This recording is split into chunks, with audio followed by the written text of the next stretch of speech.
It's will versus evil, there's no place for coward politicians to pope. There'll be no hope, there's just no escaping the day of the rope. Will darkness descend, will this be the end? Can you tell me what lies around the bed? It's a fight to the end, be it sword or pen. The people say when, at the fall of the hammer. Like a wolf to his den, ready to defend. Boys became men at the fall of the hammer. Who follows rules, who's another man's tool? Wise man or fool at the fall of the hammer. Who likes to bark, who likes to bite? Who's prepared to fight at the fall of the hammer?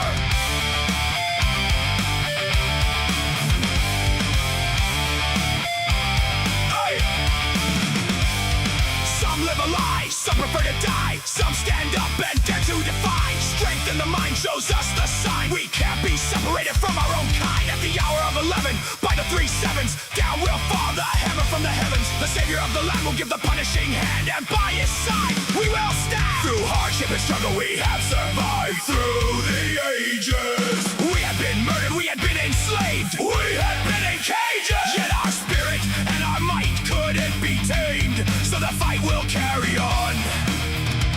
From the old to the young, we must persist in our quest for the new dawn.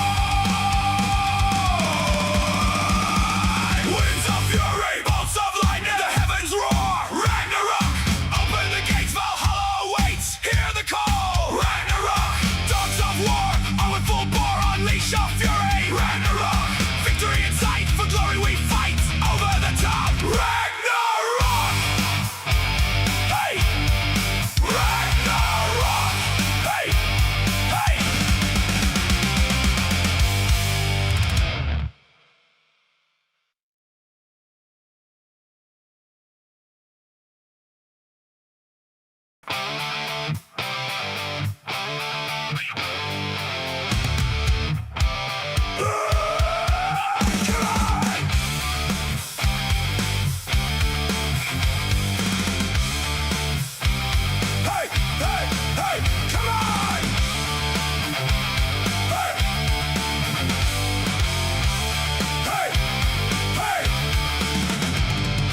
Oncoming fight, wrong against the right. The final battle is in sight. Columns of power in the final hour. It's will versus evil, there's no place for coward politicians to pope. There'll be no hope, there's just no escaping the day of the rope. Will darkness descend, will this be the end? Can you tell me what lies around the bed? It's a fight to the end, be it sword or pen. The people say when, at the fall of the hammer. Like a wolf to his den, ready to defend. Boys became men at the fall of the hammer. Who follows rules, who's another man's tool? Wise man or fool at the fall of the hammer. Who likes to bark, who likes to bite? Who's prepared to fight at the fall of the hammer?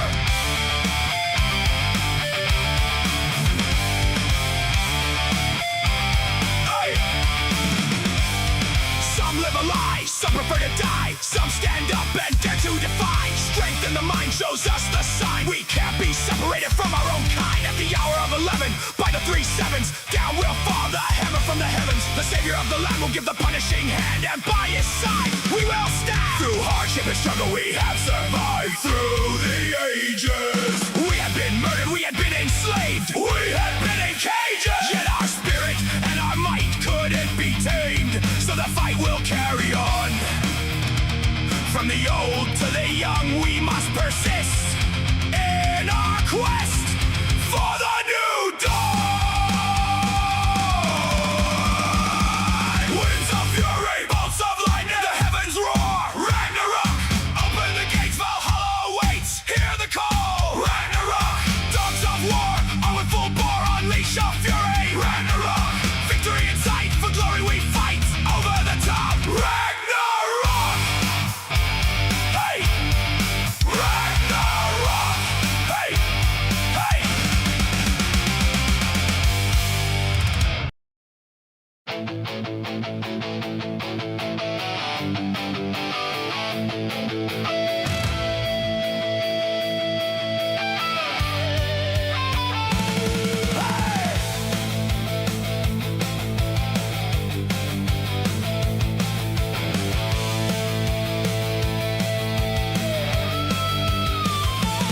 That's all your wasted truth. Take a look inside. Get down! I got something to say that you ain't gonna like, but I don't think you got the stomach for this fight. Your talk is cheap and you run with the herd, but I tell you actions speak louder than words. Too many people standing at the sides, just waiting for a hero to arise. Not enough people facing the sun. It's too late, baby, for the battle's begun.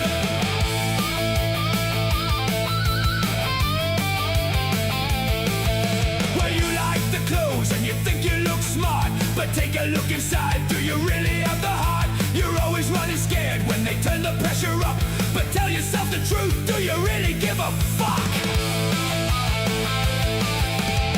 Too many people standing at the sides, just waiting for a hero to arise.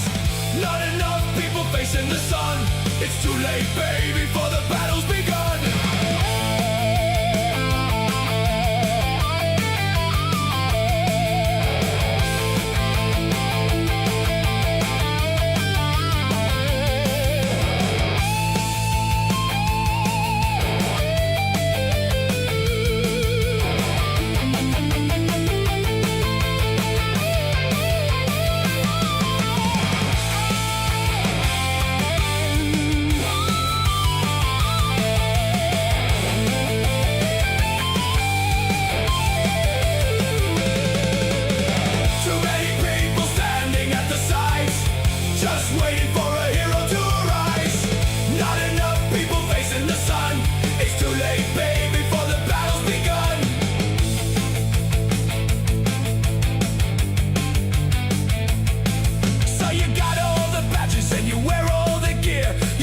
Support, but you don't come near.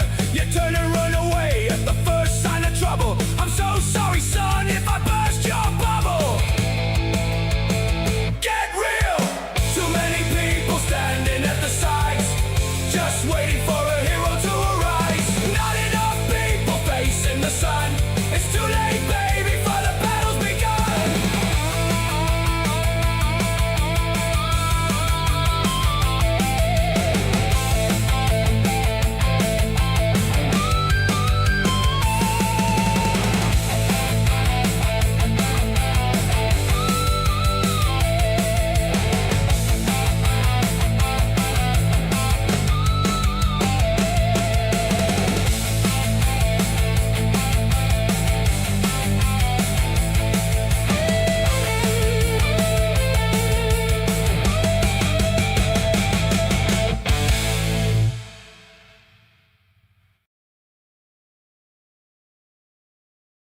I don't need government babysitters.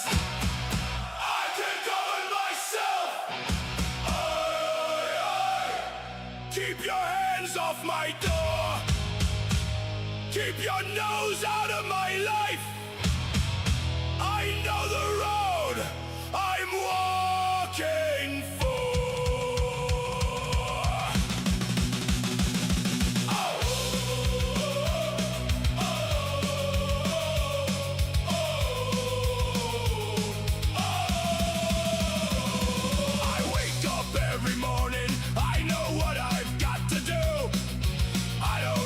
Stranger telling me what's right for you.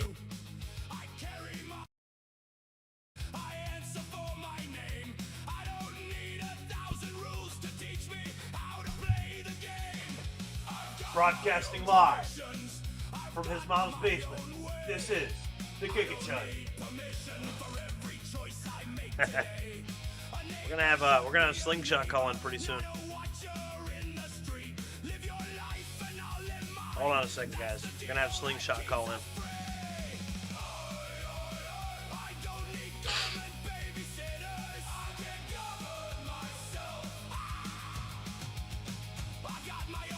Hold on, guys. Fire rises.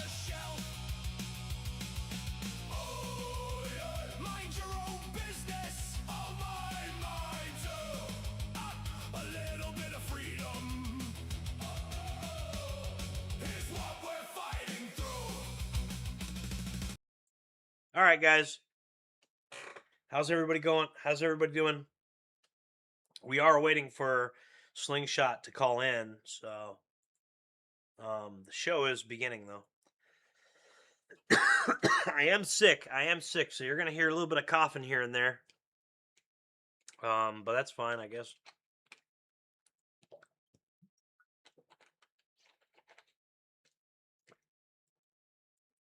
Ooh, motion activated lights are going off. What if maybe that's one of my stalkers?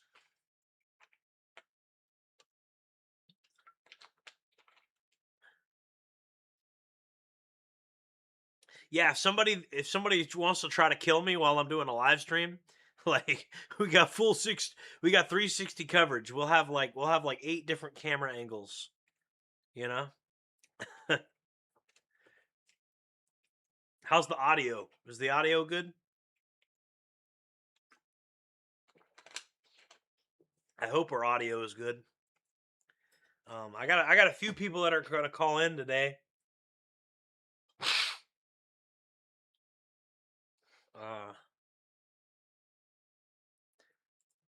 I'm just going to call Slingshot. Hold on.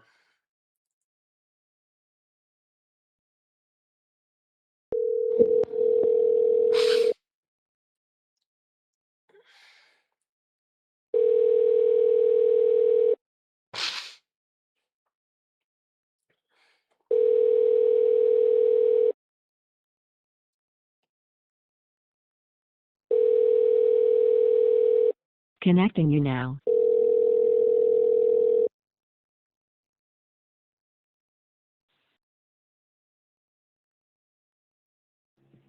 All right. Hey, we're live now. Hello. Hello. We're live now. You hear me? Hello. Can you hear me? Hello. We're live now. Hello. Hold on one second. Can you hear me now? Hello. Can you hear me? All right. So I guess it wasn't letting me use more than one microphone input, so Mic on. I'm gonna try something, okay? Can you hear me now? No, you can't hear me? All right, so I'm having a little bit of. I can hear you. Okay, can you hear me now, though? You're doing good. Can you hear me now? Yeah, I can hear you. Okay, because I'm having to work with like different microphone inputs and stuff. I will admit it's not that loud. It's a little louder than the other one, but the other mic. Yeah. But I can hear you. It sounds like a radio sound. It sounds like you're on a CB radio.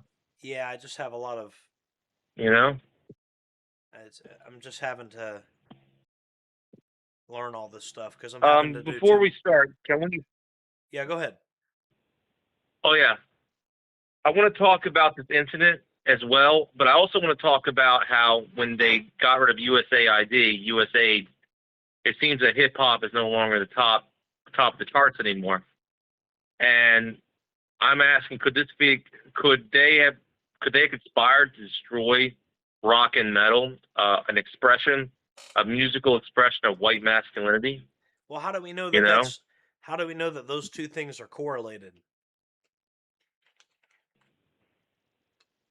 Well, I don't know. Here's the thing, but it's funny, when they got rid of USAID, hip hop is no longer at the top of the charts, and I'm suspecting, I'm not going to make any claims, but I'm suspecting that that there was AstroTurf, that these artists were not as popular as it was seen. It's just that they were given money, and I think there's definitely evidence that hip hop is a astroturfed genre, not just by, I mean, we know the private sector has astroturfed it for sure, because it's easy to produce, for one. Yeah.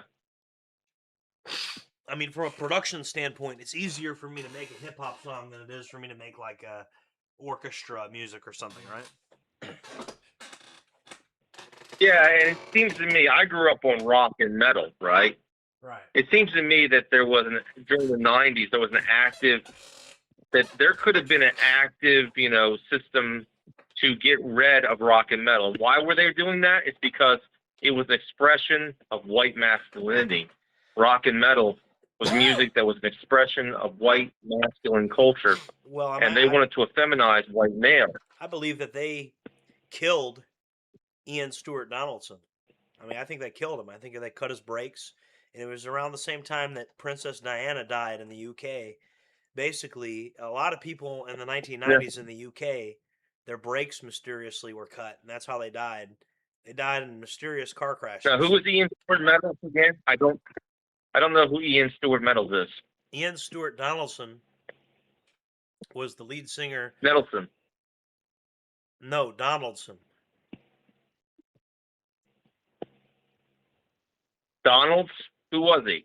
Ian Stewart Donaldson. Lead singer of what? What band? Screwdriver. He was the lead singer of Screwdriver. Oh, yeah. I'm not familiar with that band. I'm more familiar with the other band. Like, but yeah, I get that.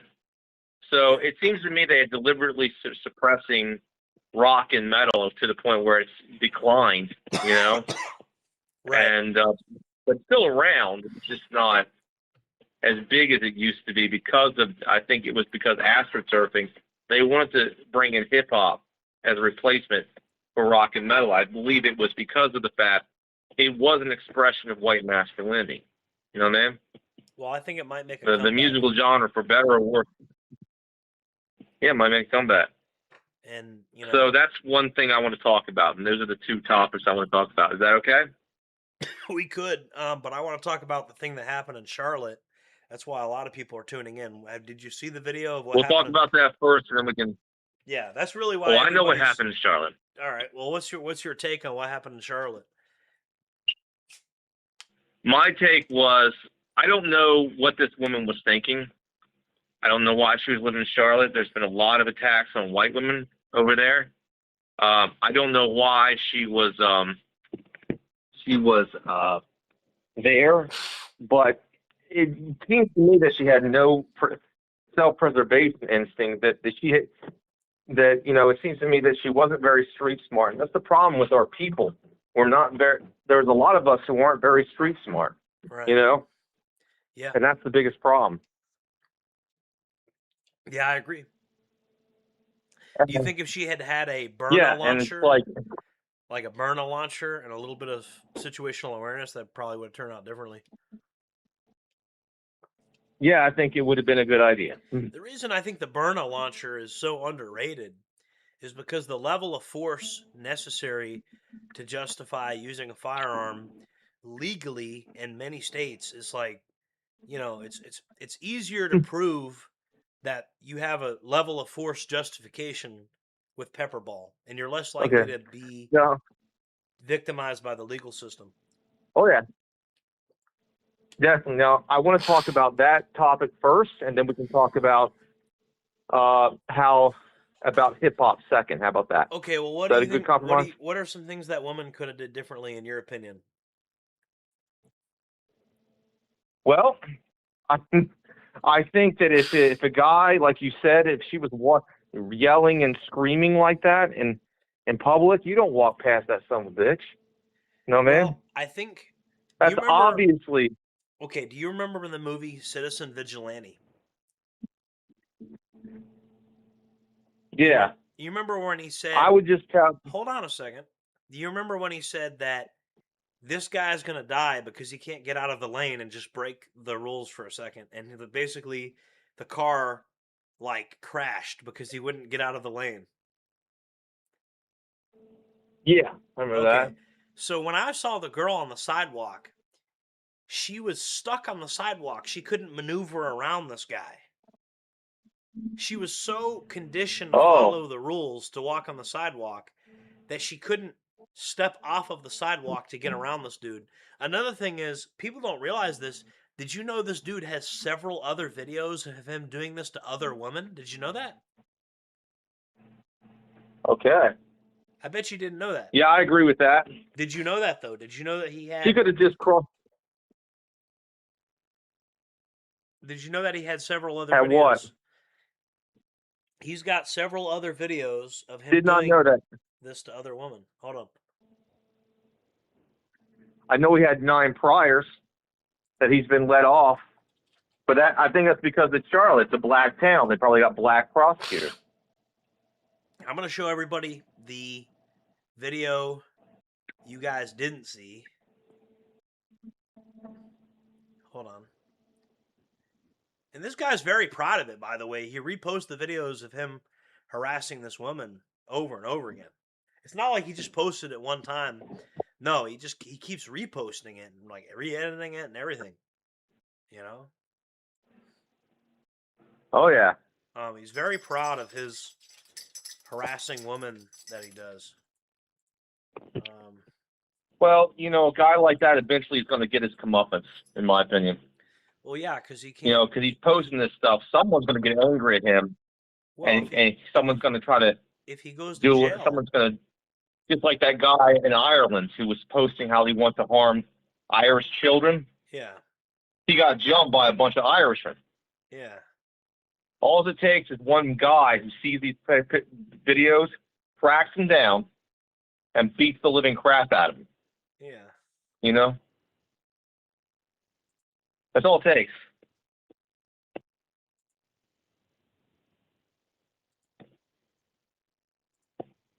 Yeah, I would have walked across the road.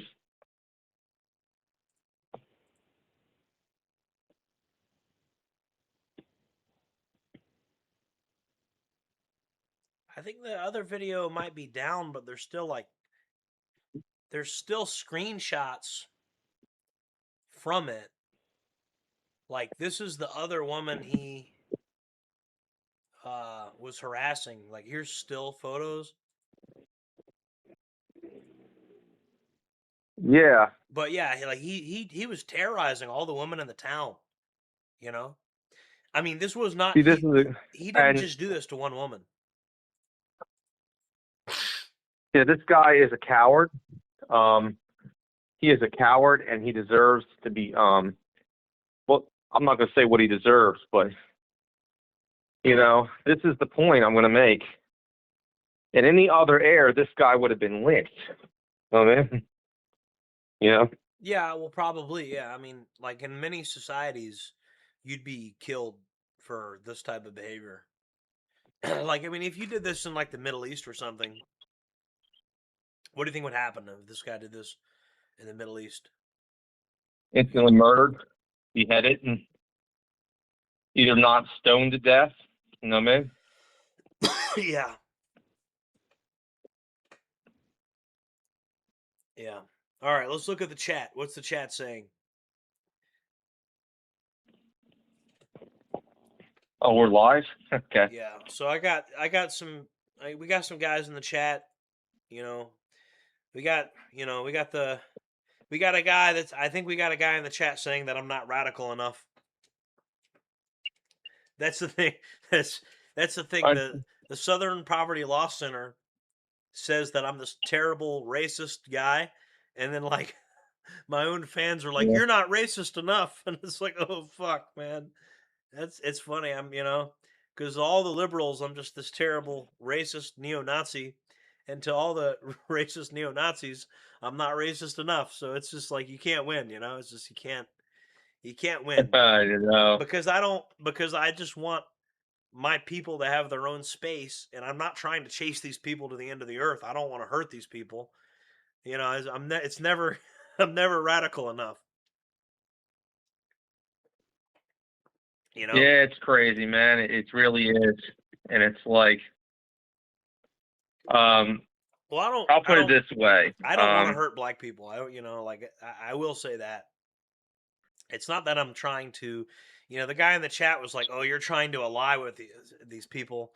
Well, I have an alliance with anybody that wants to defend their own people and doesn't want to hurt me. Anybody that believes in, like getting rid of the post-World War II construct of how we view race, like that is an ally of mine. As long as you're not trying to hurt me and you believe in getting rid of, the Second World War, they're not allowing it to end. They're keeping the Second World War going forever. You know how after the Civil War, and why do you think that is? Well, because they can make money off of it, and because they can divide everybody and conquer everybody while pretending to unite everybody. They're actually dividing everybody. and getting rid of ethnically But you know who homogenous that is. countries. We know who. Well, yeah, we don't want to say who because But I let's don't. be honest about who. Brazilians. But let's be honest about who that is. You know what I mean? The you know who's the small hats. Brazilians. You know what I mean? Brazilians. Anyways, so yeah, I mean, but I mean, these people just keep the Second World War going on forever, and they use it to justify all types of stuff, you know. And you know, like the Second World War has to end, and these people aren't letting it end, and they're just keeping it going and going and going and going and going, you know, and that's the problem with These well, the Brazilians. you're dealing with people that don't forget anything that any historically wrong, that any type of historical slight on them. They don't forget these kind of things. Oh, here's the other video. And like, for example, getting it. Here's the other video of the terrified woman that was in the black tank top that he chased. So several women that this dude chased, and this woman jumped in a random stranger's car, I guess, to get away from this dude.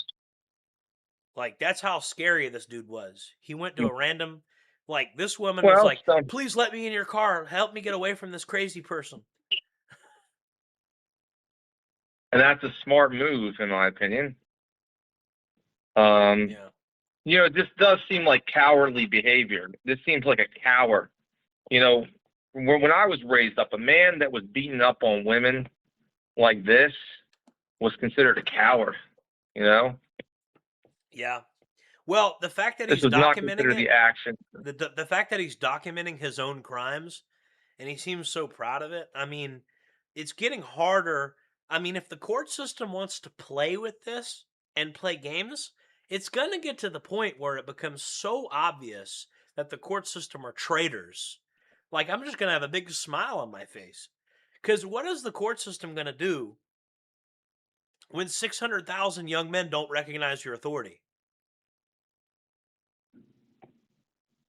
Exactly. I mean, what's going to happen when 600,000 people hit the streets? And the reason I'm using the number 600,000, by the way, is because that's the number of immigrants that were running through the streets in Spain recently. And that's all, just so you can visualize how many people that is. 600,000 people is like, that is a tidal wave of people, by the way. But that's the reason I chose that number, just because so people could visualize it. I mean, you know, they're freaking out that Patriot Front managed to get like 400 people together or 500 people. I mean, imagine if this court system doesn't hold this guy accountable and only gives him like 2 years or something for the crap he's been doing. And I really think because he would, the only reason why he's not being held accountable is because of the city he's living in my opinion. Well, the accelerationist, the city he lives in, the accelerationist in me says, let's hope they give him a slap on the wrist so that way he'll enrage everybody. I'm at the point now where I want the judges. They already let him go. Well, judges, prosecutors, I dare you, let this man go again. Please, you'll make my day. They did. They already did. Do it again. Do it again. They already did. Again? I mean, I know he's been Here's rearrested. what I think is going to happen. Bro. I think he's going to run into. I think eventually he's going to run into a woman who is not going. Who's going to put a bullet in his head. I am you know begging. What I mean? And I'm saying this from an accelerationist perspective. The fire rises. I am begging the judges and the prosecutors, please let this guy go, so that you have 600,000 Patriot Front members marching through the street. I'm kidding. Well, I'm joking. You know how I feel about it is like this. Hold on. For the record, for but YouTube, these judges. Hold on a second, Slingshot. Hold on. For the record, for YouTube's community guidelines, I am just kidding. Obviously, throw the guy in jail, hold him accountable. But in the game, The Fire Rises, it would be very cool if in the game, The Fire Rises, they like let this guy go, because that would piss off a lot of people. and that would be a really, really good situation for us if Yeah. like the court system keeps You fucking know, us over. You see how that could theoretically in the game be good news, right? here's the thing. It's like the court system varies from place to place you go to, you know? For example, Carmelo Anthony in Texas did not get away with what he did. You know what I mean? He didn't get away with it. Yeah, You but know, if he got some time for that. but if he had, think about the larger implications. Think about like the second order effects. Like part of me was like, Yeah. man, what if he does get found not guilty and it radicalizes everybody? Like part of you, Well, he was already let go. there's a little I think you got tiny your wish because he was. there's a little tiny part of me, and it might not be as tiny as I'd like you guys to believe. That's like I want this court system to just keep making the wrong decisions so that the general public loses faith in the criminal justice system completely, and then it's over. We don't have to live Yeah. under these people anymore. Because once people lose faith in the system, it's over. I no longer live under these people anymore. So part of me is like, this is great. That's the really Yeah. radical part of me, And because it's like, I know part of that this if they keep problem doing is they this, put. Part of this the problem. He's in Charlotte, right? Charlotte is a very black city. You know what I mean? So Charlotte has black DAs, black prosecutors, you know, well, black judges. well, then maybe the fire And will so, do you rise. really think that the problem is with blacks? They're not going to prosecute one of their own. They just won't do it. You know, Well, they're going to let them go. they might. You know, I've seen some black prosecutors prosecute other black people. Hold on. Charlotte, South Carolina, uh, demographics by race. Okay, here's what we got. And this is just the general AI overview. Google Gemini is wrong all the time. So this is not conclusive data. This is just preliminary Google Gemini bullshit. It could be wrong. It probably is wrong. But 38 to 40% white, 33 to 34% black. But that's a sizable black population. I wouldn't say that's majority black though. no, but it's enough for them to get into office. Look at Yeah. for Charlotte, who basically is the prosecutor, who is the DA. You know what I mean? Let's look that up. Look at prosecutors who are judges in Charlotte. I'm betting there's a black face there. I'm betting. This is the district You know? attorney's office for Charlotte, North Carolina.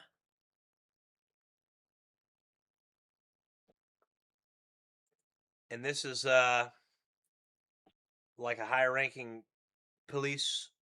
That might be the chief of police. Let's see, Charlotte, South Carolina police chief.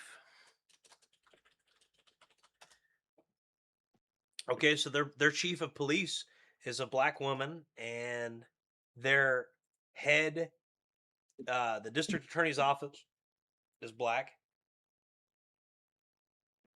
So yeah, you're right about that. Objectively, I mean, and I don't know. They're not. Oh, They're not going to throw the book at one of their own. Yeah, judges. Let's see. Well, here's the judges. I'm letting you guys make your own opinions about this. I mean, yeah, I'm seeing a lot of black female judges in Charlotte, North Carolina. All right, I mean, this is just what I'm seeing when I Google. I don't really know. I don't really know the local politics of the area, but just from a preliminary look, yeah, it does seem like what you're saying is not totally crazy. Let me put it that way. It does seem like you're onto something there. Thank you. So he can only get away with that within that particular city. You know, Yeah. if he went any other city where there's white prosecutors, more white prosecutors and DAs that aren't liberal, It's like in Texas with criminal Anthony, he would got some serious time.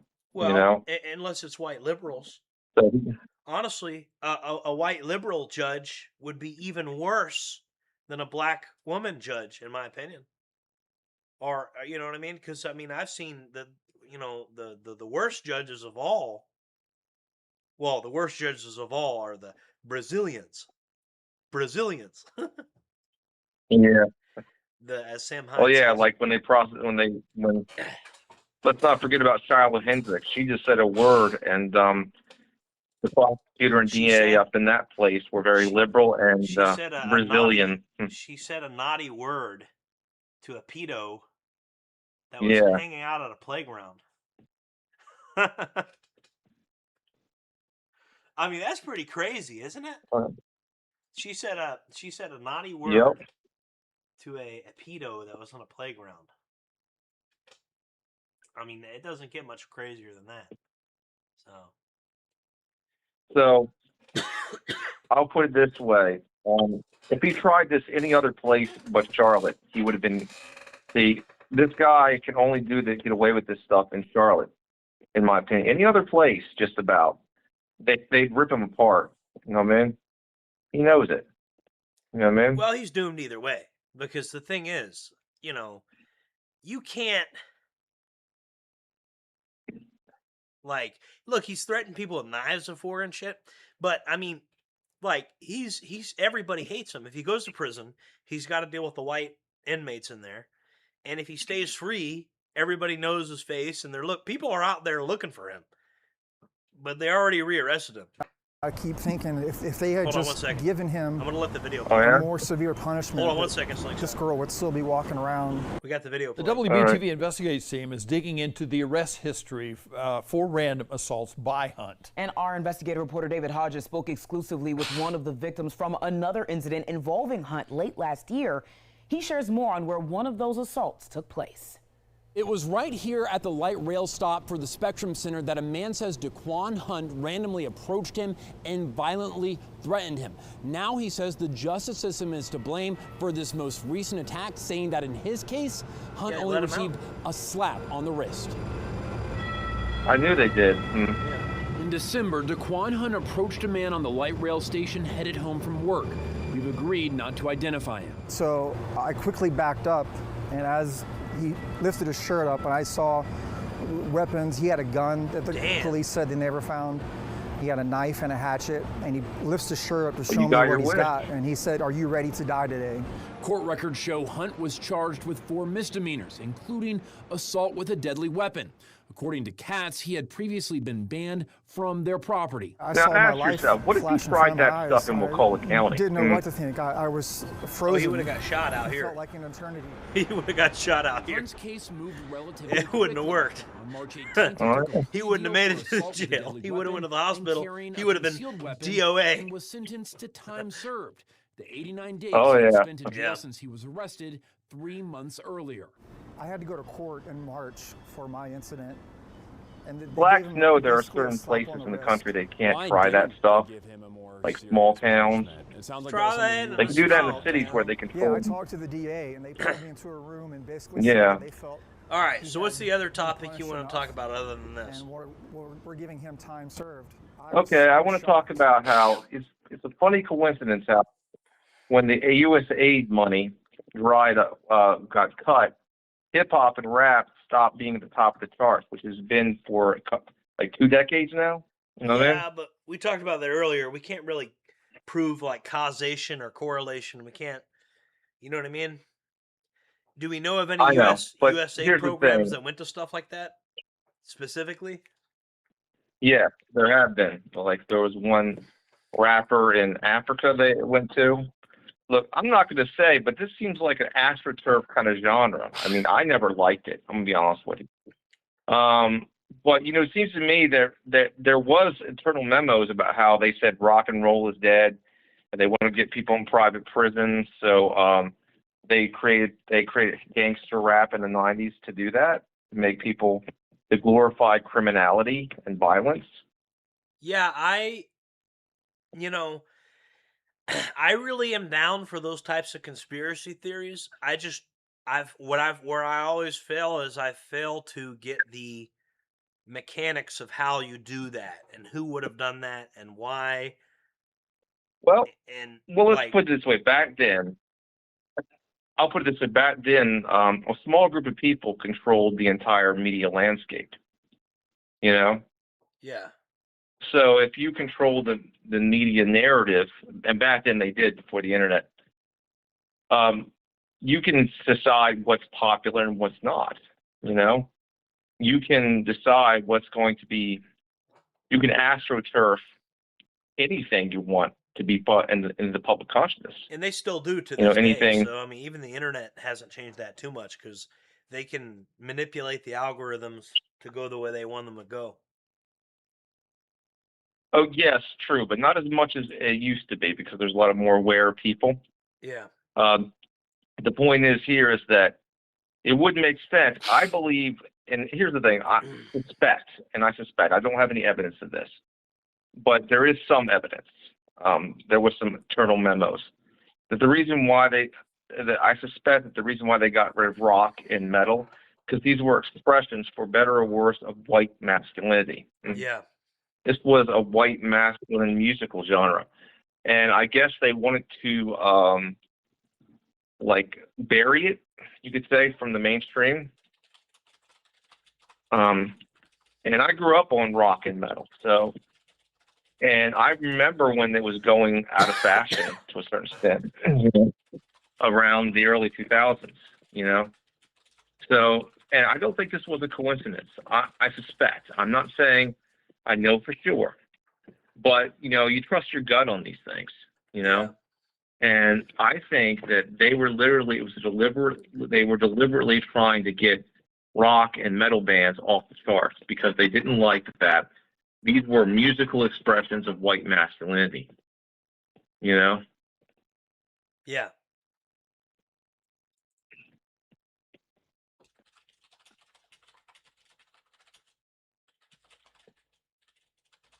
And that's my opinion about it. Yeah. It's just my opinion. It's just my gut telling me that. So with this USAID getting cut and rap music's no longer being the top of the charts when they've been on top of the charts for decades, it shows me there's an artificial inflation of hip-hop and rap. That they literally wanted this into the mainstream. That's my gut feeling. Do you have a feeling about that? Yeah. I'm not saying it's true. I don't have too much evidence, but I'm saying that this does seem like that they were trying to basically bury rap, like metal and rock, as prominent musical genres. Although it is somewhat making a comeback. We don't know for Gen Z sure. making a comeback. I do want to look into it, and when we have something more solid, we'll revisit that. You got anything else we got to discuss? Because I gotta get Joe on. But if you do have anything else, you could go ahead and you had a third topic, right? Definitely. Okay. Third topic. Third topic is this. As I've said before, and I've said it a long time, I will say this. I do believe more whites are becoming more prepared and armed, but you still have, liberal white women, Why are they so delusional? Why do they think that these people are their friends and they're not, Why do they hate their own men, but yet will endorse men who will murder them and rape them? Grape. I have the answer to that question, and people are not going to like it. I have the answer to that question. So, throughout human history, men go out and fight wars, and they go and hunt, and they deal with the other tribes that they're at war with. Women, they were the nurturers and the caretakers. So they just don't see things and they don't have any stake in the game. So if another tribe comes and kills all the men, what happens to the women? They get absorbed into the other tribe. Exactly. This I agree with. There's no stake in the game for them. If another tribe comes and kills all the men, The women just get taken as wives. The men have to fight to the death. So men view these issues differently from a natural perspective. We are more able to see threats on the horizon than women because women have a nurturing women are biologically programmed to take care of children. They don't look at shit the same way as so yeah, that's the reason. People keep saying, why do these white liberal women keep doing this? Well, because they just don't have the same brain you have. It's the way they view things is their evolution is for taking care of old people, taking care of children, taking care of the household. They're not the hunters, they're not the warriors. They don't interface with the other tribes. Even when, I agree with that. I totally agree with that. But now that that white women are being murdered a lot, I would think that they would actually change their mind. Some of them are. I mean, some of white women are actually changing their perspective a little bit, when their own are getting murdered by these men. See, your male mind is thinking we have to protect people from this murder. The female mind is thinking, oh, these people are strong. This tribe is strong. Maybe I should fuck them and have babies with them and they won't murder me. That's the female brain. Oh, this tribe that I'm currently part of is too weak and they're falling. Let me go have babies with these people. They're strong. They're violent. I don't want them to kill me. And these men over here, they're not doing a very good job of protecting me. So let me go have babies with these people over here and they'll protect me. That's the way they think. And that's the way things have been for thousands of years. So men are like, oh, why do these liberal white women, it's because their brains, our evolution gave them the take care of the household. And if your husband gets killed by the other tribe, you get absorbed into the other tribe and you get taken on as one of the wives. You don't have to fight to the death like the men do. So they don't have the stake in the game like we do. Very true. I mean, I remember. Very true. I'm not going to say who it was. I have a female family member of mine, and she was yammering on about, you men don't have to deal with pregnancy, and I'd snapped on her. I said, okay, well, you don't have to go work outside and do manual labor and go to war and get your leg blown off. You literally have one thing you have to do that's painful in your entire life, and that's giving birth to a kid and then having a period once a month. Meanwhile, the man goes and works at the construction site day after day after day until, we got to go to Iran to go fight a war for our greatest ally, and now I got to go get our legs blown off. That's the man's life. You have to bleed a little bit once every month, and then you have to have a baby. I mean, the man's got to work on the construction site. A roofer has to be in the hot sun getting baked by the sun, putting if you see what roofers do, I have a lot of respect for roofers. Oh my God, being a roofer is a hard job, man. They don't get paid enough. But anyways, very true. I totally agree with what you're saying. Yeah, I totally agree with this. How do we change? How do we change our tribe? They're kind of right. Our tribe is kind of weak right now. Well, and that's the they're kind of right. That's the real reason that these liberal white women are the way they are. And the thing, and it's easy for us to get mad at them. But I mean, we're not being who we're supposed to be right now. Look at all this shit that we allow to happen. Things that Eastern Europe wouldn't. I mean, Serbian men would not allow this stuff to happen in their community. If you did this in like if you went to Sarajevo, you know what I mean, or Montenegro in Serbia, like if you went to Eastern Europe and did some of this stuff, you would absolutely,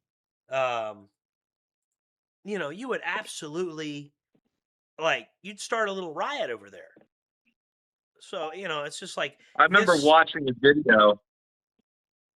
Why do we put up with this as white men? We've been totally nutless. I mean, I think we live in an anarcho tyranny. I think we see when white men stand up, you have the system coming down on them hard. You know what I mean? Good example of this is that guy, Daniel Penny. You know what I mean?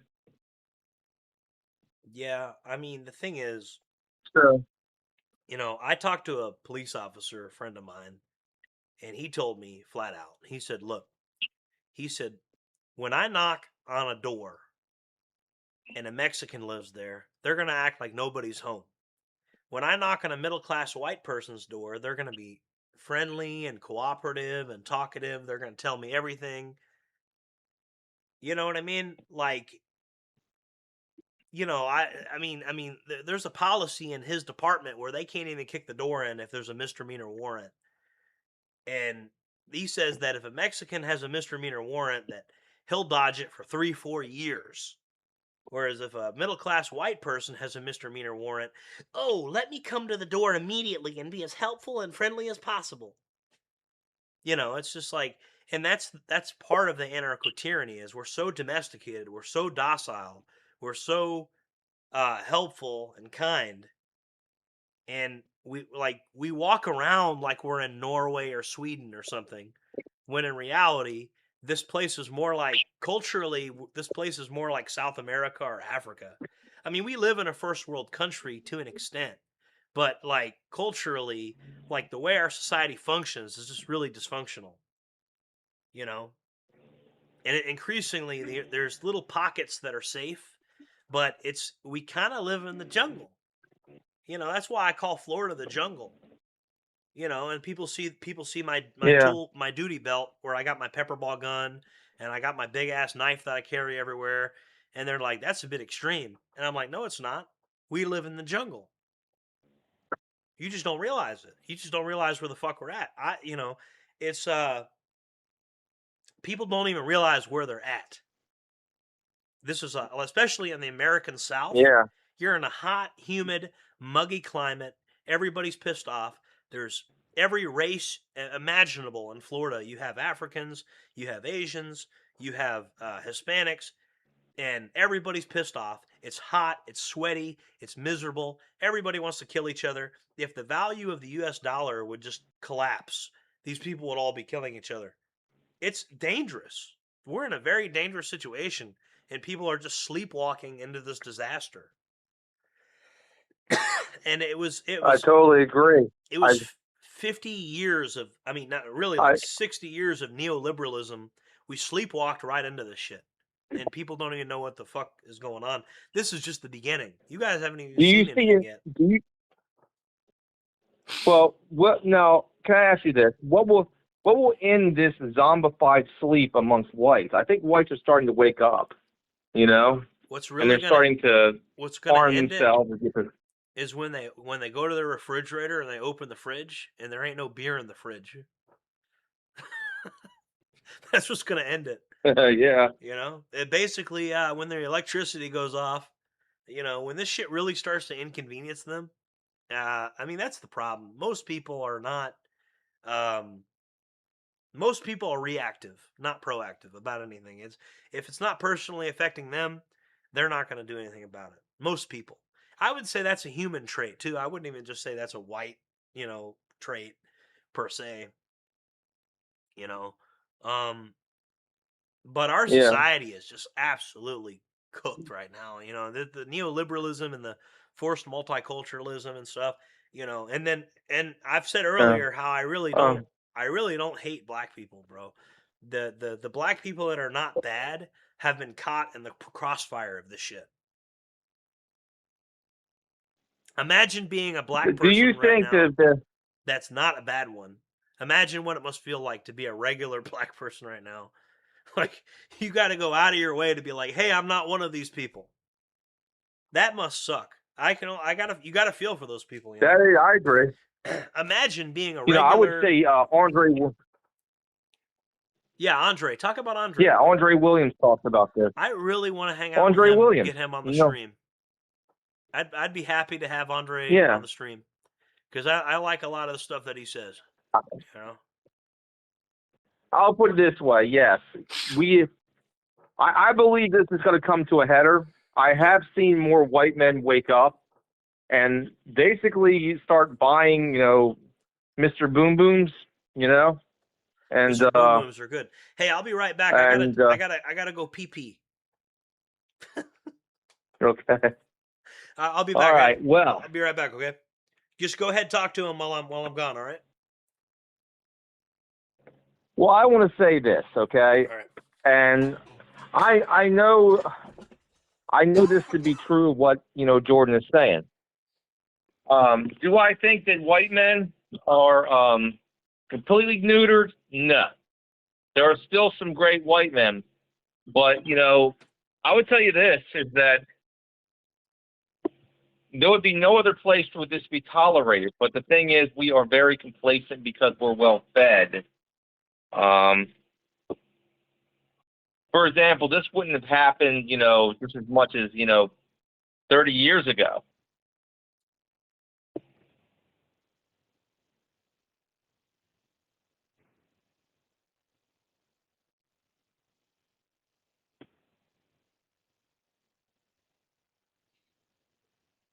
I totally agree with that, Vlad. Yeah, and the problem is, I do believe that is ending with Gen Z. That type of mentality where we're supposed to love these people that hurt us, love these people that that basically murder our people. No.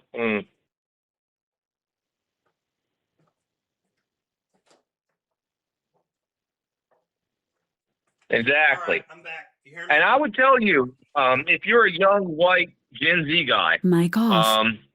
get Mic prepared. You hear me? Yeah. All right, I'm back. I hear you.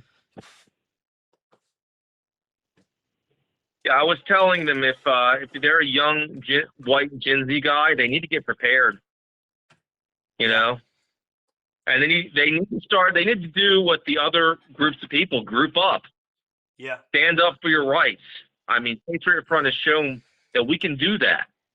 Well, we can group up just like they can. I can't endorse Patriot Front on YouTube because that would violate the community guidelines. And we're real big on following YouTube's. I'm real big on following YouTube's community guidelines. However, you are a guest on my show, and so, I can't really help what my guests say. And so this is just me interviewing a guest. So I'm still in compliance with YouTube's community guidelines anyway. Just like when I have Handsome Truth on. I'm going to have him on. He's invited to the farm. I'm a little mad at him, and I'm going to tell you why I'm a little mad at some of these people.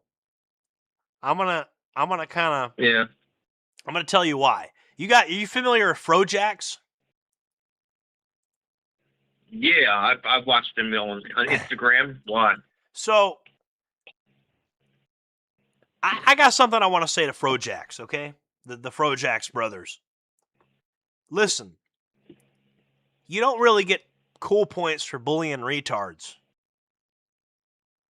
You guys spend a lot of time bullying retards. It's got this middle school project energy to it. They're trying to win debates against these dummies. And I think Frojax, they're talented and they got much more potential than to be arguing with dummies and bullying dummies. Because what's happening to Frojax is they're bringing themselves down to the intellectual level of these random We Was Kangs people that they find on Discord servers and shit. And I think Frojax, you guys were destined for greater things than this. You should be arguing with professors and moral philosophers and people that push this Marxism. You guys can go after somebody of a higher caliber than the people you're going after. The We Was Kangs debates, okay, they're cringe. We get it. They're cringe. But it's I can find people that live under a bridge with crazy fucking things that they believe all the time. So you're debasing yourselves by having these crazy arguments with these We Was Kangs, I live under a bridge philosopher, these Section 8 philosophers. These people are in Section 8 housing all day, and, they cook up these little ideas in their brain. I would say the majority of philosophers are welfare recipients on Section 8 housing. I would say it's probably one of the best things about the welfare state is its advanced philosophy. It's given people time to think all day. So the welfare state and solitary confinement in our prisons has been a great leap forward for philosophy because it gives people a lot of time to think, doesn't it? And philosophy tends to be Oh mental yeah. masturbation. And so I really would like to see Frojax not have these stupid debates against these We Was Kangs people because I think it's a waste of their talent. Now, I got another thing that I want to say about Handsome Truth. Handsome Truth, I want you to notice something if you're listening to this, okay? I'm on YouTube right now, and you're not because I know how to not be an asshole. I know how to be a likable guy, okay? And I know how to, like, I understand being a shock jock. Like, I'm a shock jock myself. I get it. But I know how to control it. I know how to, I know how to have a real conversation that's grounded on a level of, like, you don't want to be the caricature of everything your enemies say about you, okay? I went through that phase when I was 20, okay? I understand it, and believe me, I'm not some cuck either, okay? We got the same tattoos, all right? I'm just saying you need to learn how to, like, not be the caricature, don't literally be the caricature your enemy makes you out to be. Does that make any sense? So that's my It does make criticism. sense. Handsome Truth takes things too far with the shock jockery. And it's just not, I mean, and I understand, I guess on some level there's always going to be that guy, but I just think he's too talented to be that guy, to make himself into nothing but the guy that says shocking shit. And so I see these guys Yeah. are actually wasting their talents. Frojax, Handsome Truth, Frojax has managed to stay on YouTube, which is good, But I don't know. It's just I think these guys are wasting their talents. You guys have multimedia capabilities. You guys know how to stream. You guys know how to hold an audience. Why are you guys doing this stupid shit? You guys are capable of much more. You guys could do much better than this. I know you can. And some of the shit that Oh, totally great. some of the shit Handsome Truth does is absolutely hilarious, and everybody knows it. He's done some shit that's absolute comedy gold. But, what's the point? If you're not going to be able to get it on a mainstream platform, what's the point? It has to be palatable to a more mainstream audience. And then, you do have to have productive conversations with other races. I mean, you just do. And that's another point of contention that I have. Who do you think gets it right? I mean, in our group, and what voice do you think gets it more right? In that sense. I take my own side. I say JordanJJereb is the tip of the spear. I mean, I don't say that because I want to venerate myself. I just say that because I feel like I have the most nuanced take. There's a time for the olive branch, and there's a time for the sword. There's a time to be diplomatic, and there's a time to draw the sword. And that's what you see. You see these different sides come out for me. I can be the hippie. That's exactly what the Bible says. That for everything there is a season. Well, every religion teaches that there's a time for everything, and I can be a total peace-loving hippie when I need to be, but I got that Confederate sword in the kitchen. That's an inside joke, by the way, for those who know.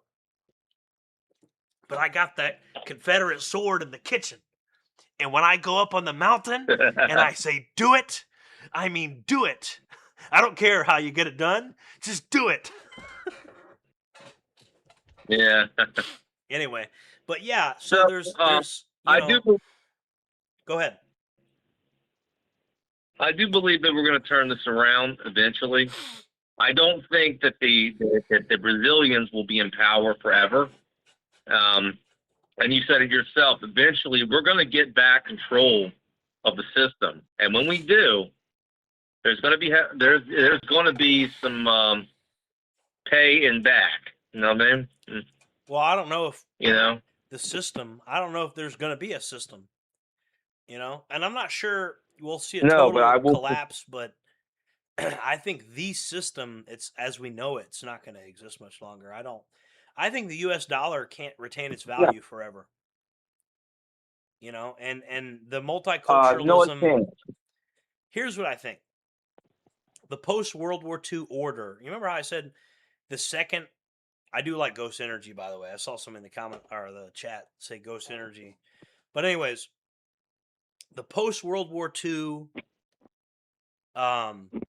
construct is held in place by the fiat currency. Yeah. And they social engineered all this stuff, okay? Like, I'm going to tell you what happened in the 90s. All the kids were listening to like skinhead music and punk rock and stuff. They freaked out. So employers started saying, if you get caught being one of these people, we're not going to hire you. And they social engineered our society. They're like, let's make it impossible to be a ethno nationalist, a white person that doesn't hate your own race. If you don't hate your own race, you're going to lose your job. The reason, in my opinion. But here's what's Getting happening back now. on the subject of rock and metal, right? Hold on one That second. is probably the reason why they want to. I'm going to tell you where the rubber hits the road with this stuff. Getting back on, I just want to make one point, okay? Hold on. The value of the U.S. dollar going down and people that are unable to get jobs, the incentive to be not racist is going away completely. Because the entire reason people were being not racist in the 2000s is they had basically started to say, hey, we're going to fire you if you have the wrong opinions. It's like, okay, well, I want to have a job and I want to eat food and but now young men can't get jobs. And even if they can, the value of the dollar is worthless. And now all of a sudden racism, which is really just a code word for tribalism, that's all racism is tribalism. I don't believe in the word racism. It's a made up word. But racism is a communist word. Yeah, it actually originated in the 1920s. It might have been Leon Trotsky himself that invented the word. We don't know that, but he was one of the people that used the word the most. And it was the word first appeared in 1920s Marxist literature. The word did not appear in the English literary tradition until the 1920s. So this is a word that was made up like basically in my grandpa's lifetime. You get what I'm saying? The word racist is like all these things are just stuff that they just came up with in the last 100 years or so. It's not. And I would and I like to add, you talked about the skinhead music they were afraid of in the 90s. Yeah. Well, I want to add to that. That dovetails to the fact that they not only because the skinhead music was rock and metal. Yeah. So I'm thinking to myself, that's the reason why they wanted to. Well, it was oi. In my opinion, in my gut telling me they wanted to get rid of rock and metal or basically make it less popular. It was oi. It was oi. And ironically, believe it or not, skinhead music has a little bit of Jamaican influence. Believe it or not. There's a little bit of oi and ska and like ska is actually like Jamaican, almost like reggae stuff. It's ironic, but it's actually true. Yeah. Actually, People Haters even has a joke song about it called Swasti Ska, where they openly acknowledge it. He said, yeah, it's the Swasti Ska. But anyways, yeah, you're right. It is a form of rock. It was punk rock. And it dovetails with the fact that this is the reason why they want to get rid of rock music. Yeah. You know? Well, I think they want, because it is the music. I think you're right. Like I said, it's an expression of white masculinity. You know? Well, and if they can't get for better or worse, if they can't get rid of rock music, then what they'll do is they'll make it nihilistic and they'll make it about nothing. And they'll increasingly, the rock also sounds more like rap, and they've done the same thing to country. They have country songs that sound more like rap. They have rock songs that sound more like rap. And so the rapification of every genre is happening. And I'm okay with combining genres. Like I'm not against having a song that like combines two genres. But every genre ends up getting hybridized with rap. So it's like we're going to take country and rock and everything and we're going to rapify it. So it's an assault on it's an assault on diversity. We don't have diversity of music Yeah. anymore. Everything has to sound like rap. So I think the people talk about diversity. What about diversity of music? What about diversity of thought? What about diversity of opinions? What about diversity of hair and eye color? I mean, these people claim to care about diversity. I don't see it. It looks like they're not multiculturalists, they're monoculturalists. They want to force everybody under this one empire so they can extract as much labor as possible. It's all about controlling us and controlling our labor and controlling our thoughts and making us all live in tiny little apartments. Like, these people do not have good intentions, and they never did. Even when they freed the slaves, the only reason they did it was because the northern industrialists wanted their factories to not have to compete against slave labor, and the South had they were unfair competition, and they wanted to get rid of the slave. Like, it was never really about like, oh, we need to do this because it's a moral thing. It's always about exploiting people. It's the reason they want immigrants in the country is so they can drive down the price of labor. I mean, that's the truth.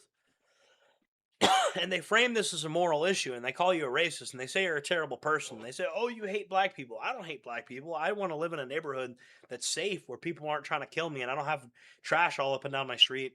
I want to be able to, get married to a woman that looks like me and have kids that look like me and have my own culture and not have, a bunch of foreigners in my country, driving down the price of labor.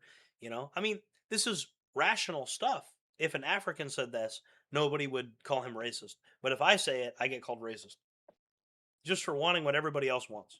If a Japanese man says this about Japan, it's accepted. And the reason that is because, what you tolerate is what you'll get. And unfortunately, we will tolerate a society where we're told what to think. All while they I provide think the tolerance is illusion. becoming less. They provide the illusion of What choice. They scares say them it's a now is democracy. that people. What scares the powers that be now is that people aren't tolerating this anymore. You know what I mean? There's less tolerance. We've seen what happened in Ireland. Now, Ireland is an interesting case because Ireland, I'm going to tell you the main issue with Ireland, why the elites are having trouble in Ireland. Because Ireland doesn't view woke the same way Americans view woke. In the Irish liberal mind, they are a marginalized group because they were the victims of colonialism. They were the victim. You see what I mean? So the woke ideology can't really work on the Irish because they're like, yeah, we hate colonialism and oppression, and the Irish have been oppressed and colonized, and these immigrants being forced on us are being forced on us by our colonizers. And we didn't want to be. We wanted to be part of the EU, and they wanted to do Brexit, and they're the ones bringing in the immigrants in the North and this. And so the Irish definition of woke is totally different than the American definition of woke. You could have a total communist Irish socialist, but by American woke standards, they're basically a Nazi because they believe in their culture and their heritage. And from their perspective, they're the marginalized group. See, people don't realize this about Irish liberals is by the standards of, if you go to a college campus in America and you meet one of these liberals on a college campus and you introduce them to a liberal Irishman, they're going to think they're talking to a Nazi because the very idea. So that's why the liberals are like having trouble with Ireland, because the Irish put themselves into the liberal woke ideology as one of the oppressed, marginalized groups. So they can't do this to Ireland because Ireland is like, we're an oppressed, marginalized group. I remember reading about Ireland and how what would happen, let's say, if a guy like Conor McGregor actually. I was reading like an article from, I'm not going to say where, but it was an old article about how Ireland could be the ones that would throw out these illegal these migrants out of their country and actually break free from the EU.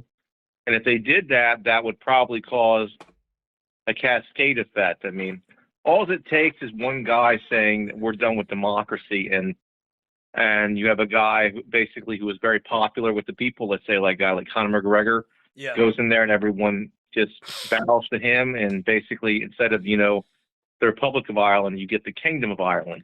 Well, And the Irish also it's going to be have different. And paramilitary groups already. They have militia groups over there. And if you get caught selling drugs in Belfast or in Derry, or on the Bogside or in the Cregan, if you get caught selling drugs in some of these neighborhoods, a bunch of men that look like IRA people basically are going to come out of the bushes and they're going to shoot you in the leg with a gun. They're going to kneecap you. I mean, you'll get a warning, and then you'll get a kneecapping, and then they'll kill you. Like, that's how it works in many of these neighborhoods in, Northern Ireland. Yeah. And in the Irish I've Republic, seen it. So. The Irish aren't going to tolerate this, and I do think that the Irish government is not as powerful, let's say, and as strong as our government.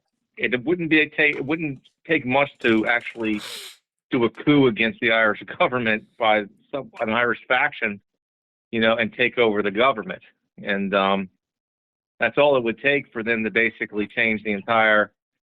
They would have to break away from the EU and all that, Well, like I said earlier, the problem that the elites have a major problem in Northern Ireland because, like I said, their worldview places them at the center of it as victims. Even if you're a liberal Irishman, your woke ideology is that you're the oppressed class. And everywhere else in the world, the white people are considered the evil oppressors. But in Ireland, the woke thing is saying you're oppressed if you're Irish, but the right-wing Irish people feel the same way as well. They just view it through a different lens. So the woke ideology doesn't work on the Irish because they say, well, we're the victims of colonialism. We're the victims of oppression. We're the victims of, so you literally can't do this to the Irish. You can't put some moral guilt on them because, like, definitely. They're literally. Do you think the regime in Ireland will last that long if they keep doing this? Because the Irish people have overthrown the community in Ireland regimes before. The community in Ireland is stronger than the state. And by Western European, Ireland operates more like Eastern Europe than the rest of Western Europe. Ireland is just different than anywhere else in Western Europe because you just have groups of people that it's just very tight-knit communities by Western European standards. They haven't become as atomized as Americans and people in the UK are. People in the UK are atomized compared to your average person that lives in like Belfast or something. Yeah. I mean, it's considered. I get that. It's considered antisocial in a lot of these communities in Ireland to like not say hi to your neighbors and stuff. It's considered antisocial. Like it's absolutely considered rude to like not say hello to your neighbors. But my question is, with all that, knowing all that, how do you see Ireland unfolding out? Do you think the regime in Ireland that endorses multiculturalism and stuff like that is going to last for too long? Or is it going to get either couped or overthrown? It's interesting to say because the modern Irish way of resisting isn't a pitched battle per se. It's more like death by 1,000 paper cuts. The Irish way of resistance today, they'll just make it impossible for you to get anything done. So you move migrants into their neighborhood, and then the migrants are like, we got to get out of here. We can't stay here. We don't feel safe. Like, you know what I mean? It's like, it's not as grandiose and dramatic as you might think. It's just, you try to move these people into a neighborhood, And the migrants themselves, they're like, we won't live here because it's too dangerous. Please put us somewhere else. Because, what happens is 8 men jump out of the bushes with camouflage and balaclavas and, HK-91s or whatever the hell. Those big, like an FNFAL, like some big elephant gun thing. And then some of them will have Uzis, and then, they all jump out of the bushes and they say, hey, you can't live here. You have 24 hours to pack up. And then they leave. And it's that simple. And, I'm not encouraging anybody to do that anywhere in the world. I can't, for legal reasons, I can't encourage people to do that type of behavior. But if you do that type of behavior, it tends to work. But it's only about time it's only about time until their own government, they come into conflict with their own government. I mean, how do you think that will end in the long run? Do you think that they're going to, well, they tried in to the long run, that there's current regime in Ireland? They tried to put up cameras everywhere in Northern Ireland, but you know what keeps happening? The kids go out and they just destroy them. Yeah. So they can't put up, like with the flock cameras, you ain't doing that in the Bogside. Yeah. You ain't doing that in the Cregan. You're not doing that in Belfast or Derry or even Dublin, I don't think. Like, you're not going to do that in most of Ireland. Most of Ireland, you're just not going to put cameras up everywhere. Like, they'll tear them down. Now in London, cameras everywhere. Well, more cameras there than in fucking China. Yeah. The most surveilled city in the world is London. But yeah, Ireland is really a shining example. The woke liberal people in Ireland give us a run for their money. You know how much more right-wing a woke liberal person in Ireland is than a conservative in the United States? I'm serious. I agree. In terms of their deeds and their actions.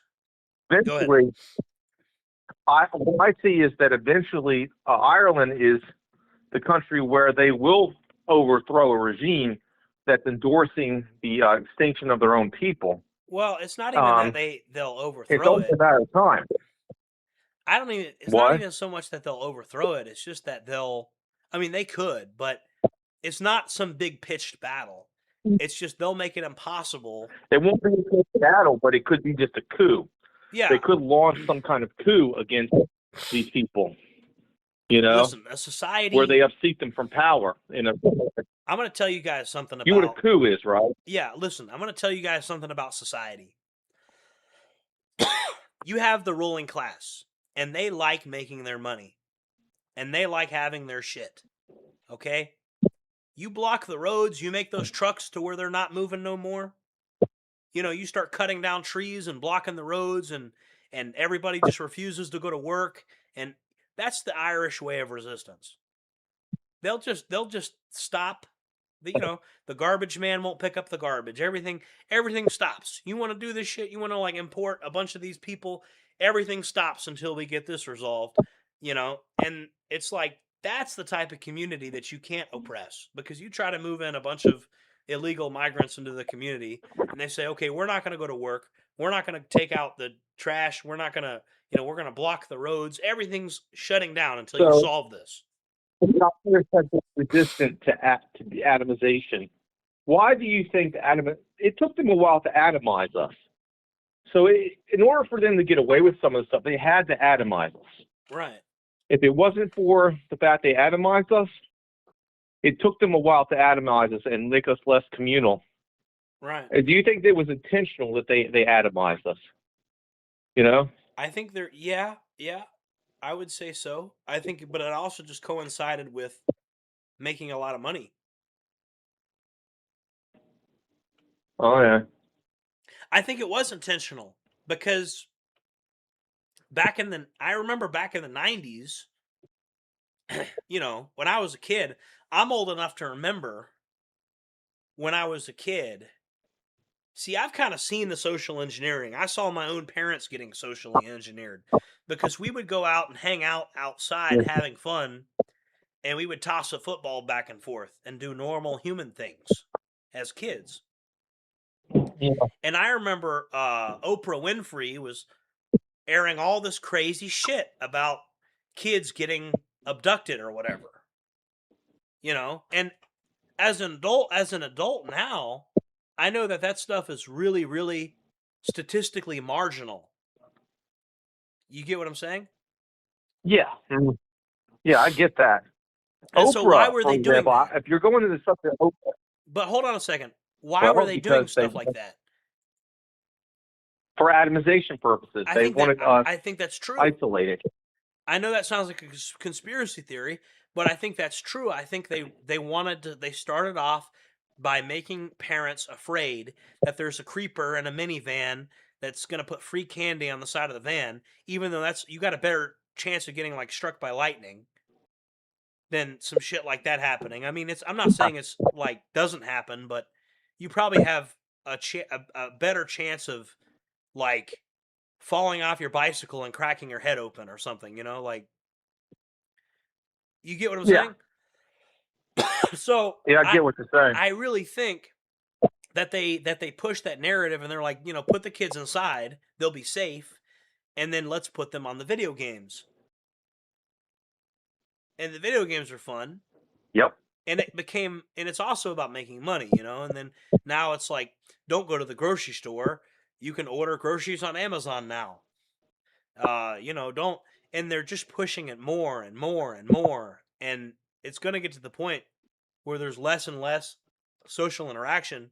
And I don't know how this happened exactly, but if you notice the atmosphere of distrust, nobody trusts anybody anymore.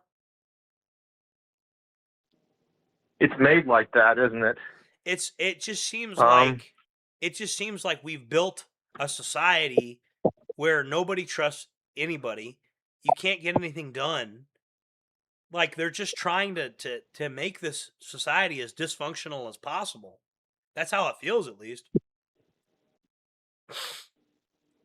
It does feel like that. And the thing is that, this is for the benefit of a small minority because they don't want us, healthy communities or basically our healthy immune systems against kind of thanks for the ruling. Super chat, Union Joe. Union Joe, thank you for the super chat.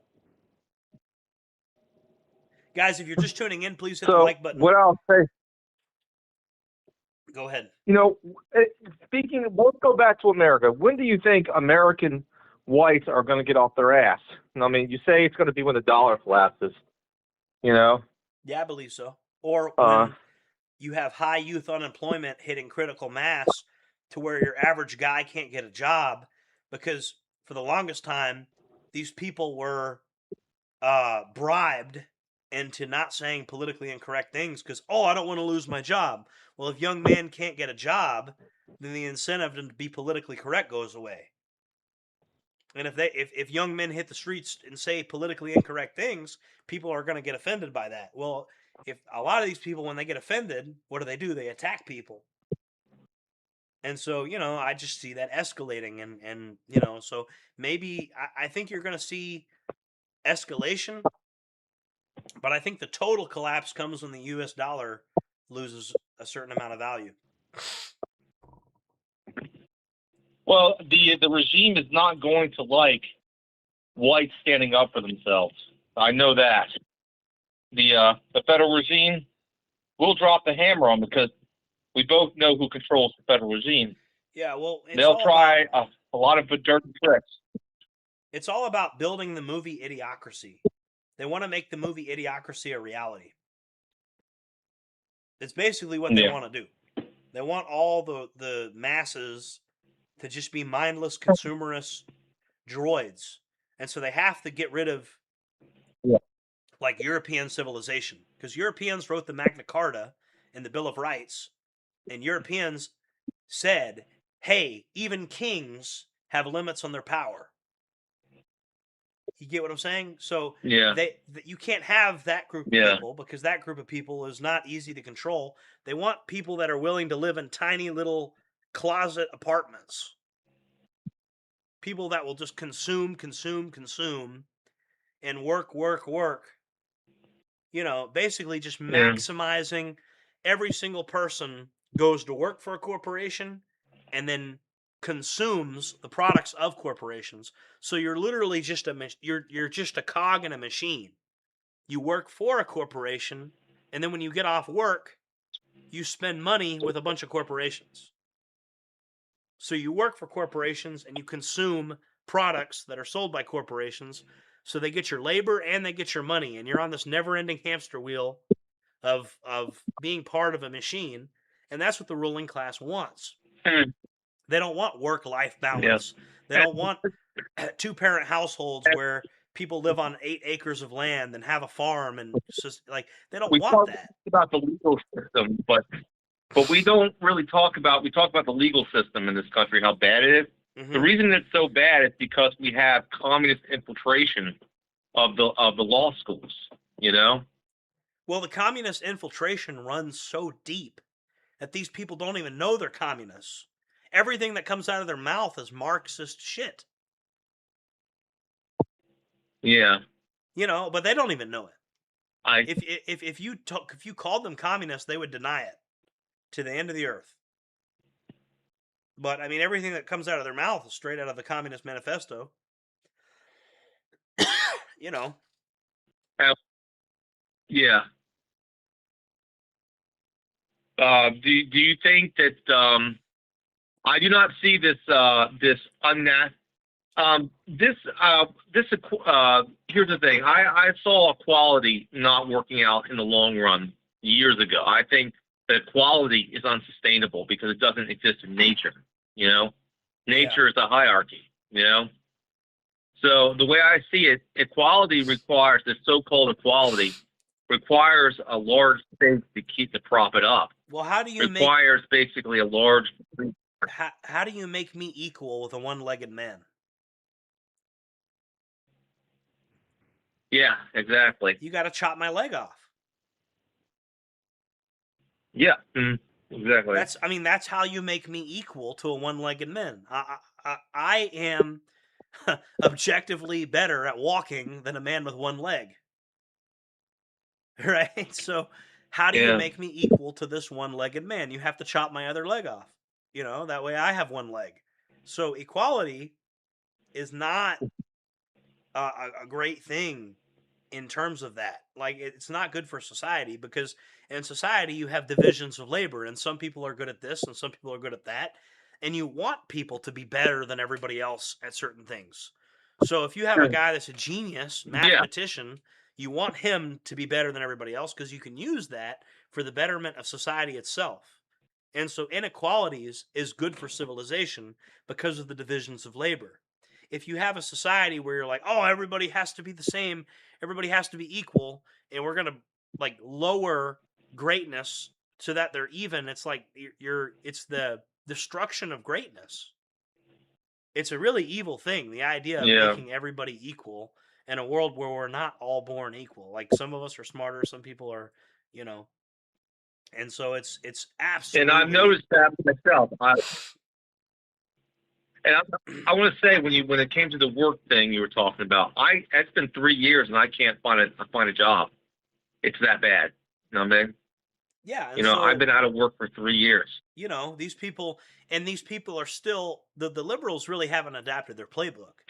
You know, the liberals get pissed off if you use naughty words. Man, you better get these young men jobs, or that's going to be the least of your concern. You're upset that these young men use words that are offensive? You don't find these men jobs quickly? You don't figure out a way to make these men get happily married with some kids? You know what I mean? You don't figure out a way to get these men jobs and get these men upward mobility in their society? Those mean words and mean tweets and shit are going to be the least of your concerns.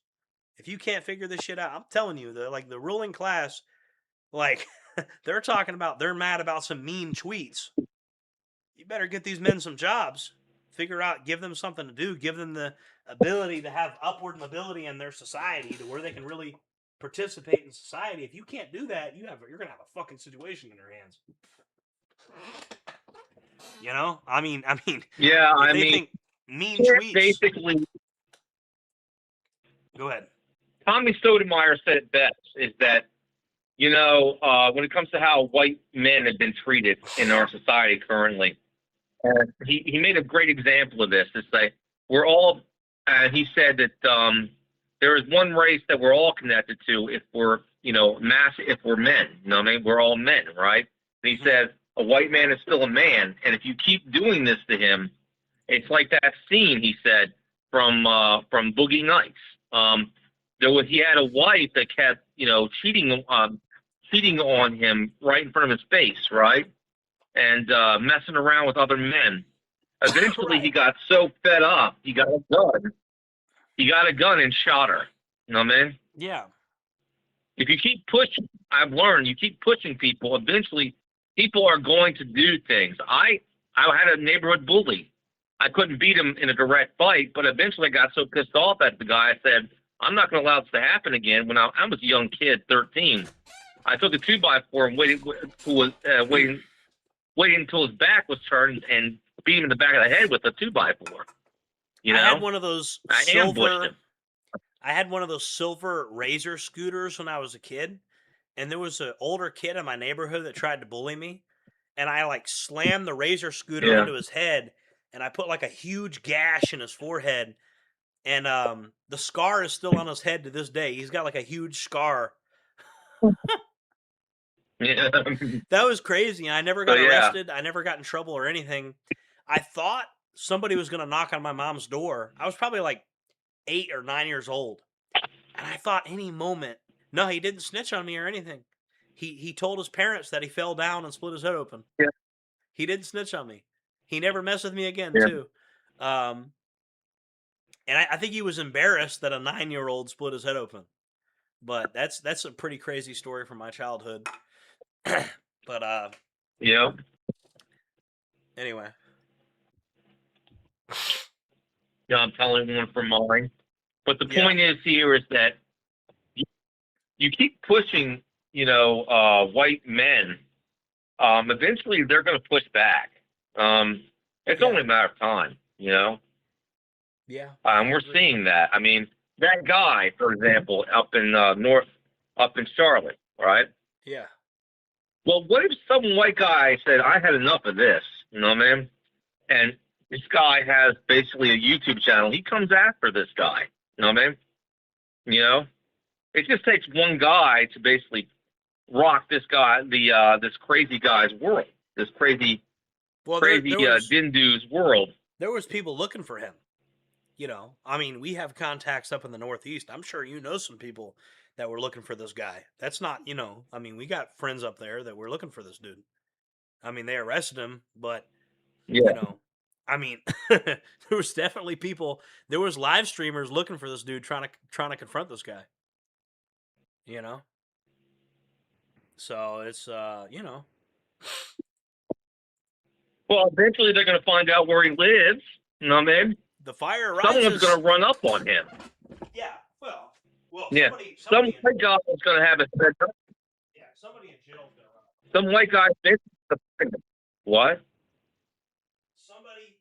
Sorry, I didn't mean to interrupt. Somebody in jail is going to run up on him. Yeah. Maybe, yeah. Or somebody out in the world. If he doesn't get run up on in jail, somebody is going to say, I could, some hacker is going to find out where he lives and said, I had enough of this guy. And they're going to take a baseball bat to him. That's all it takes. One baseball bat in a back alley, and this guy is brain damaged, or his legs are broken. Okay. Yeah. All it takes is one guy to basically say, I'm tired of this dude beating up on women like this, and I could find this dude. I could find out where he lives, and you could just lure him right to an athlete and beat him with a baseball bat, or drag him into a van and throw him into a. We're not encouraging that. We're not encouraging it, but I'm saying it's a possibility. People are pissed, I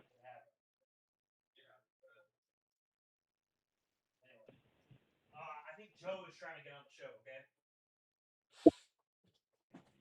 All right, bring I'm going to let Joe on the show. Hey, Joe, if you're watching this, you need to call me, okay? All right, I'll talk to you later, okay? You hear me? All right. All right, I'll talk to you later. All right. I'll see you. See you, man. All right. Is this hey Joe, is this the Joe that I talked to that I text, or is this a different Joe?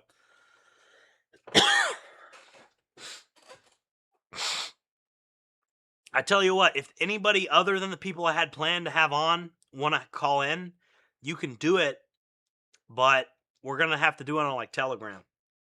Okay? So just hold off. Let me see if we can get Joe on. I don't know if this is the same Joe.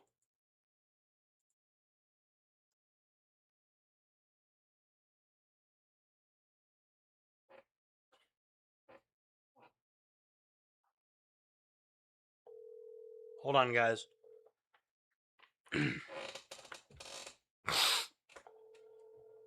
Different Joe. Okay, well, there was a Joe we got to put on today.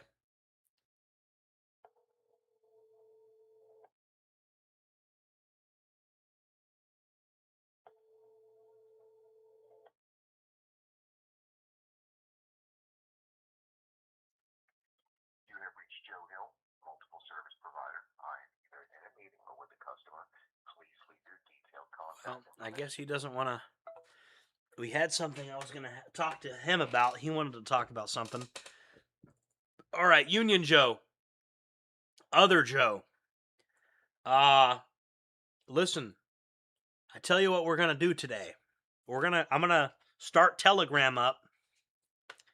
Okay?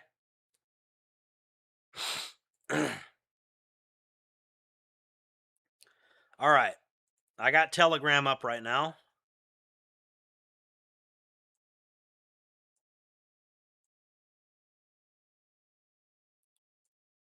And if you got me on Telegram, you can go ahead and call me now. And I'll put you on the show, okay? If anybody wants to call in for YouTube community guidelines purposes, please do not say anything that violates YouTube's community guidelines. Please do not. If you do, I might have to hang up on you. Don't take it personally, but I don't want to piss off YouTube, and there's certain things you can't say on this platform. And I want to be in compliance with YouTube's community guidelines. Guys, I do apologize for all the sniffing. I am sick, so you're going to have to put up with it for now.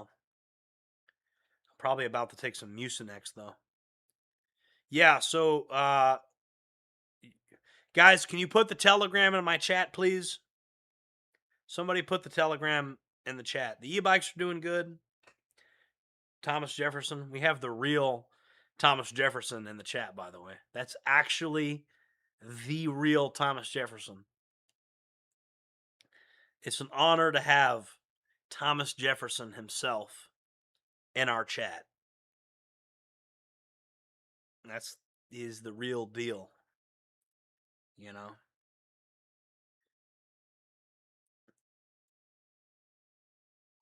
Guys, I want to thank everybody that sent the super chats. I'm not one to beg for super chats, but you see what I do when I get money. You guys see what I do when I get money. When I get money, I spend it on things that, like, I really cause hell. You want to give them hell, send JordanJJereb some money. That's the best way to give them hell. Like, seriously.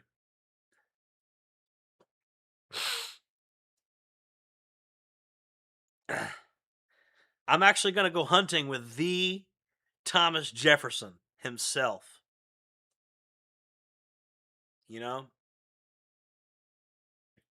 Hey, Thomas, what's the thing? What's the deal with that girl they said that you had a kid with or something? They said you had a kid with a black girl. I don't know if I believe it. I think that was your cousin or something.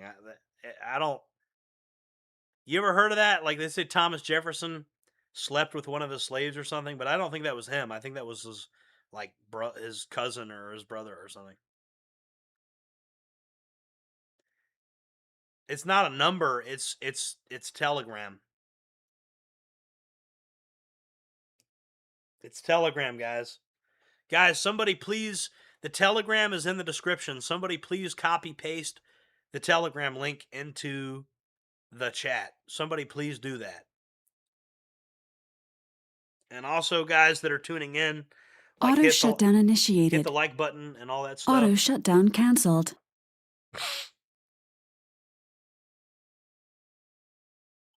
Please, somebody do that. I guess I have to do it. The guy running the show shouldn't have to do this, guys. I'm gonna put the Telegram link into the chat.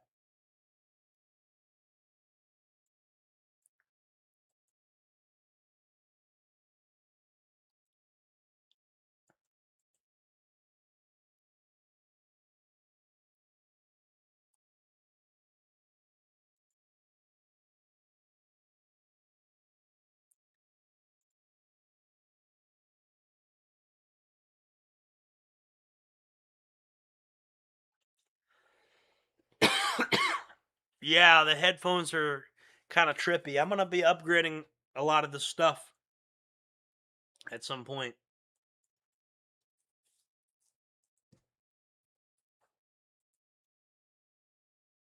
No, the guidelines are fine. Hey, Slingshot, can you paste the Telegram link from the video description in the chat for me? So that anybody that wants to call in can call in. I'm waiting for the call from Joe Hill. But there's another guy named Joe that apparently wants to call in while we're waiting for him, so.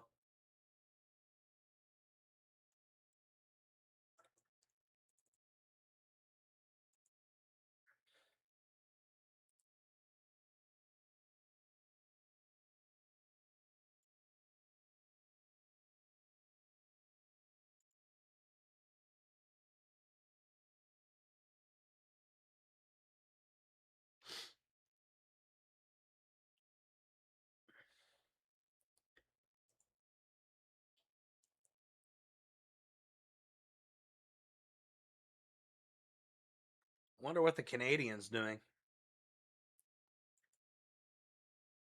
What's the old Canadian up to, huh? Understand comprehensive guide to beekeeping, from how to get bees in the first place to taking delivery, maintaining the hive, harvesting the honey, and preparing your bees to overwinter. We take you through the entire process from start to finish. Fine. We specifically made this video so that anybody, regardless of... I'm just gonna have him as background, just to give you guys something to look at. We'll have Canadian Prepper up as like background.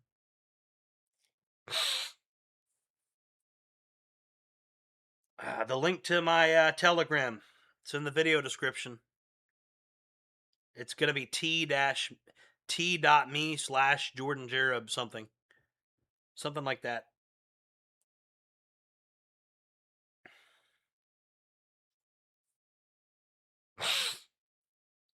No, he did get arrested. They just got him. They got him like today or yesterday. They got him off the street. You know, but they'll probably let him back out again.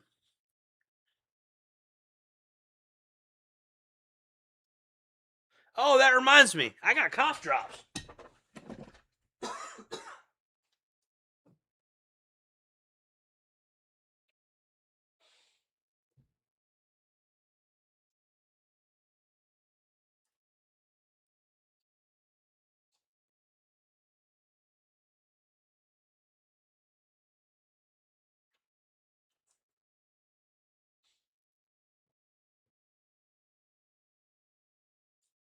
Cough drops.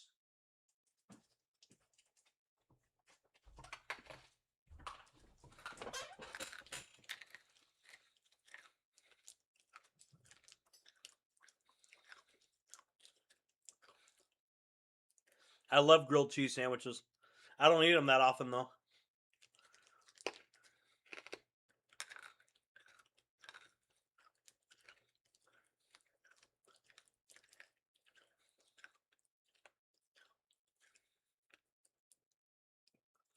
I might start beekeeping. Seems like a fun hobby.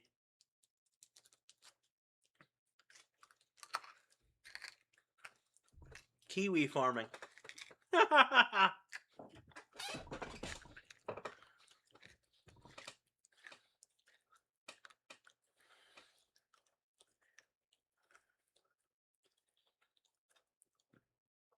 Yeah, Kiwi Farms has me listed as a lol cow. You know?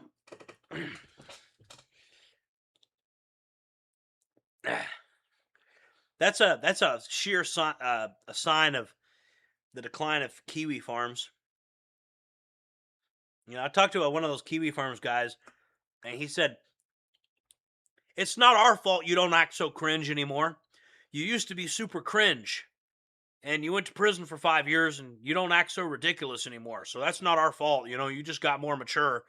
You stopped being a lol cow. That's not really our fault." Well, they say that, but the post about me is still going. They still got people posting in there, so.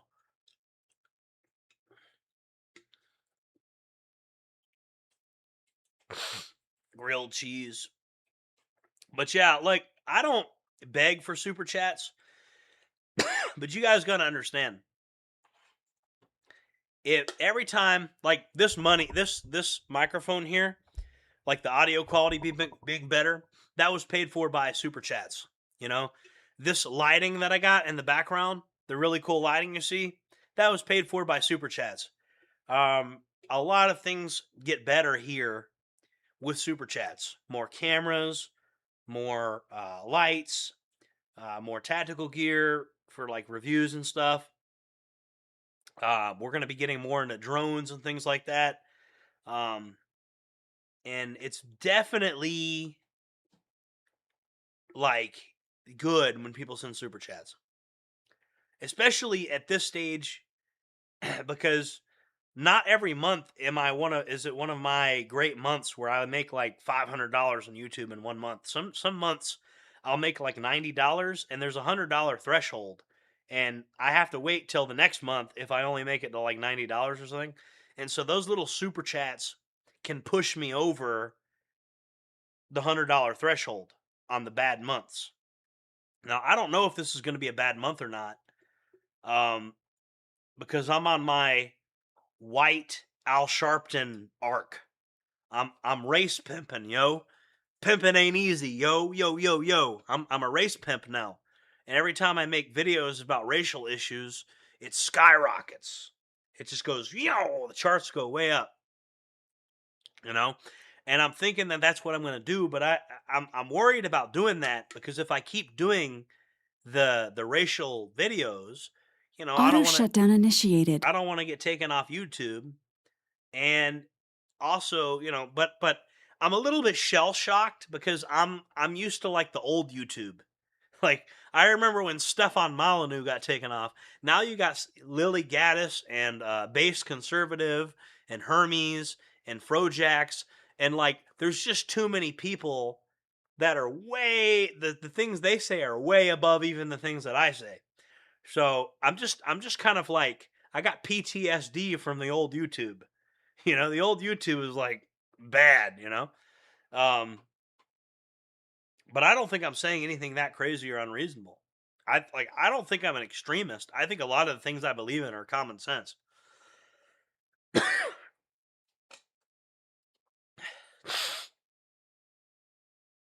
Well, I don't want to make my channel all about race all the time. You know? But at the same time, I want this channel to make money, and I want it to grow, and I want it to get bigger. So it's kind of a balancing act, you know? And I don't like the prison genre, because the prison videos I've done, I mean, no offense to the people that came from that genre that found my channel. I don't want to offend you guys, but that genre is full of a lot of retards. Like, a lot of people that watch the prison content on YouTube, not everybody. Some people are just curious about prison, but it's kind of full of these people that are like, I don't know what, like, and I want to separate the prison genre from the true crime genre, because there's a little bit of overlap there. And I've gotten some true crime people that have found my channel, and I like that audience, because that audience, well, one, they like spending money for, like, it's a marketing fact. The true crime community, they like spending money. They got, you know, it's a heavily woman demographic. It's a demographic that's a lot of women and they spend money. And I would say that the woman true crime community people that found me have probably, I'm getting really esoteric here.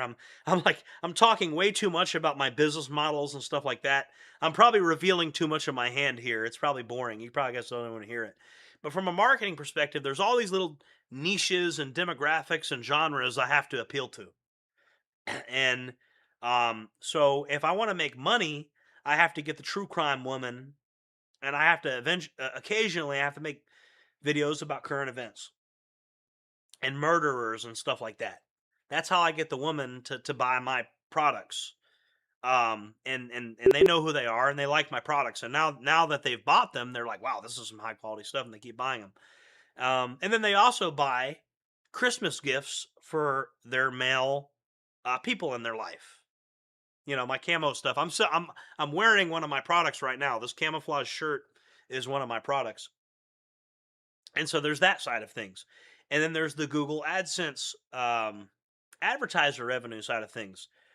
And for that, I have to appeal to the prison people, and I have to appeal to like the super racist knee-jerk reaction Klansman kind of people.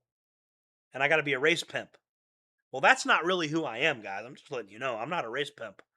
I believe in taking care of people and taking care of your family and being a prepper and doing the shit you need to do, not blaming other races for all your problems. Like, and I've said that, like, I believe in standing up for your people or whatever, but I also believe in personal responsibility and you taking care of your family and not getting completely wrapped up in, oh, these other races are doing this stuff. It's so terrible. Because that's no way to live, you know? It just isn't. And, so I do believe in a balance of things, and I want my channel to reflect that. But it's 100% true that my prison videos and my videos about racial issues just get more views than any other shit. They just do. It's just a fact. Like, my prepping videos do not make as much money and do not get as many views as my prison stuff and when I talk about racial issues. But I try to kind of make all the different audiences that fall up under me happy. And there's some of you that are just fans of everything I do. And those are my true fans. I'm not appealing to a genre. There's the people that really are just JordanJJereb fans. And those are my favorite people in my audience.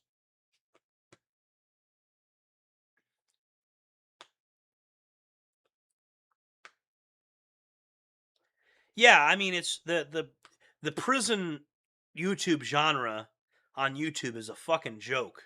Like 1090 Jake is a joke. I made a diss track rap song about him just to troll him. Literally just to be a troll. I'm not a music guy. I don't make music, bro, but I made a rap song just to diss him, just to troll him.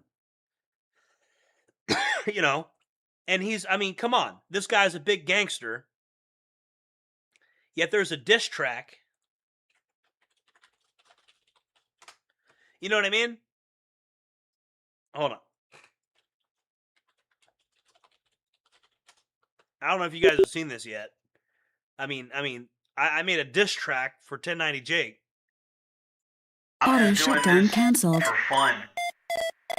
He says he's in blood, he wants to be black. Damn it, Bobby, drop the act. 36 months, what time is that? You ain't gonna say where that is a fact. Didn't I see you in GTA 5? Stole your dad's boat, then went to cry. I know who you are, know where you've been, know what type of time you were on the pen. Unforgiven, you're scared of them. You owe money to them, got cats from them. You got $1 million, everything's rent. You don't own a thing except your bling. Life gold plated like your gold chain. Feel like a layer to see you're plane. Something you're not, you just got caught. Brain in a rot, heads in a knot. Read a book, expand your mind. You barely did. Anytime I see your lies, I'm a real chud. You bet your match, you wanna be thug. Damn it, Bobby. Not even a rapper, it's not what I do, but I think you work for the who? I don't want to say it, they'll censor me. My audience, chuds will humor me.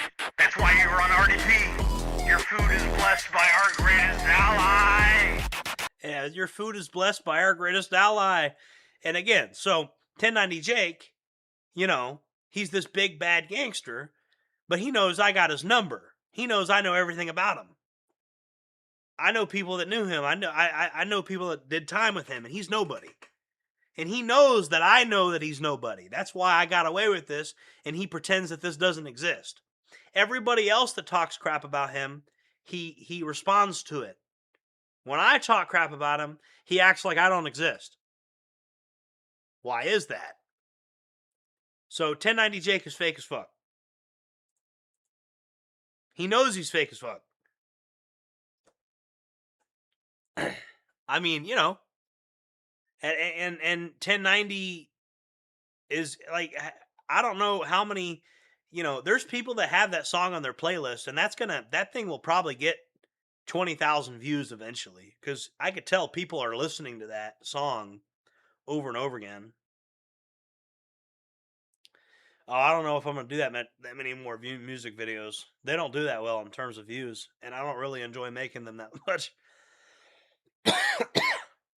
I could make a few more music videos if people really beg for it, but you know, my metrics are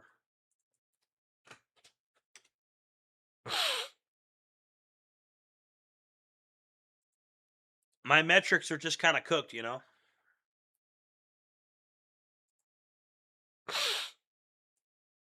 I mean, it's just pretty clear what makes the most views. You know, like I got this newest video on the situation that happened in Charlotte. And, you know, I mean, we could already see what's happening with that. You know, because right now it's 11:05 p.m. Let's see. And, you know, and this isn't crazy impressive, but, you know, this video hasn't been up very long, and it's, you know, all things considered, it's doing decent. You know what I mean? I mean, in the last hour, it's got 149 views. That's, you know, that's not great. It's not bad either, though.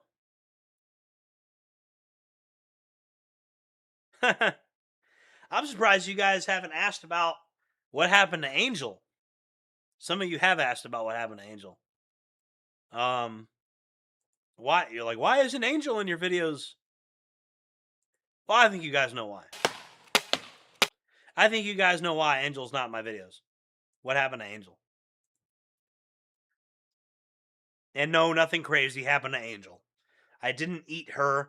I didn't chop her up and eat her. I didn't fry her like a barbecue because I was hungry and eat her. That's not what happened. I didn't eat her. Not in that way. At least. No, we just, you know, we're just not really compatible, you know? And like that's the reality is I get a girlfriend and then it lasts not very long because these girls are kind of cuckoo. And, you know, I fall off the horse and then I try it again. And it's not really my fault. It's just these girls are just like, no, she didn't violate. She's not on probation or nothing. She violated the rules of this household, though.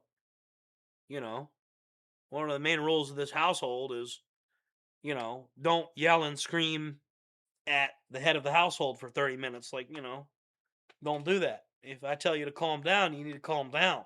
You know, I'm not into yelling and screaming at people. I'm just not into doing that, especially not women, because, you know, when I walk away from you, it's like, you know, I'm not going to yell and scream at you because, you know, I mean, we can't resolve this stuff through violence. I can't hit a woman. Can't, you know, I can't put my hands on a woman or they'll hang me. So, you know, I just run away, you know, and if they hit me, I can't even defend myself. So I just, you know, and so when a girl starts acting crazy, I just can't have her in my house, you know.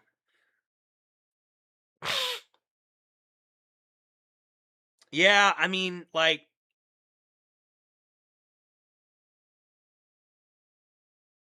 it's just kind of like it's hard to deal with people, you know, and especially with somebody that has antisocial personality disorder.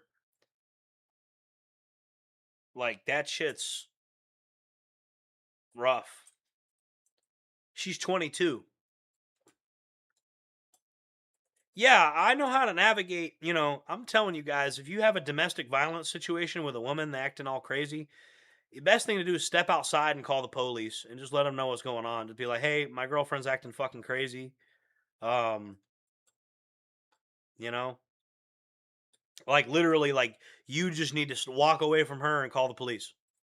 If she's acting like she's gonna hurt you, that's my advice. And I'm not gonna say what happened with her. Nobody got arrested. Let me put it that way. But I will say this: I have a strong community out here, and if a girl moves into my house and starts acting retarded, the community out here knows me. When I go to the store, they say, "Hey, Jordan." Like everybody out here knows me. So, when some new girl that's not even from here moves into my house, she could tell these people whatever she wants to tell them. She can make up whatever lies she wants. But I have ties to this community. These people know me. Like the sheriff out here knows me. All the sheriffs and stuff, they know who I am. You know. So people are always like, "What if this girl makes up, says you did something?" Well, one, I have cameras all over my property, and I'm on camera leaving my own house and walking away from a heated argument. You get what I'm saying. But I mean, my whole thing is, I'm willing to let a girl hit me and not hit her back. And then I'm willing to leave the house and just call the police. And then I know people say, well, girls will make stuff up. Yeah, they can make stuff up, but the one of the coolest things about my sex life, my dating life, I don't date women from around here. Every woman I date lives hundreds of miles from here, and she drives hundreds of miles to come live here.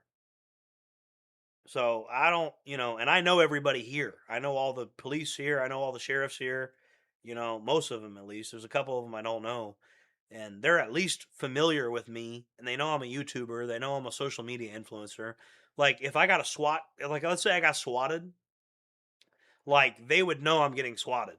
If somebody swatted me, they'd be like, "Oh, you know, that's pretty crazy. Like somebody's trying to swat Jereb," and I would just have to go outside and verify like that nothing weird's going on. You know, like what happened to Donut Operator when he got swatted.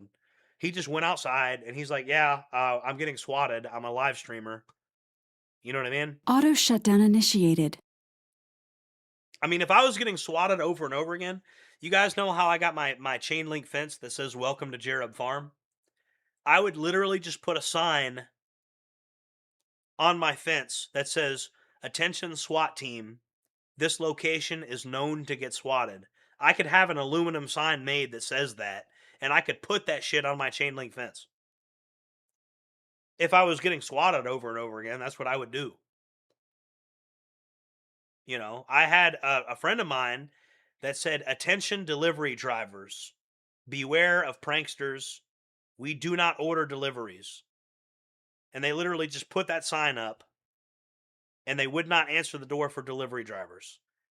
And they just had that, So again, like if Kiwi Farms gets my address and they want to dox me, the cool thing about getting doxxed is people send me cool shit. They send me like crates of energy drinks off Amazon and stuff.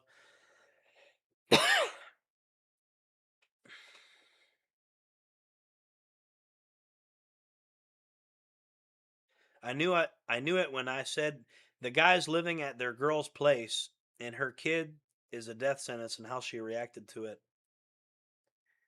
Well, one thing I notice about the girls I've dated that have had kids that they've lost custody over, that's a very touchy subject for them.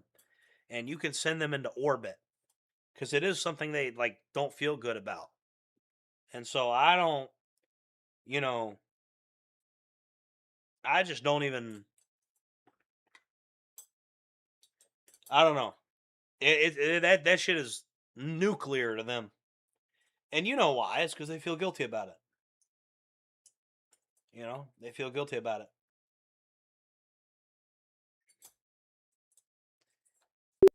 It is what it is.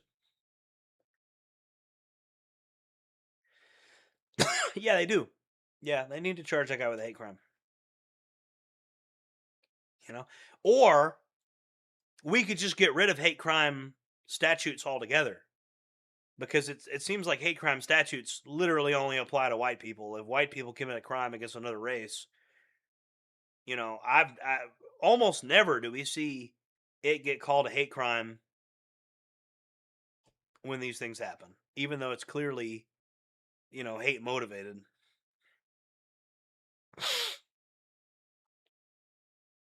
So, I mean, this guy was clearly targeting white women, you know, when this whole thing happened. But I'm not mad at Angel. That's the funny thing. She got furious at me. I've never been mad at her. Like, she got furious with me and I wasn't even mad at her.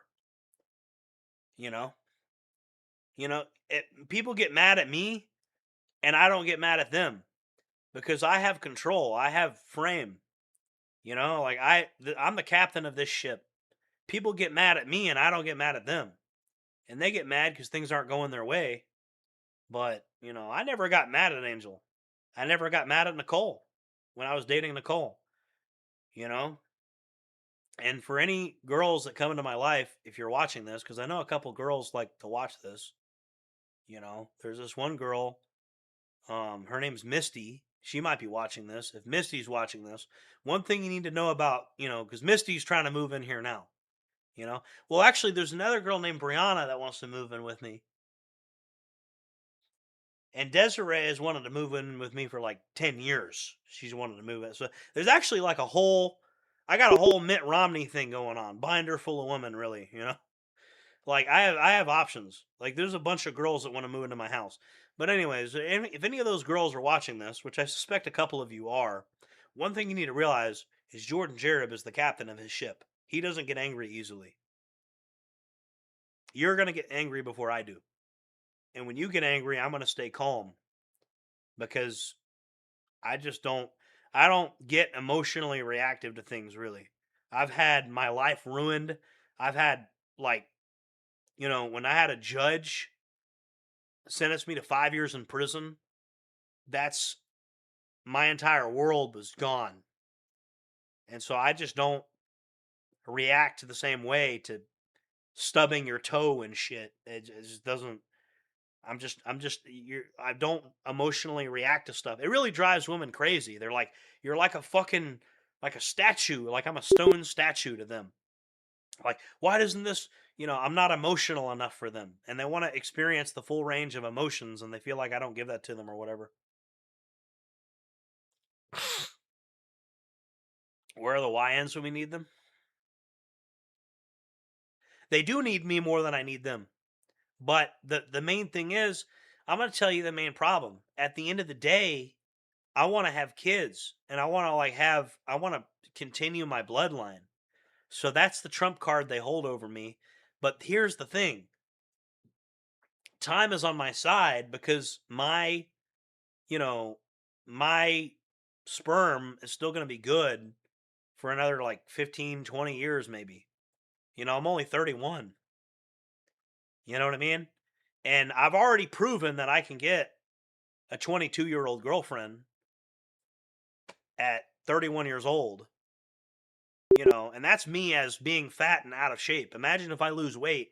I mean, I have like tons of options, but they do have the ultimate trump card over me, which is that, you know, I do need them in terms of like, if I want to continue my bloodline, I need an egg that can be fertilized, which I don't have. So, you know, you say that I hold all the cards and yeah, they need me more than I need them. But I mean, you're right in a sense, but ultimately the Jereb, you know, bloodline dies with me if I'm not able to, you know,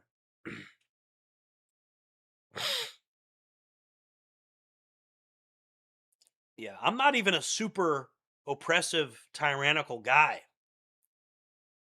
But I'm going to tell you the main issue with the girls that I've dated.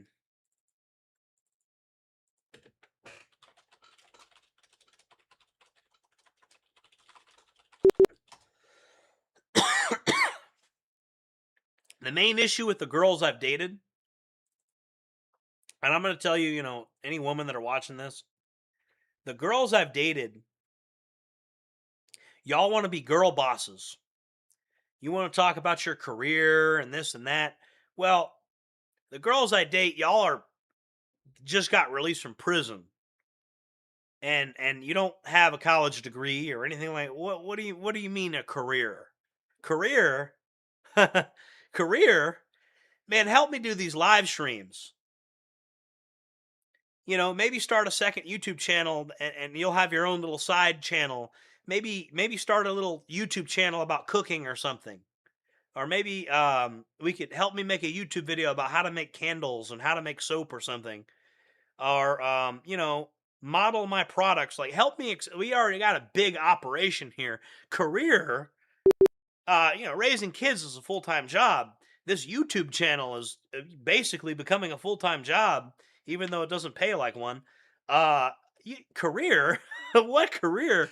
You know, I mean, girl, you just got out of prison and you got 3 meals a day in a 3-bedroom house, you know, and a guy that has a you know, a pretty high net worth for a 31-year-old. What do you mean career? Career? How much you like? How about, you know, you got a house. You got a house and a man that puts the food on the table. What do you mean career? You know, there like again, it's just this girl boss. I got to be a girl boss. And it's like, I don't want to hear about your career. I don't want that. I want a girl that's going to help me make YouTube videos. You know, I'll be very blunt. I want to have sex. I want to make babies. I want to make YouTube videos. I want to have nice meals that I can eat, you know? And in exchange for that, you get everything, an entire kingdom of resources. That's what you get in exchange for that. Like, I don't know. I think it's a fair trade, you know? You get like pretty much everything you would ever want. And in exchange, I just want some kinky sex and some home cooked meals and not have drama every fucking second. I don't know. I just think these girls are spoiled. And that's the problem with me dating the younger ones is the younger ones are particularly spoiled because they lack a frame of reference. They haven't been with that many men. Powering off. You know what I mean? Auto shutdown canceled. Powering on. Mic on. Anyway. I'm making sure this thing's still. Mic off. Anyways, yeah, so, you know, I dated Nicole and I dated Angel and I let you guys into my relationships and I'm going to continue doing that. And the reason I'm going to continue doing that, I'm going to tell you guys my grand male dating strategy. I'm going to tell you why I am secretly not so innocent. Why I am secretly kind of sociopathic. But I didn't do this. Society made me this way. I'm going to explain. I'm going to tell you why. Hold on. I'm checking my own audio there. I'm not as innocent as you guys think I am. But I'm not as guilty as the liberals say I am. But I will tell you guys a huge part of my dating strategy. So you guys know what pre-selection is? The more girls I date, the more valuable I am to women. So every time a girl comes into my life and causes a little bit of chaos, and I end up spending a few $100, you know, taking her out to eat and buying her new clothes and all that. See, she thinks she's getting over on me, but she doesn't realize there's a photographic and videographic record of when we dated, and I'm getting like huge social capital boost, social proof boost. And this is enhancing my reputation among other men. and also making other women want to date me more. And so, is that worth a couple $100? Yes, it is. Now, by all means, if you want to stick around and you think you can handle me and you think you can handle being my wife, you can do that. Otherwise, you can be in my little collection of chicks that couldn't handle me. I'll make a compilation. Like, it's going to get to the point where there's a compilation of like a collection of videos of me hanging out with all my girlfriends. A girlfriend resume. Yeah. Yep. Yep. A girlfriend resume. I think more guys should do this.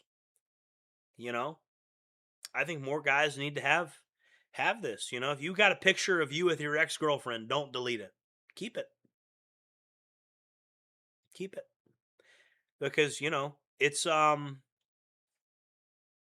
it is what it is, and these girls make you go through hell.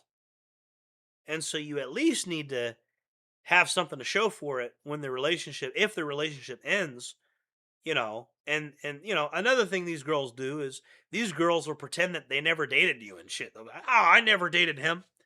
And then it's like, "Oh, really? Well, here's a picture of me with my arm around you, and here's a video of you saying you love me," and so I don't know, what do you call that? you know? So I just think it's pretty funny. You know. And then girls will say stuff like, "Well, I just lived with him and I slept in his bed, but we didn't have sex. Yeah, and I got beachfront property for you in Kansas." Yeah, yeah. Yeah, sweetheart. I got beachfront property for you in Kansas. Yeah, I lived at his house and I slept in his bed, but we never had sex. Yeah, yeah, sweetheart. I got beachfront property for you in Kansas. I mean, it's like, you're not hurting me. That's the thing. You're not hurting me. You think you're hurting me by doing this to yourself? Because the thing is, when you move into my house, you have the potential to, if you make me happy and you don't cause drama, you can be my wife. If you choose that. But instead, you just want to run off and do crazy shit, and you're forfeiting a lottery ticket. Because a relationship with me is a fucking lottery ticket. I mean, financially, it's the equivalent of winning the lottery. I'm telling you, a relationship with me. The amount of resources I bring to the table is the equivalent to a damn winning lottery ticket.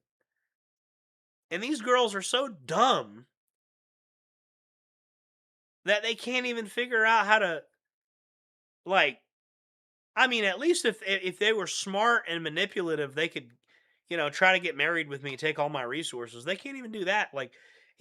Girls used to have the attention span to get married to you and take all your money. Now they just don't even have the attention span to do that.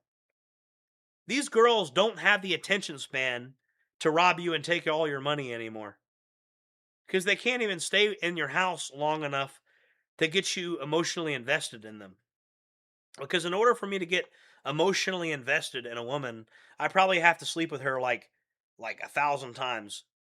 Because my pair bonding instinct is my pair Auto bonding shutdown initiated. instinct is pretty much fried. Auto shutdown canceled. Women, they fry their pair bond instincts easier than men, but even men fry their pair bonding instincts after, riding this crazy train. I have to be with a girl for a year before I really, really deeply fall in love with her. But it's just so dumb. Angel threw away a lottery ticket. You're with a guy that has a high net worth, and you just, you have a lottery ticket. You've won the lottery, and you just threw it away for no reason. Nicole did the same thing. You got somebody that'll take care of you forever if you just don't act retarded. That's all these girls got. That's all they got to do is just don't act retarded. Just cooperate with basic, simple requests. Don't act stupid. Help me make videos. Help, cook dinner. Help keep the house clean. other than that, like pretty much nothing is even really expected of you other than that. Oh yeah, and then like sex. You know what I mean? Like it's not you're not you don't have a lot being asked of you. But see, a lot of guys don't push the issue. They don't know how to push their issue. But see, women, they push their issues. They talk about, this and that. They might see some data set of a small discrepancy, and there's a gender pay gap, and this and that. And it's like, okay, you want to push your issues at every opportunity. I want to push my issues. My issue is, damn, I got a lot of money, and you guys move into my house, and all you got to do is not act crazy, and you could literally have everything you'd ever want handed to you. You don't got to go fight in a war. You don't have to be a construction worker. You don't have to, you know, do anything crazy. Like literally, you could just have. I mean, you have the option of having everything handed to you if you just act decent. You know how many men out there that, and yeah, a lot of men don't have the money to provide for a woman like that. But again, that's all the more reason for a girl to act decent if she moves into my house. Because it's getting more rare. A guy that can support a woman financially is becoming more and more rare. Okay, that's all the more reason to, like, I don't know, maybe treat me nice. Don't be an asshole.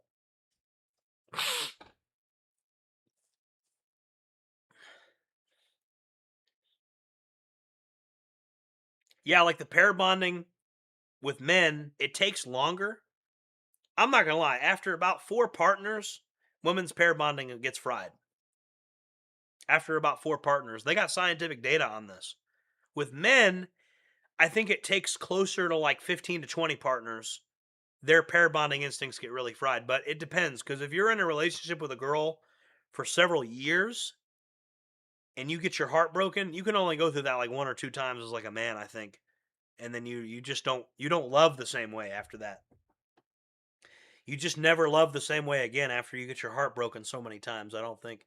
And ironically, I think women are more attracted to you when you've had your heart broken over and over again, because you're less simpy. And they want what they can't have. So if they can't have your heart, if they look at it as a challenge. So you being a broken, damaged man that can't really love them, like, I can't really love you the same way a 18-year-old Catholic virgin that's never been with a woman can love you. I can't. I'm damaged. I've had my heart broken too many times by women. I don't have that pure, childlike Disney movie, view of how love works. That really simpy romantic shit. I don't have it. I can be romantic with a woman just because I've read their little romance novels and I can play up to their expectations. I'm capable of doing it. Yeah, I get the lotion out and I give them a back rub and all that. And I, just like women watch the porno movies and they know how to say all the right stuff that gets you off, it's two could play that game. But I'm very limited in my ability to really, really, really, really get super involved romantically until I've known a girl for like a year. Auto shutdown initiated. I'm just being honest with you guys. I can't get super, super lovey-dovey with them. I just can't. Until I've known them for about a year, Now, my love language is like sex. If I've had sex with a girl for like, 1,000 times, yeah, there starts to, a kind of bond starts to form, But it wasn't enough time with Angel or Nicole. It just wasn't enough times with them,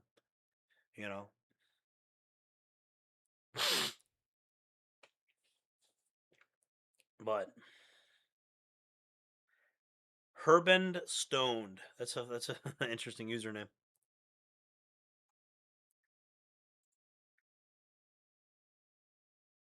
Yeah. Guys, I got to get some more cough drops. I see we got some viewers, so I'm not going to I'm not gonna get off the stream because there's a lot of viewers. There's anywhere from like 10 to 15 viewers coming in and out. So.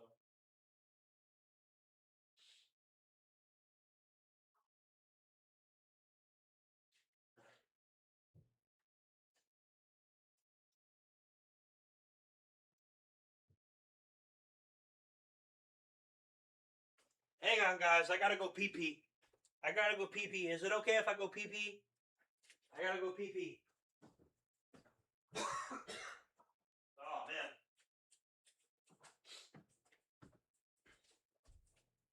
Hold on, guys. I'll be back.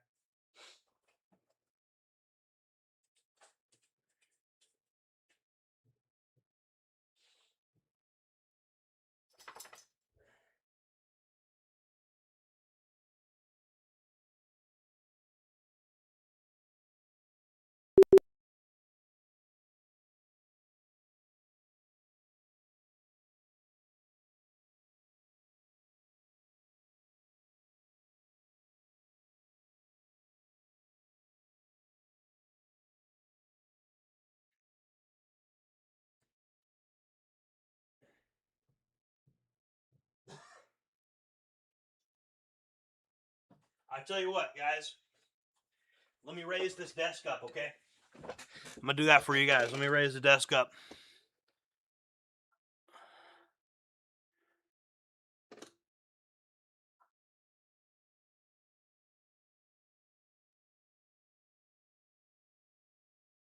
So I can stand.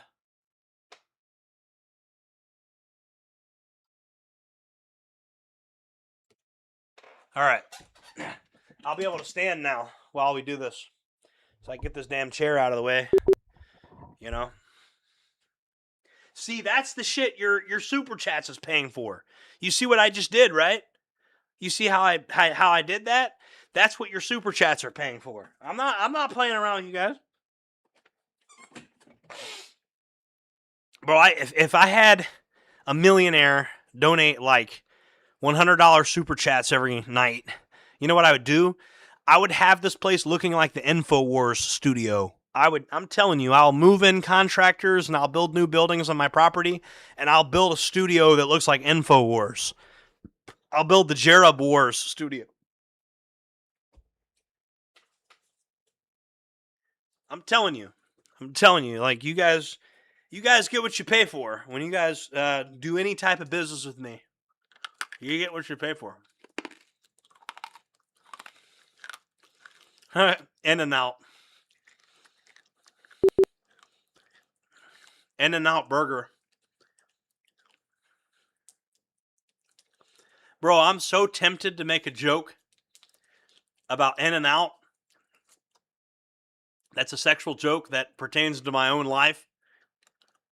But I'm going to be the bigger man. I'm not going to do it.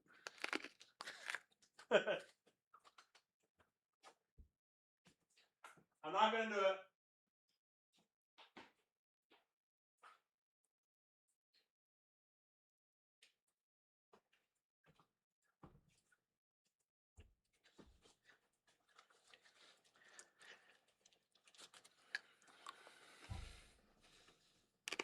In and Out.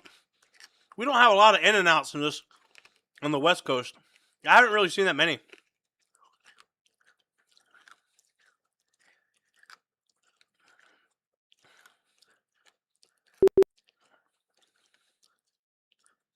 In and Out.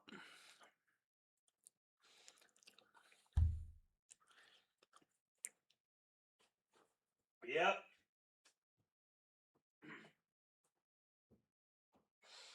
All right. Guys, I'm about to make some tea. And I'm going to make it with I'm going to show you guys. Hold on. I'm going to show you what I'm going to make it with. I sell these. See that right there? See these mugs? I sell these mugs in my store. Pretty cool, huh? Deep Rock Galactic Rockin' Stone. Interesting.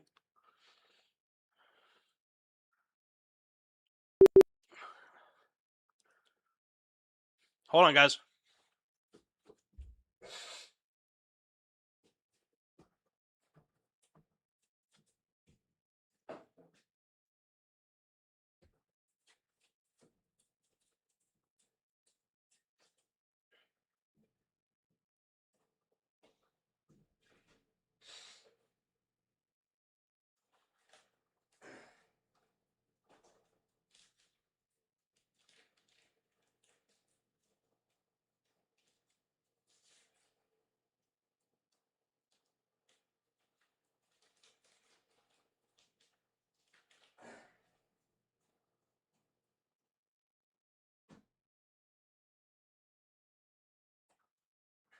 I should have a video.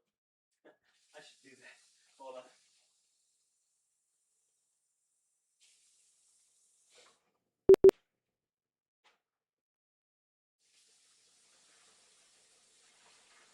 Hold on, guys. Making tea. We're making some tea, alright?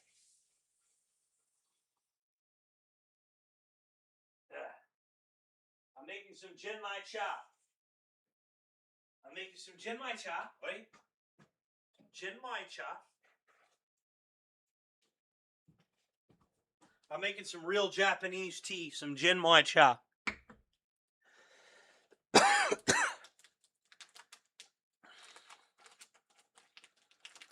And by the way, I have all this luxurious ass shit at my house.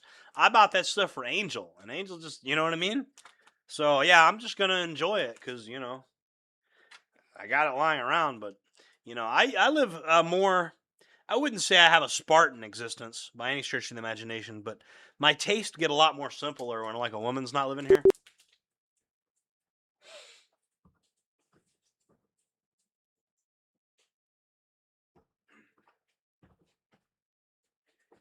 Like whenever you see me drinking gin mai cha, Japanese tea. I don't even know if I'm pronouncing that right. Whenever you see me doing something like that, there's a woman nearby. Because I wouldn't drink this stuff when I'm single. I mean, I'm single now, but this is leftover stuff that I bought a big stockpile of tea and coffee and all kinds of shit for me and Angel to share. But the relationship didn't really last, and the stuff is still laying around, so I might as well enjoy it. You know how it is. If anybody wants to call in, you can just use Telegram to call in. I'm gonna put the link in the. Chat because everybody acts like they don't know how to do it, so I'm just gonna do it. There it is. There's the Telegram. And if anybody wants to donate, the reason you could do Cash App, but the reason I actually like Super Chats is because it puts me over the $100 threshold for the month. Whenever I'm like, if ever there's like a slow month, which this month I don't know if it's going to be a slow month or not. It remains to be seen. I got some videos that are pretty interesting coming up. I'm the guy from TFR. I'm the guy. I'm the Adams Waffles. I'm the Adams Waffles leader from TFR. Uncle Mason put me in charge of a whole platoon of Adams Waffles soldiers. Powering off. Auto shutdown canceled. Hold on, guys.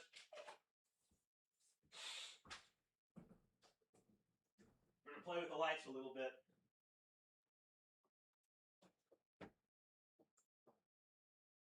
I want to see if I can get the lighting to be satisfactory. That's better. That's good. Pretty good lighting. Yeah. Anyway.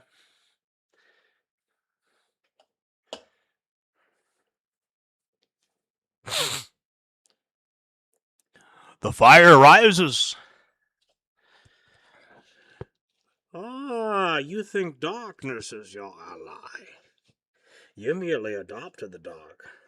I was born in it, molded by it.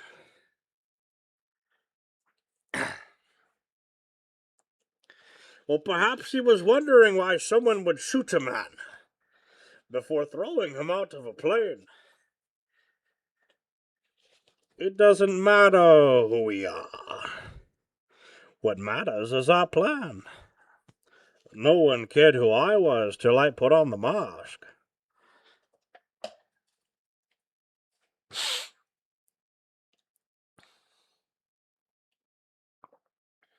All right, I'll turn on the big light if you guys want. I think it's all right. I think we're good. I think the lighting is fine. Well, okay. I guess it's a little depersonalizing having the light off.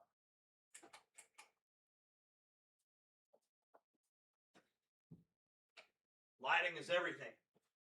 Sam Hyde taught me that with his shows. His little shows are pretty well lit.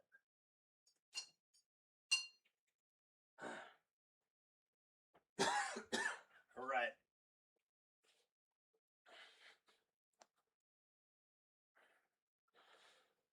Does anybody have any questions? The more I talk, the less you have to. No, the more you talk, the less I have to. So if anybody has any questions, please let me know. If you have any questions that you want me to answer, please let me know.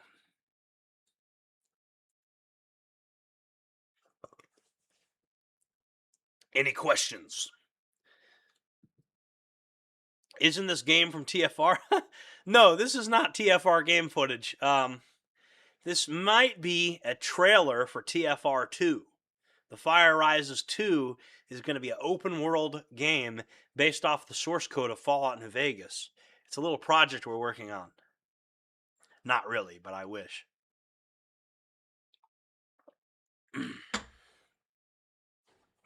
I wish. I wish.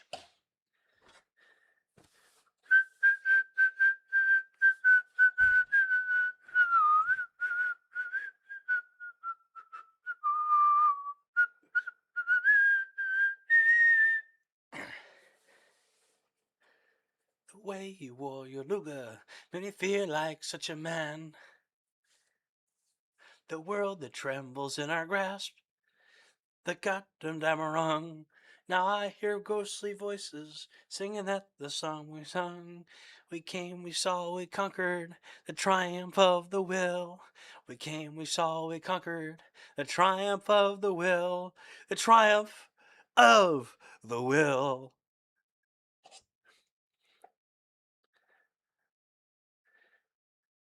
We came, we saw, we conquered the triumph of the will.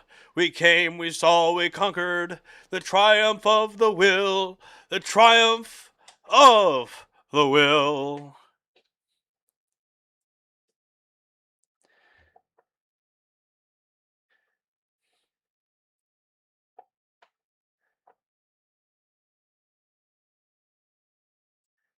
These girls, they want to be my wife, so they give me a thrill. The way I fuck their pussy, it was... it gave my dick a chill. The way they trembled in my grasp before I went to come. That's terrible. I'm sorry. I'm up too late.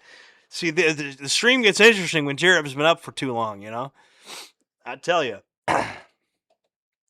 We came, we saw, we conquered the triumph of the will. We came, we saw, we conquered the triumph of the will. The triumph of the will. Ava, come sit on my face. Berlin is burning.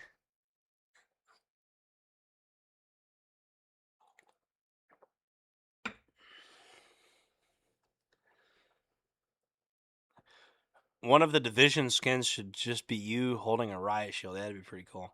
They need to have, like, they need to update TFR and, like, have more Jereb stuff in it. That'd be pretty funny. Like,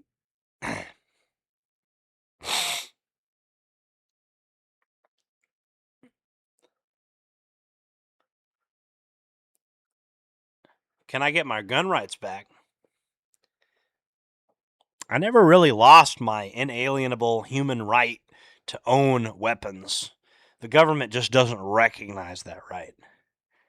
But I know what you're asking. You're asking, can I get the government to recognize those rights? I don't know. The bigger question is, what happens when we stop recognizing the government? You know? People say, oh, the government doesn't recognize your right to bear arms. So I say, well, sooner or later, we might not recognize the government. That's a two-way street. They might not recognize my rights. You know, here's the thing.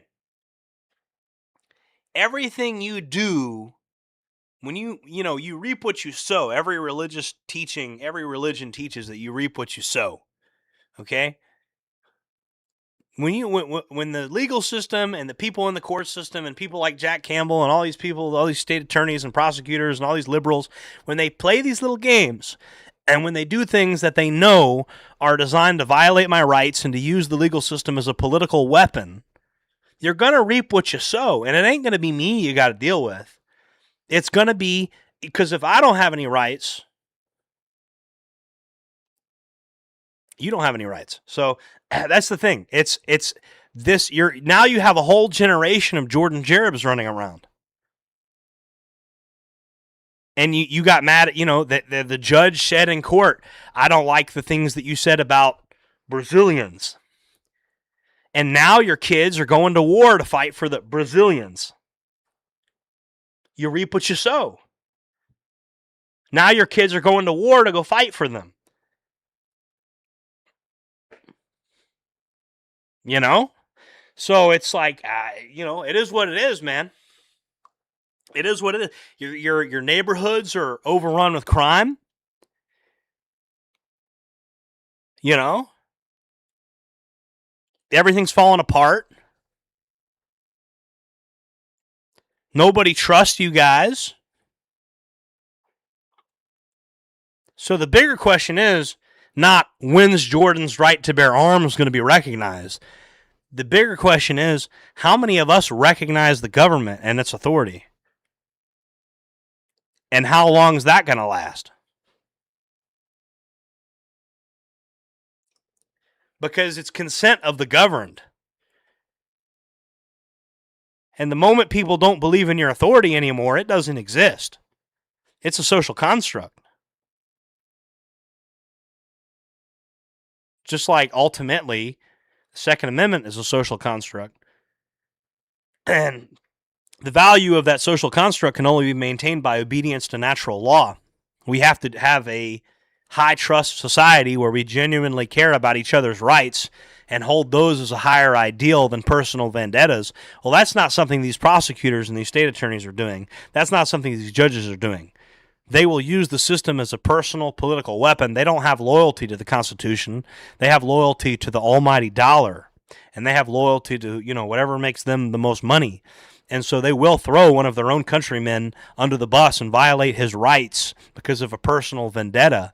But now you sowed that energy into the universe, and you did it to Handsome Truth too. You put him in jail for 6 months on a littering charge. And then you're going to put Austin Rogers, not the politician Austin Rogers, the nobody Austin Rogers from Sandusky, Ohio, that autistic kid. You literally made fun of him getting graped. You joked about that. And you sent him to prison making jokes about him getting graped. And you gotta reap what you sow. You want to sow this, and so what's going to happen, there's second order effects to the things these tyrants do. There's consequences, especially you lower level ones that can't go run off to a private island because you don't got billions of dollars. You local, low level tyrants, you're going to be the first ones to feel the second order effects. And I was trying to help make the community a better place because I was saying 2 + 2 = 4. And you wanted to stand up against me. And now your neighborhood is getting taken over. And now your sons have to go fight a war again for these people that you said that I can't criticize.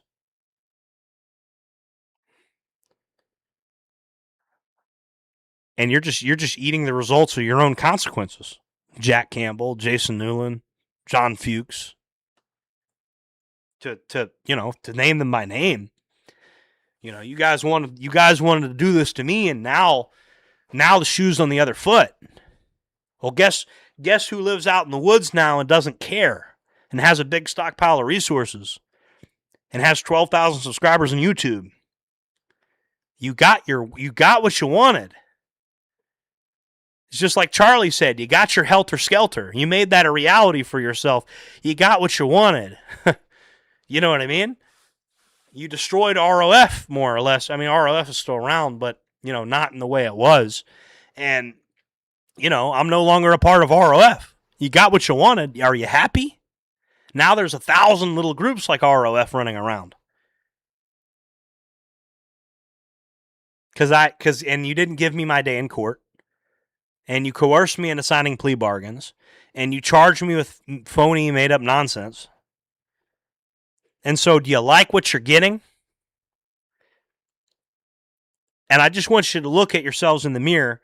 Jack Campbell, Jason Newland, Jack Campbell, John Fuchs, all you people from Tallahassee screwed me over. All the judges, Judge Allman. I want you guys to look in the mirror and ask yourselves, do you like the world you live in? Because you created it. I didn't create this world you live in.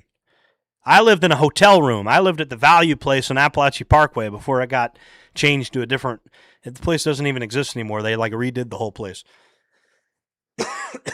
You guys treated me like a terrorist all the way back when I was living in the Days Inn motel room, and me and Jasmine McCraney were living in there for a little while.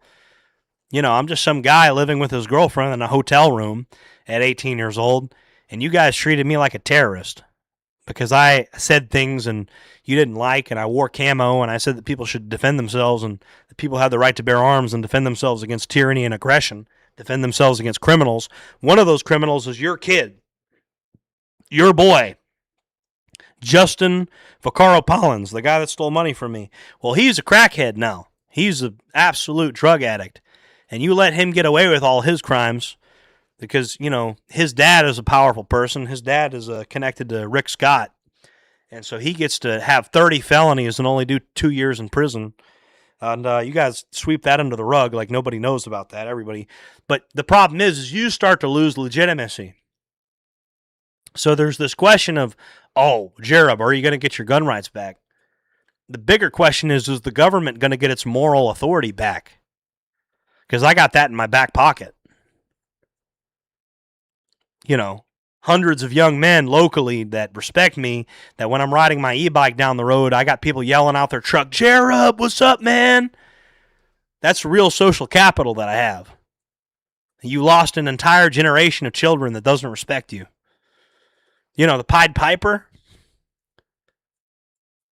And so you took my rights away. And you didn't respect my rights.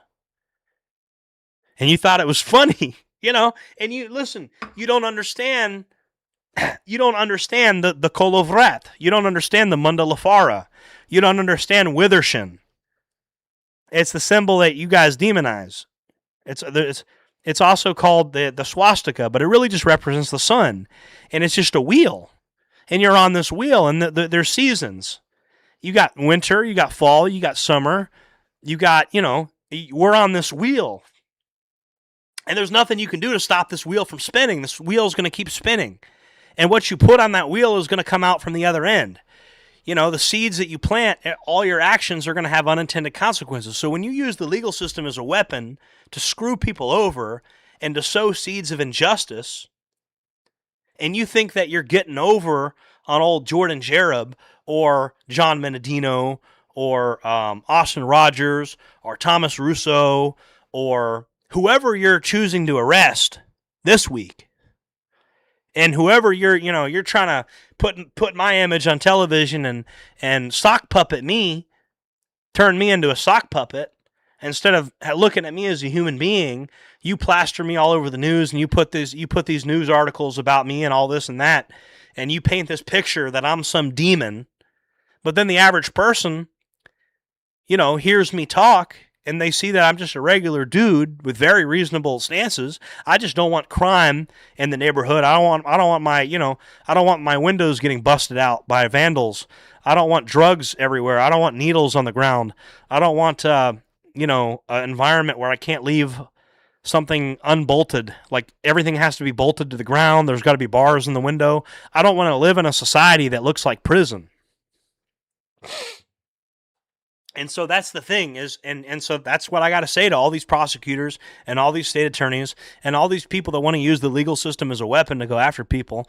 There's a spiritual energy. You're on that Withershin or Dioshin or the Kolovrat or the sun wheel, the black sun, the Sunarad, whatever. You're on this wheel, and there's 4 seasons. You got summer, then you got the fall, and then you got the winter, and then you got the spring. And that is the swastika. It's an ancient symbol. You guys associate it with Nazis because you guys won't let the Second World War die. The Second World War is still going on. You won't let it die. And the swastika existed way before Hitler. The Buddhist and the Indians and everybody. The Native Americans had it because it's an ancient symbol that represents the wheel that you're on. You're on this wheel. If you ain't getting off this wheel, you don't got no choice. It's bigger than JordanJJereb. You don't have a choice. You're stuck on this wheel. And you're on the wheel. The black sun, the Kolovrat, the Withershin, the Mundalafara. You're stuck on it. Ain't a fucking thing you can do about it. You kill me right now, you're still on this wheel. And, that wheel has seeds. You start throwing seeds down during the wintertime. Don't get mad when those seeds start to sprout in the spring. And you deprive people of their rights. And you undermine your own legitimacy when you did that. And you did that during COVID-19. You deprive people of your rights. You let your power get to your head. And what happened? You lost all the legitimacy. And you made a bad deal with Loki. And one thing about Loki, or the devil if you're a Christian, is he says, I got a really sweet deal right now. Take this. And then you're going to owe me later. And you made a deal with Loki. You made a deal with evil because you wanted power. And you got your come up.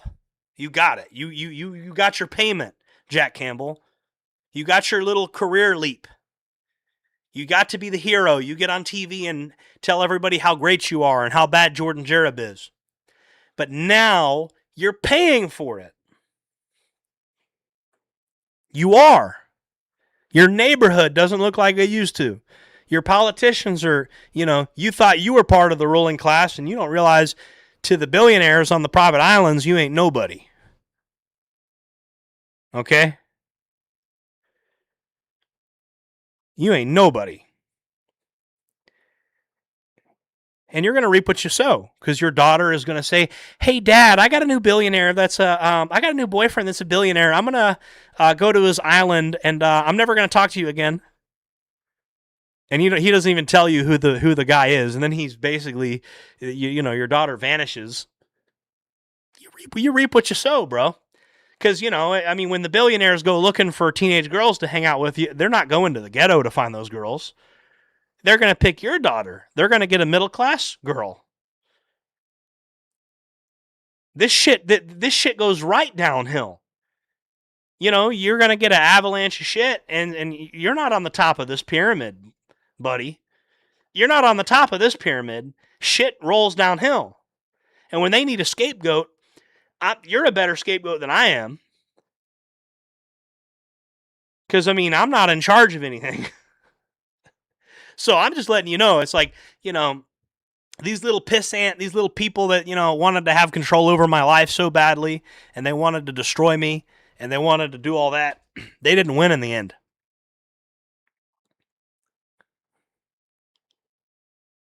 Oh, shit. Did they cut the stream off? Okay, the stream is still going. I thought they cut the stream off for a second. I was looking at the stream. It looked like it kind of went out there for a second. So, anyway, that's my take on that. I believe there's a diametric exchange of I think you reap what you sow. You know what I mean? I think you reap what you sow. I don't know if it's karma or weird energy, which is what the Odinists call it, the ancient Volkish energy. And it's not so much that there's some mystical karma, it's just that every action has a reaction. You don't have to. You could be an atheist and understand this, and that's the thing that I hate about atheists is they think they're so smart and they don't realize that you don't have to interpret the stuff literally.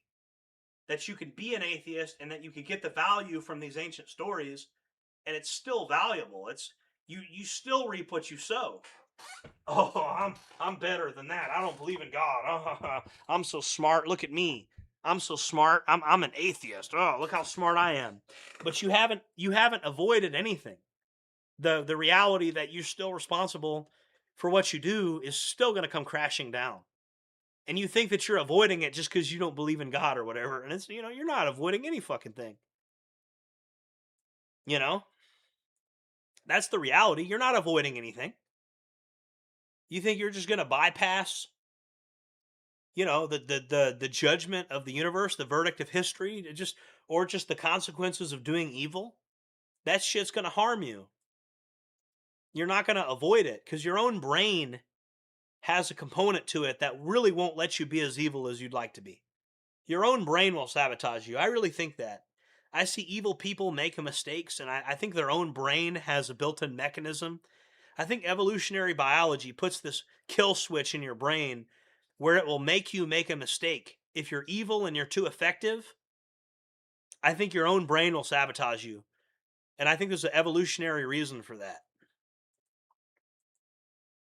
Kind of a wild theory, but you're watching JordanJJereb at 12:05 a.m. So this is when things get the most wild. Anyway, I'm open to answering any questions you guys might have. Is my audio all right? Everything's all right? Like nothing's changed?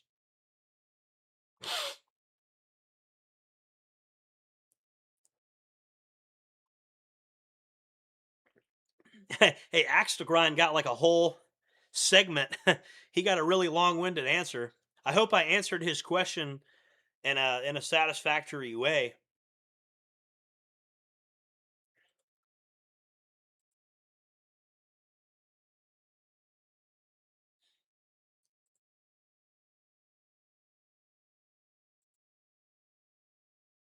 The fire rises.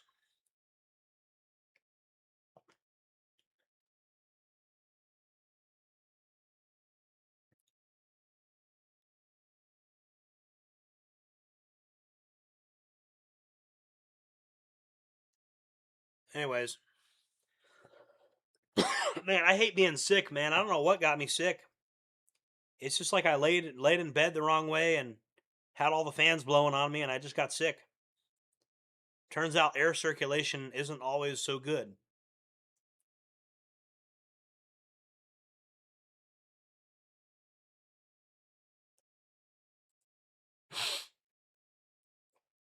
But this Jin Mai Cha tea is doing good. And I'm not going to lie. Another thing that's good that I've noticed, I recover better from certain sickness by just getting out and just being like, just don't be a baby about it when you're sick. If you could just kind of go outside and do a few things, I think that helps you recover. Get dressed in the morning, They've done studies at hospitals saying that when patients get dressed in the morning, that they recover faster. You encourage them to talk a little bit, they recover quicker.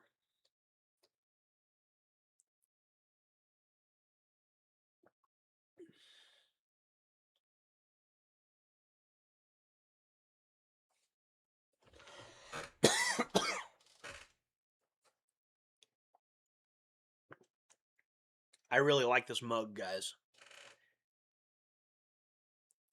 I do sell these.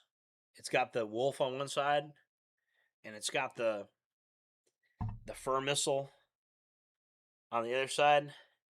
I designed it for a friend of mine that's he's a law enforcement officer that works with dogs. I'm not going to say what agency he's with, but he's the guy I designed it for. That's another thing, the state attorney's office doesn't like me, but the average cop on the street loves me. Well, because if you got a criminal that takes your gun and he's beating you to death or something, you better hope I come up on you, because who's going to save your ass? What type of citizen is going to save you? Is it going to be some liberal that hates you and wants to take all your money, defund you and stuff? Oh, the Belfast riots, that was interesting. We were talking about Ireland earlier and how a woke person in Ireland would be called a Nazi by an American liberal. Like their definition of basically Irish people, they take the whole worldview of liberalism, but they place themselves as one of the protected classes. So when you take liberalism and how there's the protected classes, well, the Irish take that liberal ideology and they say, well, we're the victims of colonialism. We're the victims of oppression. We're the victims of this and that and this, And so the average Irish person, like the liberals don't know what to do with them, because they're like, oh, shit. We can't play the whole historical trajectory game here because they were actually the victims of colonialism and all this. So the Irish, you can't use liberal white guilt on them because they were the victims of colonialism. They were the victims of oppression and slavery and all that. So you literally try to guilt trip them with white guilt. They don't know what white guilt is. So it's just it's a different, you can't brainwash the Irish as easily. It's not, you know what I mean? Now, the flip side of that is they have a pretty rigid way of thinking. You know what I mean? That's the flip side of that. But they're not going to accept what they view as liberalism is totally different than, see, the white American liberalism is all white males are bad. But the Irish don't view it that way. They view themselves as part of the oppressed. They look at themselves as one of the protected classes.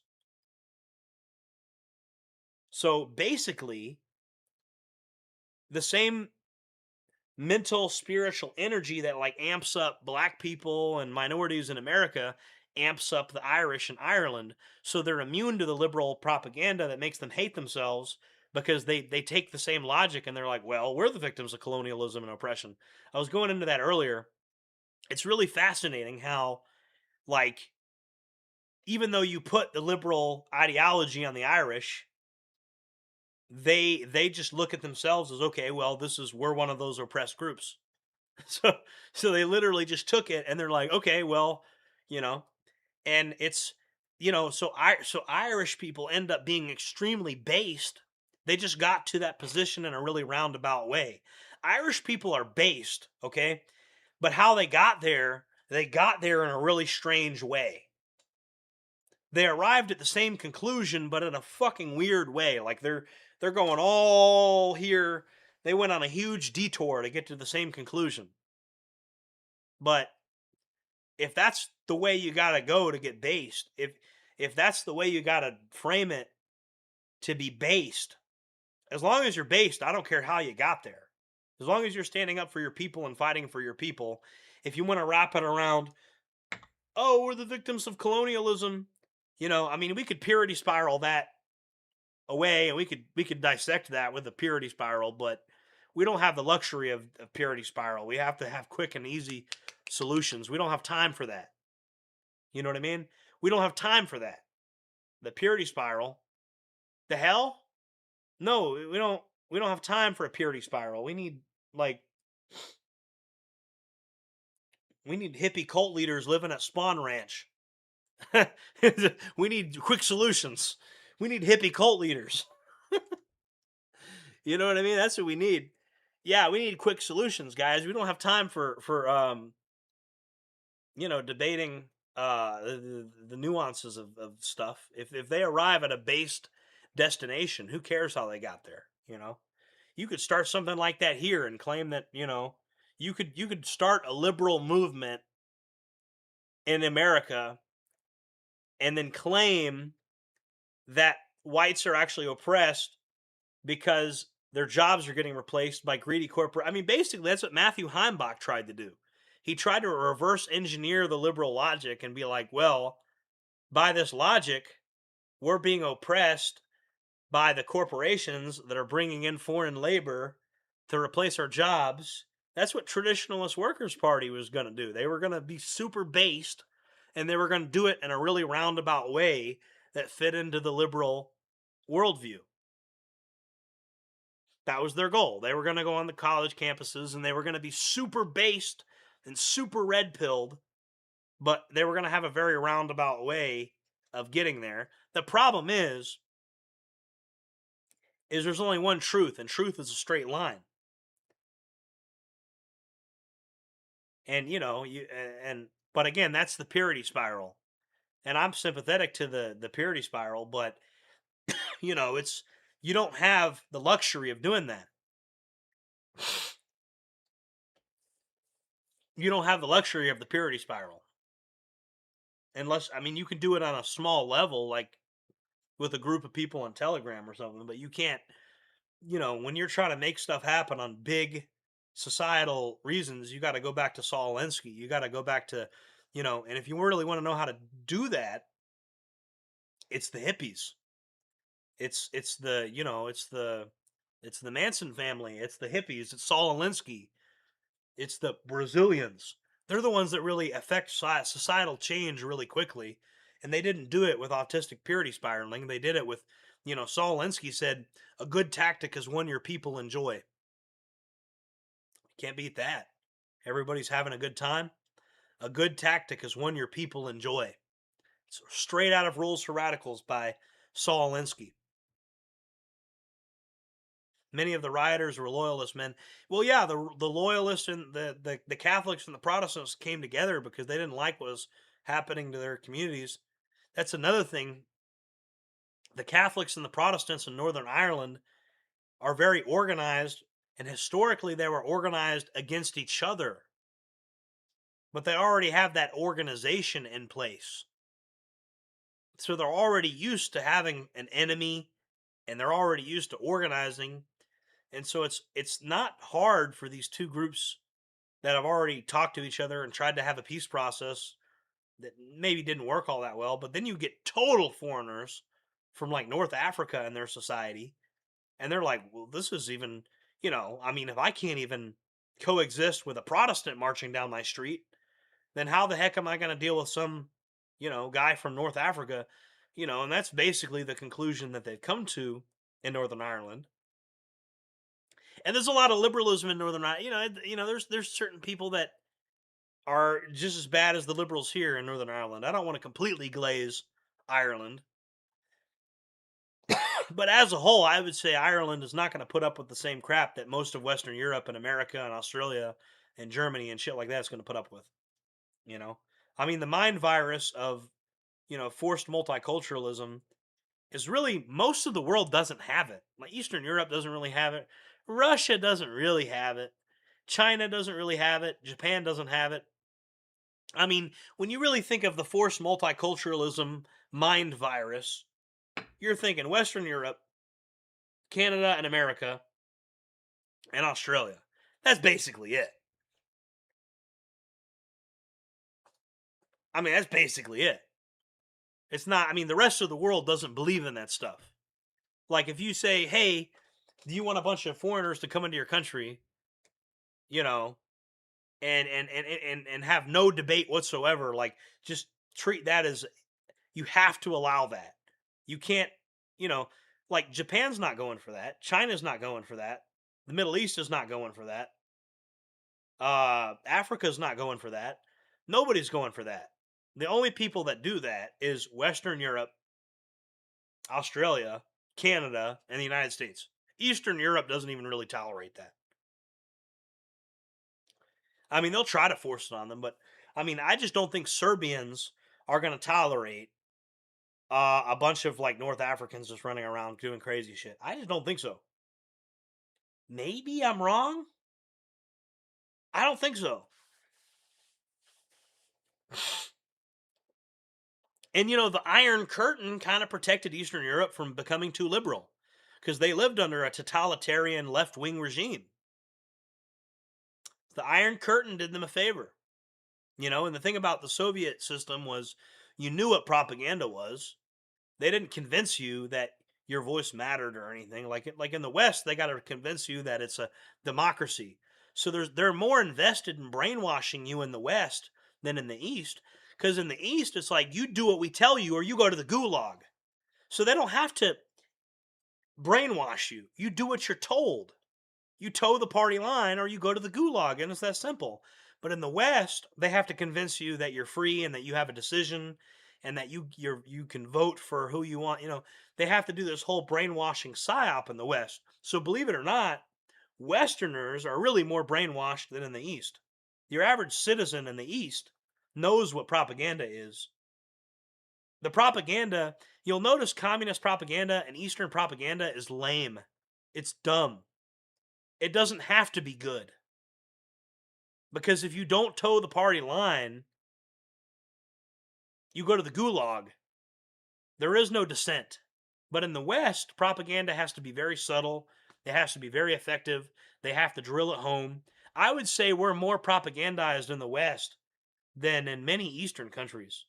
Because in Eastern countries, they'll paint murals on the wall or something, and they'll have state television. You know what I mean? But I mean, holy shit, NFL is pretty crazy. I remember one time I was bored. I went over to my friend's house, guy I don't hang out with no more. I don't hang out with this person no more. And he was watching football, and every 15 minutes they were saying some weird woke shit. And I was like, bro, do you realize they're doing this every 15 minutes? They're randomly mentioning this weird woke shit. They're talking about, oh, by the way, here at the NFL, we support, a better life, Black lives, and, Black lives need to matter. Like, it was some Black Lives Matter thing. And it was like, this was even before George Floyd had happened. Like, this was before that. And it was like, bro, like, NFL is woke. NFL is woke as hell. And, like, not only that, it's like the person watching the NFL doesn't even realize that he's being brainwashed and that they're putting woke messages. Like, the announcers are saying woke messages, like, after every commercial break, and they come in, they'll say some woke shit. You guys notice that? Anybody that's watched the NFL? I don't know if they kept doing it or not. Maybe they quit doing it. Maybe there was some backlash. But I remember that.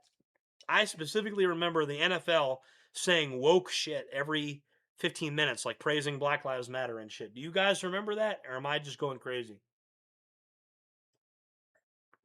And so again, it's like, this shit is just totally forced. Totally astroturfed.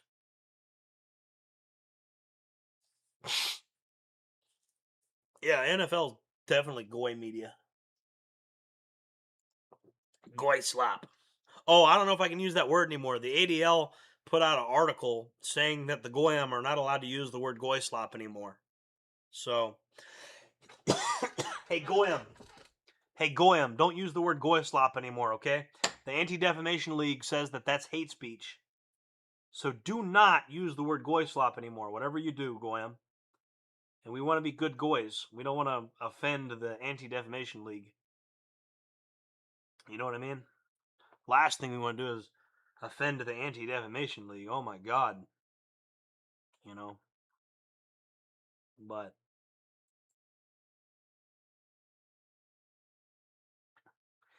and I tell you guys, I'm going to tell you some real shit.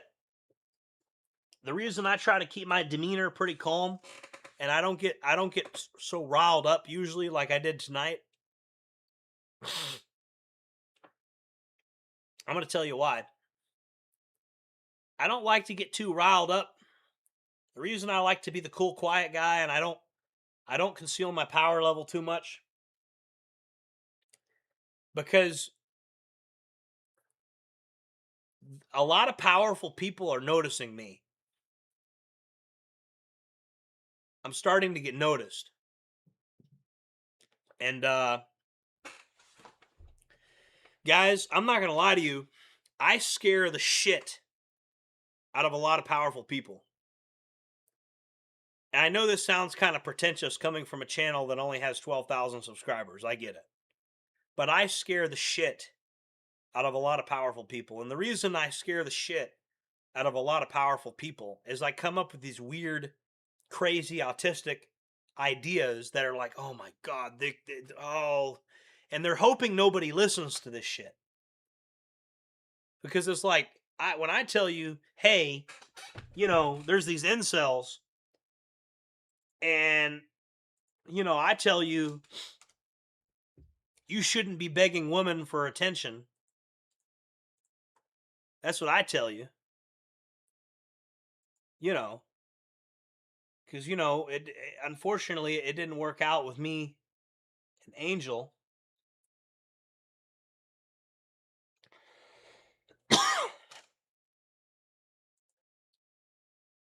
You guys see this message on the screen? I'll make it bigger if you guys want.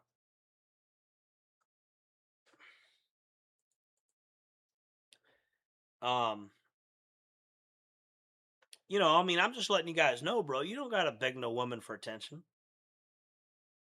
The state likes to lock them up for nonsense. Even though the government, is mostly drug-related nonsense. Well, who imported the drugs in the first place? The government. The CIA is the one that imported a lot of stuff they weren't supposed to import. Iran-Contra. We don't have to go into all that. There's a lot of stuff I know about, okay? But a lot of heroin came in from Southeast Asia that the CIA was importing, and it was going into CIA black funds and all types of stuff. And there's a lot of stuff, the government is a big reason that nihilism and drug abuse and all that is pushed to begin with. And then these girls become the victim of the system you guys created. And you throw them away because you don't want them. And I try to scoop them up. And I try to be nice to them. And I try to get them off drugs. And I try to get them to, And then people get all mad when I try to help the people that you threw away. You threw them away, and I try to help them. And then you get mad at me for doing that. The normies. The same normies that threw these people away. And I try to help them. And it usually blows up in my face because these girls don't have a lot of emotional maturity. So my efforts usually blow up in my face. But I'm just telling you guys, you don't got to beg no woman for attention. You don't got to beg no woman for attention, guys. There's a better way. There's a better way. And it's called Securus. You don't got to beg these women for attention. I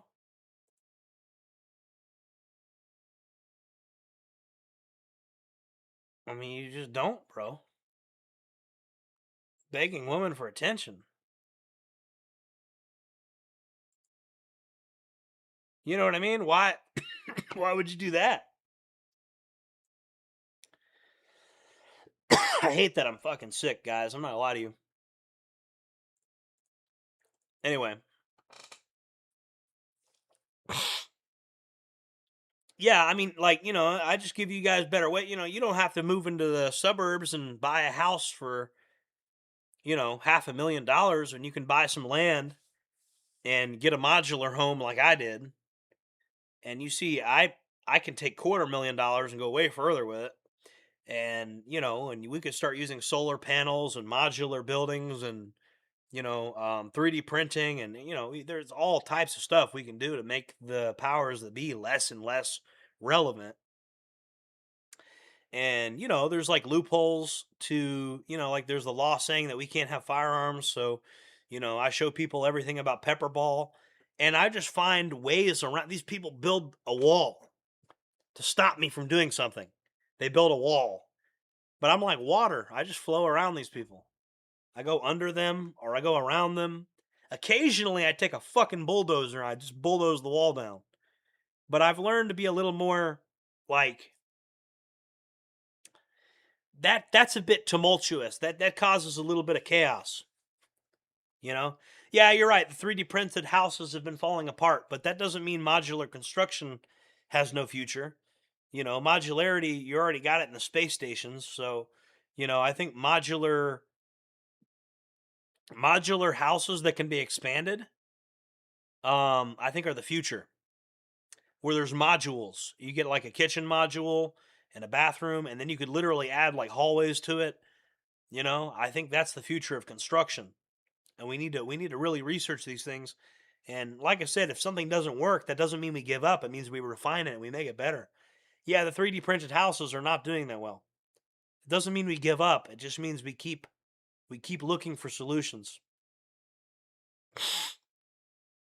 We keep looking for solutions, guys. Always.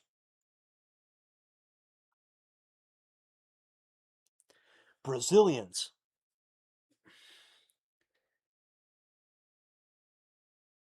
Yeah, the Brazilians.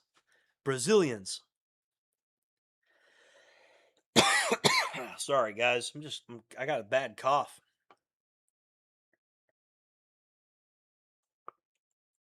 Yeah, 3D printed houses was a disappointment. They're not doing so great.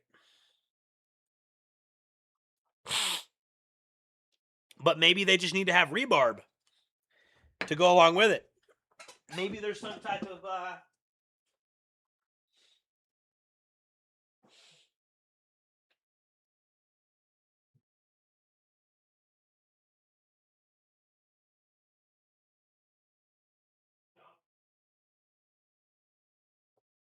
double wall construction 3D printed houses did better, by the way. Hold on, guys.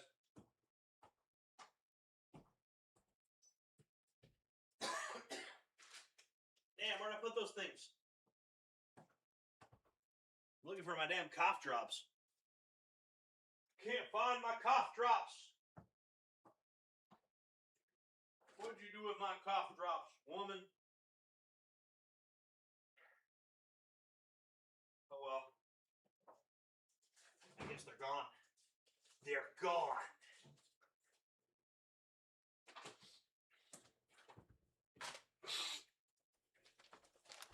Oh, guys.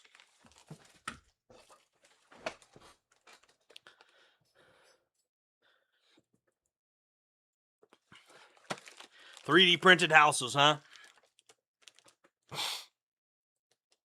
That's crazy. What ended up happening to 3D printed houses is pretty insane. But like I said, the double walled ones aren't doing that bad.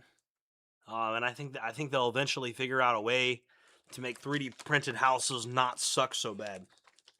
That's the hope. Got to keep hope alive. You know?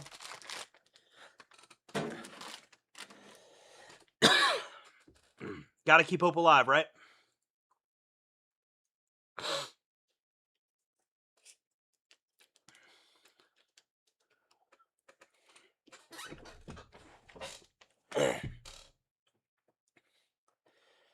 Oh, man. So how's everybody doing tonight, huh?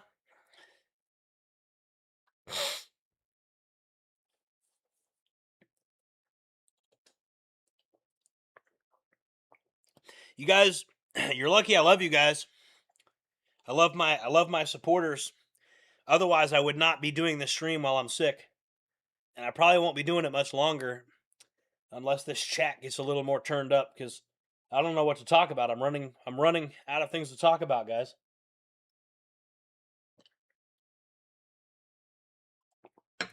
But the main thing is the world has become a pretty treacherous place.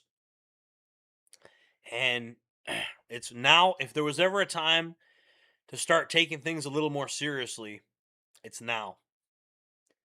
I think we're at the point now where it's time to start taking things a little more seriously. It's my opinion.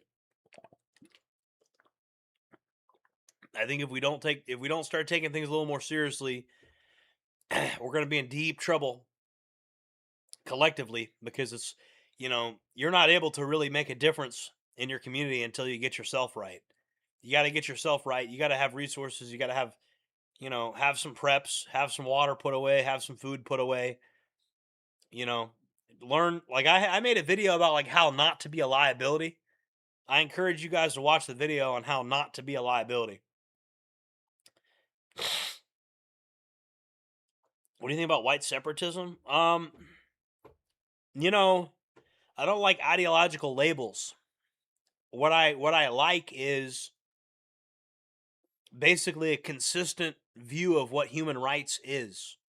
So they tell you that human rights definitions are different for my race than another race. I just want consistency. If it's considered wrong to flood an African country with a bunch of white people, that's called colonialism when it's done to them.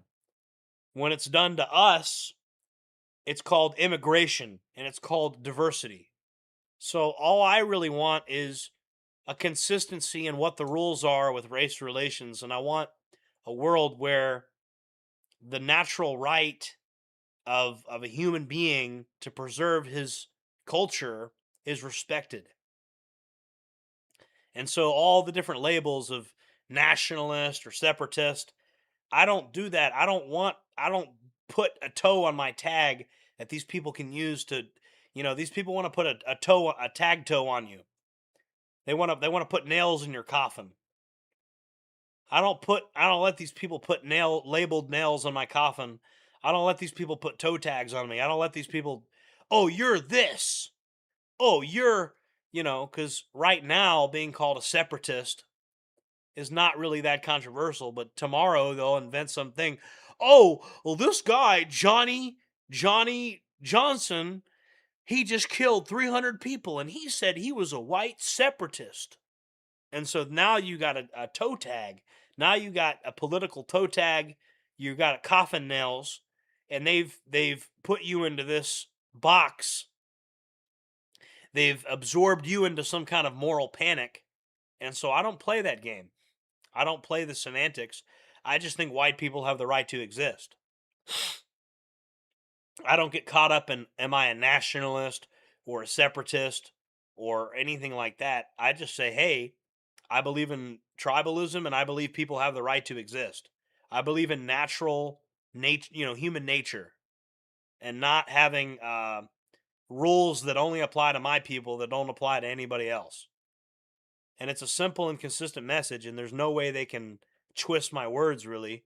I mean, they could try, but they're gonna, I've had to learn to be cunning, because the people that you're up against are just so cunning that you have to learn to be cunning. You can't give these people a target. You give these people a target, they'll drop a bomb on you. And I don't mean that literally. Well, it could be literally, but it doesn't have to be literal when I say they'll drop a bomb on you if you give them a target. I could mean politically or figuratively as well. Because, you give these people a target and they have something they can, so I try to be this amorphous blob. You don't know what I am, and then I try to hide. I try to have some irony behind some of the things I say, and ambiguity, and I confuse things. Helter skelter is confusion. And another thing is the people that my audience, my viewers, they have a brain. They can think for themselves. I don't have to tell them what to think. I encourage my audience to think what they want. Not to have me do their thinking for them. Each of us has a brain. So if I say anything that you disagree with, good. That means you have a brain and you're capable of thinking for yourself. So if I've said anything tonight that you don't agree with, that's a good sign, because it means you have a working brain and you're capable of disagreeing with me. That's good. It means you're really thinking and not just agreeing with something a leader says. And so I want to encourage more of that.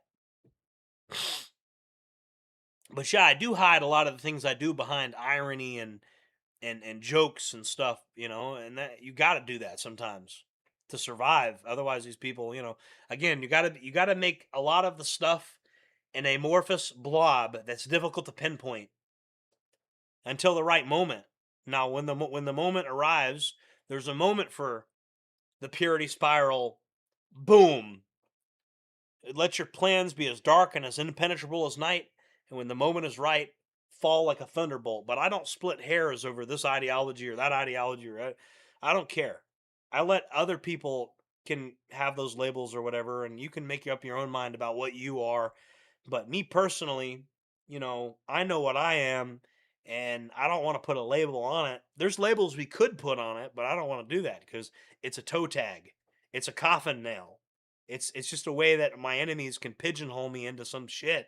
Because some guy will go and, well, this guy took an AK-47. He killed 30 people, and he said he was this. And I'm like, so I don't want to play that game, because if I call myself a separatist or a nationalist or anything like that, then it's a toe tag that they can put on me. It's a coffin nail. And I don't want to be brought up into that. I don't want these guys having anything. People like the ADL and Southern Poverty Law Center, they breathe down my neck enough. I don't want to give them any more ammunition that they can use to come after me. That's why I'm just totally, this video you're watching right now illustrates my mentality. These crazy liberal girls, please, I'm going to Martin Luther King you. Attack me, throw stuff at me, beat me up. Liberal white women, please beat me up. I like it. I love it. It's fun because it just shows your true color. And this is just me playing around with her. I'm not really this was just a skit. We were just playing around. But it's like I don't fall into these people's traps anymore, man. I'm 31 years old. I did 5 years in prison. I fell into these people's traps over and over again. These are some sneaky people. And you can't be naive about the fact that they're trying to trap you. And so I don't allow these people I don't play these little games with these people, especially even with the women I date. I'm very nice to the women I date, by the way. I'm not mean to them. But it's just, MLK was very violent. Well, I'm very violent too. I just don't I don't go straight to violence. If somebody attacks me, I'll try to get away. I'll try to run away. And if they follow me, if they catch me, I'll probably kill them. And then in court, it's going to show that I tried to get away from you. And I'm like, please stop following me. Please stop chasing me. And then you fuck around and catch me. What can the prosecutor say? I ran away. I tried to get away. This person wouldn't let me leave, and I defended myself. So again, it's not so much that I'm not violent. I'm not a peaceful person. I'm pretty violent. I just, I'm willing to let people attack me. I'm willing to get a bloody nose. I'm willing to not instantly fight back. Because if I do, I'll go to prison for 10, 15 years. So I'm willing to get beat up a little bit. It's all right. That's why if something like that ever happens, I don't want everybody saying, oh, Jereb was a pussy. He didn't even fight back. No. No. Jereb was being a real man, not fighting back, because the system is rigged against him, and they'll fucking put him in prison for 15 years if he fights back. I'm letting you know ahead of time. I'm fucking gonna absorb the attack and try to get away. That way, if I do have to go into beast mode, I'm completely justified. I'm always going to, and another thing is, I'm not a peasant. And most of the people that want to fight me are peasants compared to me. I'm the commander, right? They call me Commander Jereb. That's in my FDC file, by the way. I'm not making that up. I'll show you in prison, on my prison paperwork. I'm going to show you right now. You guys, most of you have already seen it, but just for the benefit of you guys that haven't seen it yet, I'm going to show you guys the Jereb file.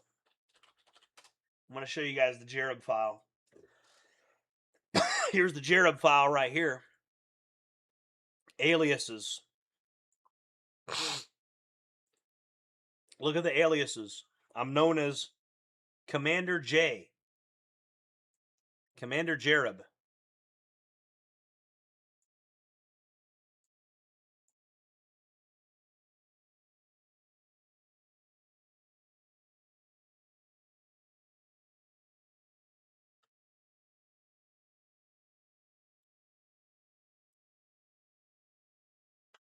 So yeah, I don't want to fight some little peasant because I was known as Commander Jereb 10 freaking years ago. I'm 31 years old now. So I don't play these little kid games with these people anymore. You know, naturally I don't. And so I try to get everything, I try to do everything the legal and lawful way. And when, if somebody does attack me, I'm going to run away because I'm not going to allow these people to have video that makes it look like I'm an aggressor at all. And if the video shows that I'm running away from somebody and then I fuck them up, ain't much the state attorney's office can do about it. If I'm literally running away saying, I do not want to fight you, and this person keeps following me and they keep following me and they don't let me get away, and then they get fucked up, it's like, okay, I tried to get away from this person. I told them over and over again that I did not want to fight them and I was getting away from them and they kept following me.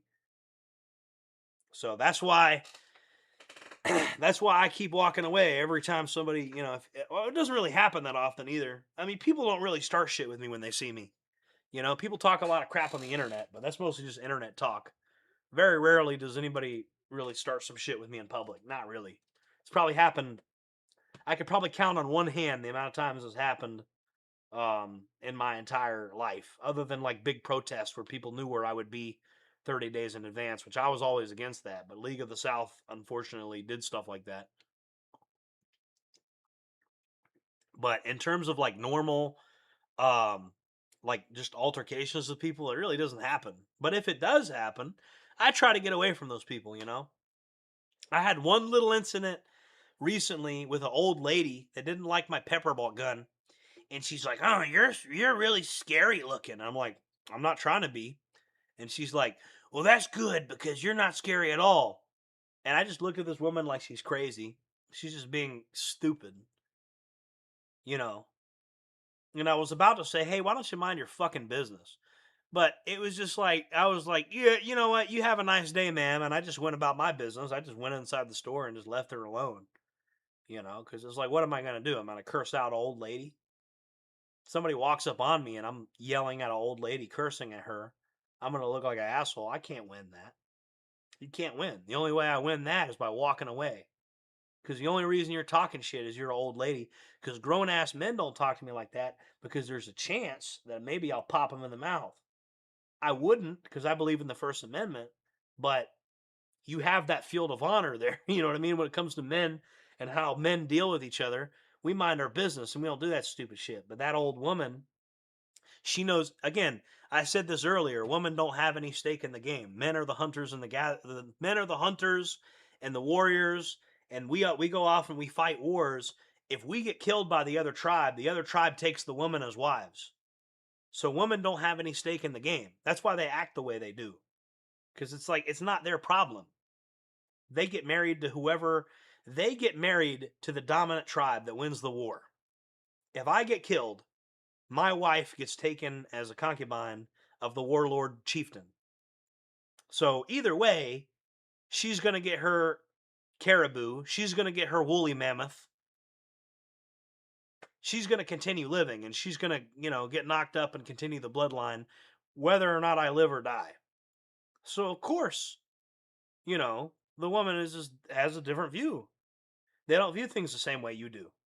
Because it's not, you're you're the one that has to go fight these damn wars.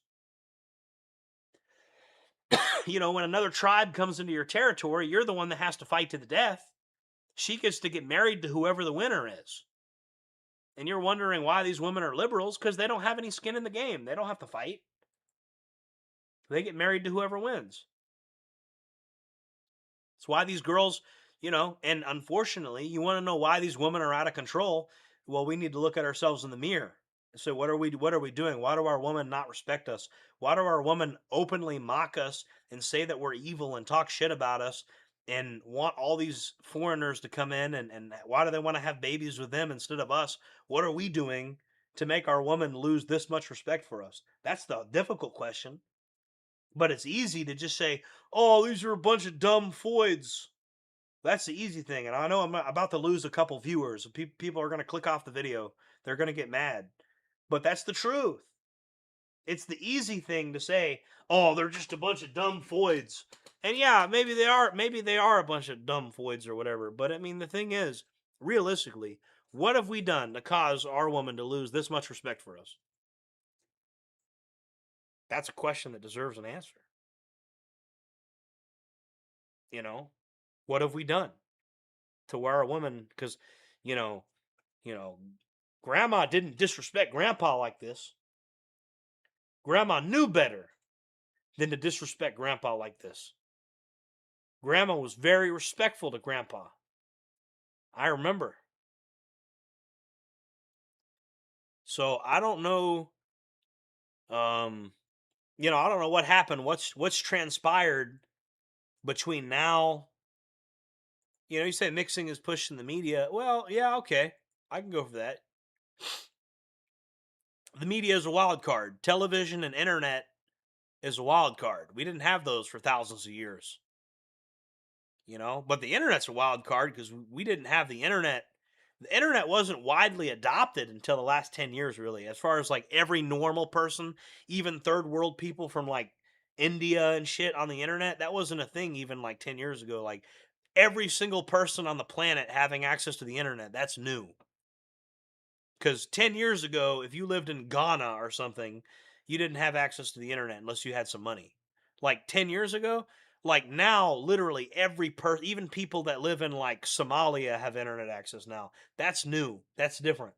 Literally having everybody in the world having internet access. And they're trying to control it and they're trying to slow it down. But then you got apps like Telegram. And then you got, wild card events like Elon Musk buying X.com. And so it's, it's a battle. And it's I think the internet all around has been bad for the elites more than it's been good for them. But you got to take the good with the bad, because you got people like Tristan Tate that wanted to take women and teach them how to manipulate and hustle people. Because if it wasn't for people like Tristan Tate, these girls would have never figured out how to do the webcam empires. Because before people like Tristan Tate were around, the way it worked was a woman got paid $1,000 for a porno video, and that would get put on Pornhub, and they'd run ads on it forever, and they'd make money off the ads for 30 years, 40 years, forever, basically. They'd make money off the ads. And so this girl thinks she's getting a good deal because she's getting paid $1,000 just to have sex. She doesn't realize with the ad revenue and how that works, and how this same video is going to get watched over and over again for the next 30 years and going to make a bunch of, that one video might make them $10,000. See what I mean? And so that was how sex worked on the internet before people like Tristan and Andrew Tate showed up. And they literally created the cam girl industry. Like Tristan was really the smart one. The reason Andrew has any fucking money at all is because of Tristan. Andrew's the attention whore, and Tristan is really the brains of the operation. And then Andrew went off on a side tangent and we need to bring back masculinity because men aren't being taken seriously anymore. Well, they're not being taken seriously because you offered them jobs where they could make $150,000 a year to play with themselves in a webcam. You created the problem. And then you come and, look, I'm the hero now. I'm the hero. And then you got these brainwashed idiots that, bro, we have a video of him spanking a 14-year-old girl with a leather belt. And people say, oh, Andrew Tate didn't do anything wrong. There's a video of him on the internet of him spanking a 14-year-old girl with a leather belt. Can you imagine? Listen, my own fans would throw me under the bus if I spanked a 14-year-old girl with a leather belt. You kidding me? It'd be over for me. So again, I don't understand, this shit with Andrew Tate is outrageous to me. Because people act like 2 + 2 = 5, like they don't know what's going on with him. It's like, bro, it's like this person, he's said on video over and over again that he's a pimp. And you mean to tell me that everywhere this person goes, you know, I don't know. It's just the situation with the Tate brothers. That shit just. I mean, they were a huge part of what created incels. They were a huge part of it. Their little cam girl industry, a major pioneer of that industry was his brother Tristan Tate. That's where they got their money from. You know, and then they put it into dividend portfolios and stocks and bonds and shit like that. So now they can just have a never-ending, you know, for the people. Once you get to a certain spot, I'm not gonna lie to you guys, it becomes monopoly money. Because once you have a certain amount of money, you just start doing hedge funds and dividend portfolios, and 4 times a year, it starts spitting out $30,000, $40,000. You don't have to work for your money anymore. You're in a different universe than the rest of the world who has to get up and work for money every morning. I'm being honest with you. As a person that has transcended having to really like work, I work, but I don't have to work. You know what I mean?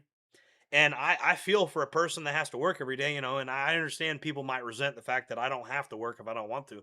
But so one thing I'll tell you is I spent 5 years in prison without air conditioning and being tortured and mistreated. And I worked in the prison kitchen and all that. And, you know, so, you know, my life hasn't always been good.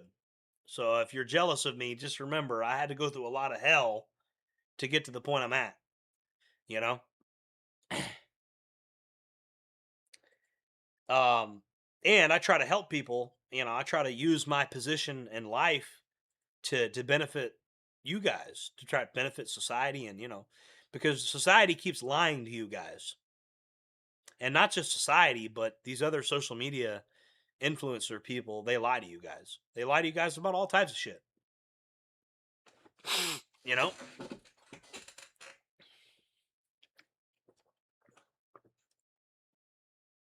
So, but yeah, women are very susceptible to propaganda just because, you know, they operate on consensus. You know, it's all about getting the children to get along and taking care. You know, I just want everybody to get along and I take care of people and I think everybody should be treated equal, you know? That's basically the worldview of a woman. And because it's like, you know, that is the household when you're taking care of children. That's the worldview for taking care of children. It's a good worldview for taking care of children. It never was meant to enter politics. Oh, well, my belief system is, you know, we should just take care of everybody, you know? And again, like it was never, you know, for tens of thousands of years, nobody handed this woman a club and said, you're going to go fight a fucking war. You know, it's not their problem. They don't have to deal with it. They don't have to deal with the consequences of any of that type of stuff. You know, for them, it's always been about, let's make sure all the children get equal allotments of food so that they don't starve to death. So that's why, you know, the way a woman runs a kindergarten class, a kindergarten teacher, is kind of communist. Everybody gets equal portions. That's how you treat children. Doesn't make sense in society for adults when you're dealing with grown-ass men that got to go fight wars and get their legs blown off. It's a feminine worldview. It's how they think. And that's fine. It has a place. There's a place for that. It's called the household. It's what they were meant to, you know, women were meant to kind of run the household, really. You know, I mean, and the crazy thing is they've been convinced that that's sexist, but the reality is, what's sexist about it?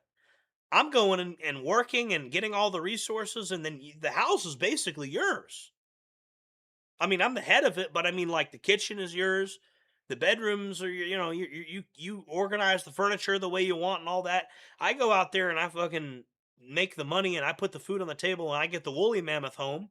And then you can organize the couches the way you want. And then, you know, you just make all the decisions about, hey, honey, I really want to remodel this and that. And, you know, I don't give a shit about that stuff. But when a woman moves into my house, she wants to remodel the place and she doesn't like that couch and she wants to get a new couch or whatever. You know what I mean? And then when I'm single, I don't give a shit. I'll let that same couch sit there for 20 years. I'll let that thing get nasty. Then the woman moves in. She wants to move into my house, and she wants a new couch put in there. And I'm like, all right, well, we got some money, so I guess we'll go to the store and we'll get a new couch. You know? And it's not a bad deal. But this is what women call sexist and oppressive. Just coming home and just being a real woman. That's what they think is sexist and oppressive. Because they've been brainwashed. And they teach all the women that they need to be girl bosses. And all the men are trying to tell them, we don't want a fucking girl boss. We want you to come home and just be normal. We don't want a fucking girl boss. You know? We don't want it. You know what I mean? Especially if she's not a very smart girl. God damn, what are you going to do? Go work on the construction site? I mean, they'll probably hire you because it's a tax write-off. But I mean, come on, man. You know, little Debbie is going to go work on the construction site. Get the fuck out of here, man. You know? And that's not doing anything for society, bro. That's just a nuisance. It's just annoying. You're just throwing off the natural order of things and trying to fit a square peg into a round hole. You know, little Deborah's going to go off and be a Navy SEAL. Come on. I'm not saying you can't teach your woman how to shoot. I'm not saying you can't give them some tactical gear. I'm all for that. You know, in case somebody ever broke in the house, or in case the homestead came under attack and you need to defend the children, I'm all for that. Arming your woman. But holy shit, man. We don't gotta fucking send little Debbie off to become a Navy SEAL. That's insanity, bro. But I guess there's another school of thought. Another school of thought is, you know, Israel does compulsory 2-year military service, and they say, okay, you want to have all these damn opinions and you want to have the right to vote. Well, you're going to earn the right to vote. You're going to put your 2 years in, and you're going to be a soldier, and you're going to fight for the nation. And, you know, you're going to contribute something if you want the right to vote. That's the Israeli model. And they tell the woman, okay, you want to be equal? Put this military uniform on, and you gotta go defend the nation, just like the men do. That's the Israeli way of thinking. Interesting thought process. But over here, the women just want to have their cake and eat it too. You know, if you want to decide whether or not you want to be a soldier. Well, I mean, if you want equal citizenship to me and be completely equal to me in every single way, I think you got to be subject to the draft. That doesn't make any sense otherwise. Because you want 100% everything to be equal, then you got to go fight the same wars I got to go fight, right? That's equality. You know, like if the nation gets invaded and we're loading up a truck full of people to go fight the war, all of a sudden the women don't want to be equal. They want to be considered different. Like, oh, we're not as strong as you. You can go do that. Oh, I thought you were a girl boss. I thought you believed in equality. And where's all this girl boss shit going? You know, I'm just saying, like, that's my worldview. You know, maybe I'm out of line or something. Let me know if anything I'm saying is crazy. You let me know. But that's just my worldview. I just feel like these women are, you know, they want to have their cake and eat it too. You know, that's the unfortunate reality. You know, they want to have equal rights, but not equal responsibility. Oh, and they want their hand in my pocket. You know, they want the food stamps and the WIC. And they receive a disproportionate amount. You want to get knocked up by some random dude that lives under a bridge, and then you want my taxpayer dollars to take care of your kid because you can't have a baby with a guy that's actually going to take care of his kids. That's pretty annoying. You're going to have a kid with some random bum, and then you're going to make the working man, you're going to get all this WIC food stamps and medical shit and make other men take care of your kid because you can't find a good partner to have a kid with. That's pretty annoying. You know? You know, my body, my choice. My wallet, my choice. What about that? Why are you making me pay for all these things that you benefit from because you make irresponsible decisions and let some random bum under a bridge knock you up? And then you want to go into my wallet. You know, you talk about my body, my choice, but you want to shove a vaccine into my arm and make me take a vaccine against my will. Where's my body, my choice then? So you don't believe in my wallet, my choice, me spending my money the way I want to spend it. You don't believe in my body, my choice when it comes to vaccines. You want to force me to take a vaccine against my will. You want to force me to go fight wars against my will that you're not even willing to go fight. You know, my body, my choice, though, right? That's what they say. And when they say that, they're talking about another human being, a baby that's inside of them. It's not just your body. And what about the dad that also made that human being? Again, there's a lot of people involved here. How does, you know, where does the baby fit into all this? There's a big, the big glaring light bulb that you should be seeing here is there's another human being involved, the baby. And then what about the man that made the baby? But it's all about them. It's all about them. You know, they say my body, my choice. They're not thinking about anybody but themselves. And it's unfortunate, bro. Because women were happier in the 1950s. In fact, I could show you the I can show you the data on that.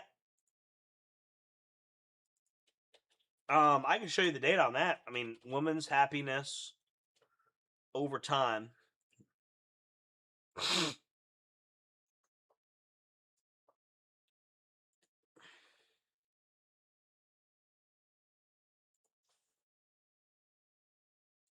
So they have the female happiness index, and they've tracked it over decades.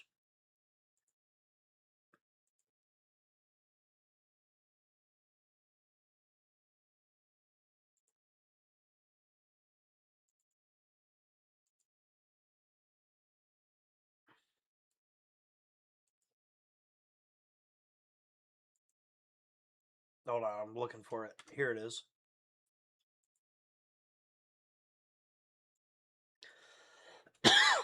Look at that. Look at that. And it was on the upswing, but look how happy women were when America was more traditional, guys. You see this? Are you seeing this? And they've done multiple studies on it that show similar data.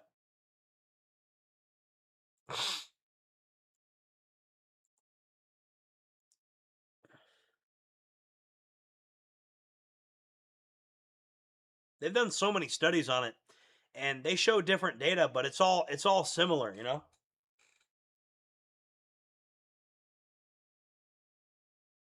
I'm too out of shape to be speaking on women. Are you sure about that? Are you sure about that?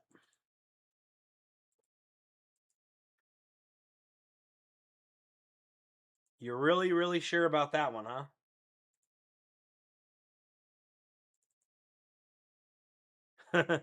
Yeah.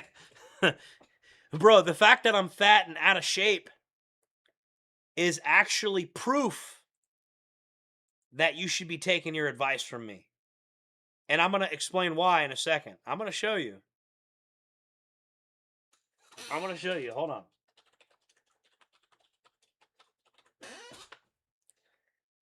I'm going to show you guys my my resume.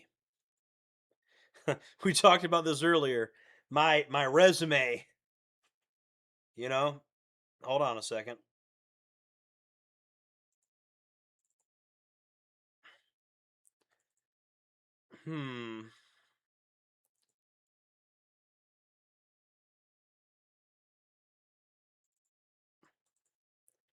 This is the girl I dated most recently. I got to keep these images small, guys, because I got so many of these images, so I gotta keep them small. Hold on.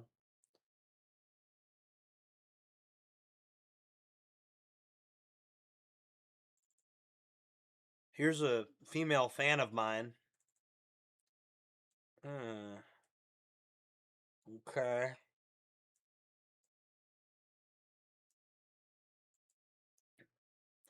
Actually, hold on. Let me use this picture of her. This is a little better. Here you go. Here you go, guys. You can read that? Is that legible? You guys can read it? Hold on a second, guys. I got more. I got way more. Hold on. Hold on a second. Here's another female fan of mine, which I have very, very many of those female fans. But I just want to give them a shout out. I'm gonna run out of room on the screen, guys. I'm not gonna lie to you. There's just not enough room for me to show you guys all of these. Here we go. There's another girl I dated. This is a girl. It's probably one of my best female friends right here ever. It's censored, but this was like a funny little scandal that happened years ago where this photo got leaked out, and now it's basically an inside joke. There's me. There you go.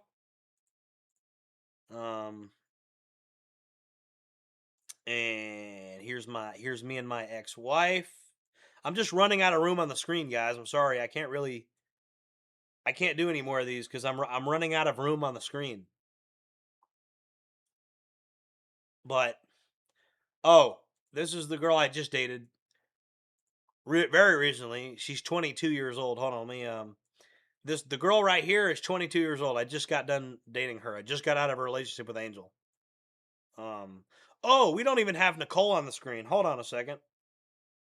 But I am out of room, unfortunately. But I'm gonna put her on the screen anyway. This is me and Nicole.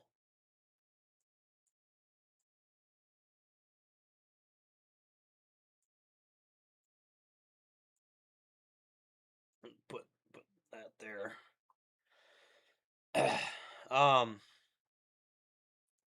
Yeah, so guys, this guy's in the chat talking about I'm fat. What do I know about women? I'm fat. Yeah, what do I know about women? All right. What is this fat guy doesn't know anything about women? What do I know, right? I mean, I've never had a girlfriend or anything. I'm fat, so what do I know about relationships and dating?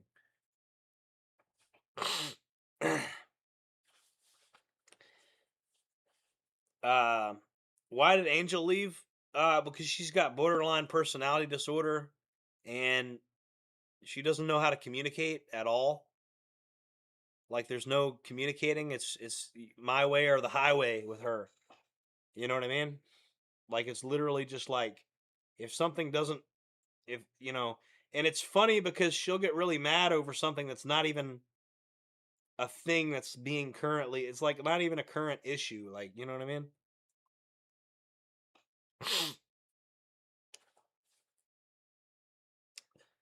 But yeah, guys, I've been in a lot of relationships. So the state of reg, check this out. Look at what I got on the screen. I can't even fit any more on the screen. I'd show you more if I could fit it on the screen. Oh, there's an older lady that I know, and she's a friend of mine. Her name's Anna. As a joke, I sent her a relationship request on Facebook as a joke. I was just kidding. I wasn't for real. I was kidding. And this is what happened. So again, and this girl's like, this woman is, I don't know how old she is. I know she's older than me by like 15 years. And so again, it's like, like I know a thing or two about, there was a faculty that worked at my high school. She was a female faculty member, and me and her had like a encounter. I stayed in like a hotel room with her for almost a week. So why can't you keep a successful relationship? I don't know. You tell me. You seem like you know more than me. You tell me. Are you in a relationship?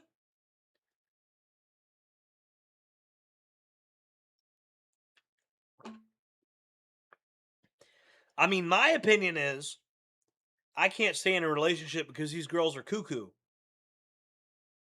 And they want to do crazy things, and they want to run off and do their drugs and stuff. They want to do drugs. They want to party. They want to drink. They have this fear of missing out. They think they're going to miss out on life. But life is really having kids and raising a family, not going to some stupid nightclub. And these girls don't really understand that. That's the main problem. They have the FOMO. They have FOMO. They have fear of missing out. So, I mean, that's my opinion, is these girls don't know, up from down, right from left, because, they got Shlomo Sheckelstein so far up there, Shlomo Sheckelstein is puppeting them. That's my opinion, though. That's just an opinion. I don't, the truth is probably more complicated than that, because I'm just venting and just saying shit, I think it's because you overeat. I don't think so.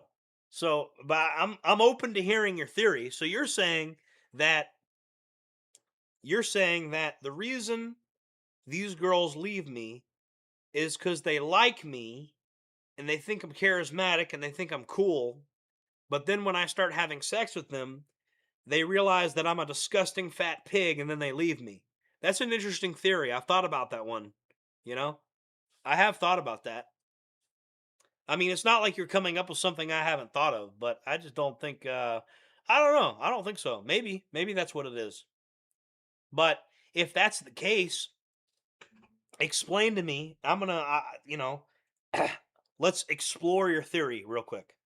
I'm willing to entertain it, but I have a follow-up question, and I need you to answer this question. Because I'm going to show this picture to you, and I want you to explain how this could be. So here's a picture of me from when I was young. Hold on, I got to find it first. Here's a picture of me from when I was younger. And I still had this problem when I was younger. Was I fat then? Am I fat in this picture here? I don't think I look fat in that picture. Maybe I'm wrong. I don't know. Maybe you guys have this super maybe I'm just supposed to look like a Greek statue, Maybe I'm supposed to look like a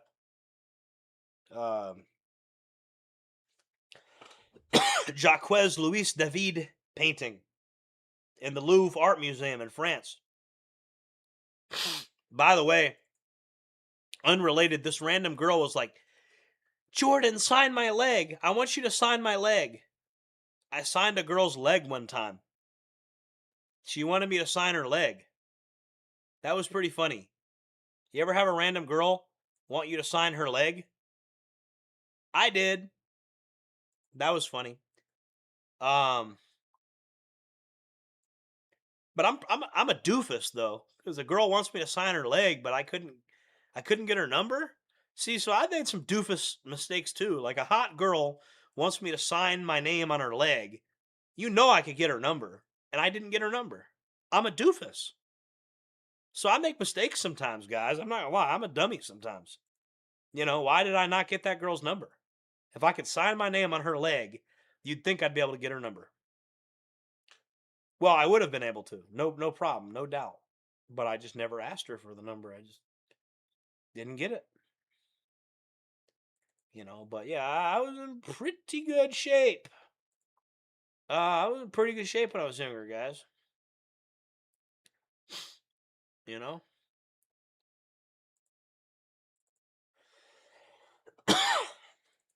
don't know. You tell me, was I fat in this picture? So explain to me why I had this problem even when I was younger. Yeah, I had this issue when I was skinny. So by your logic, you're saying I hook up with these girls and they like me as a person. They're already emotionally invested in me. They're letting me have sex with them. But then they break up with me because I'm a fat, sloppy piece of shit. That's your argument. I'm steel manning your argument. The problem with that argument is that, you know, I mean, as recently as, let me show you the photo of when I first got out of prison, bro. I mean, I was in better physical shape recently.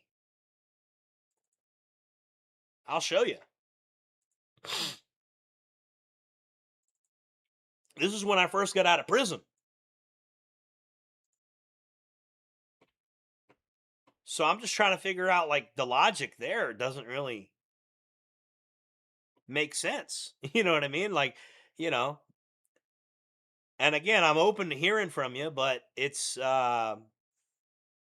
you're telling me that the reason these girls leave me is just because I'm a fat piece of shit. You know, well, they don't really leave me per se. A lot of times I kick them out of my house. Or they realize that they're going to get kicked out of my house, so they preemptively just leave. You know, because I don't tolerate bullshit. So that's another thing is, you know, when girls just act nuts, it's like, you know, technically I left them, but you make it impossible to be with you. It's kind of like you left me, right? It kind of feels like that.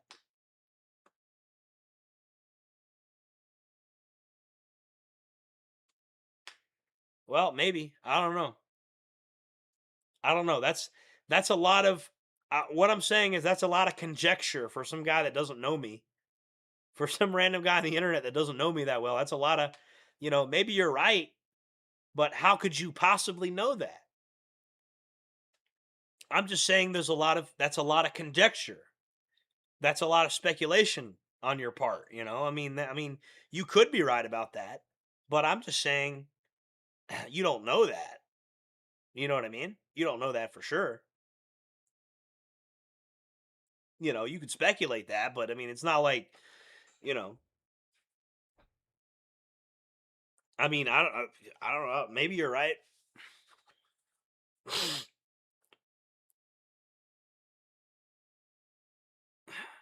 These glasses, Oakley's, Oakley's, Oakley's, Oakley glasses.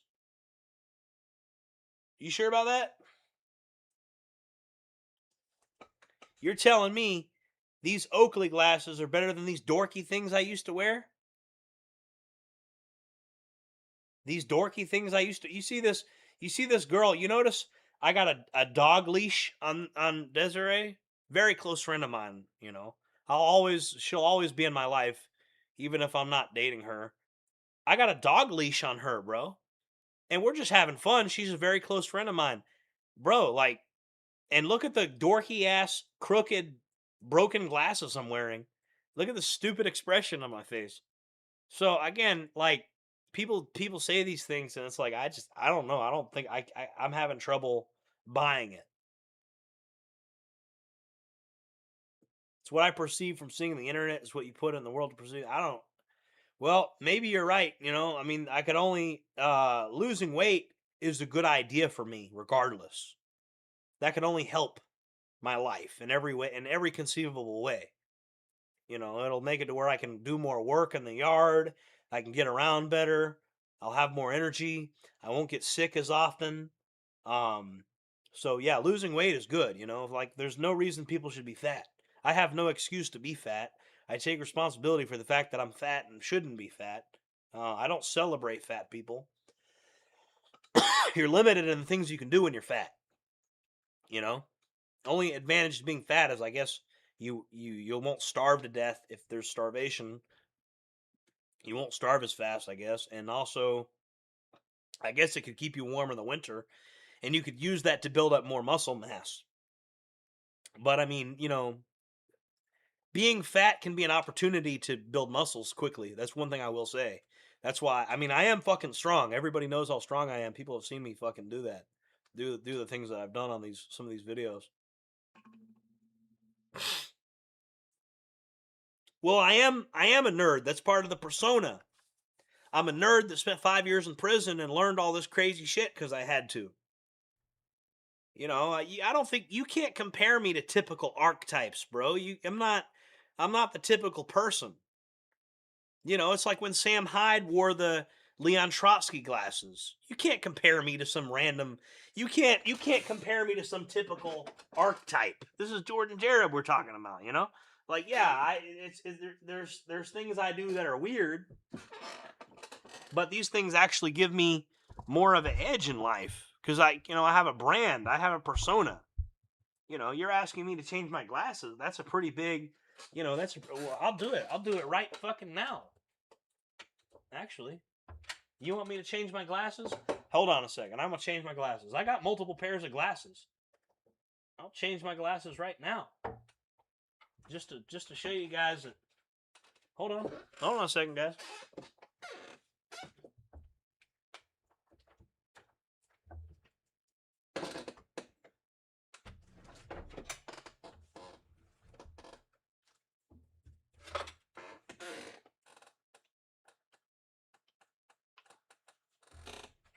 Well, it's the broken pair I wore in prison. These are the Brokeleys I wore in prison. They're broken. I wore these for 5 years before they broke. The broken Oakleys. I call them Brokeleys. I fucking keep them as a reminder of how far I've come. All right, you guys ready for this? I'm gonna change my glasses. You guys ready for this? Hold on.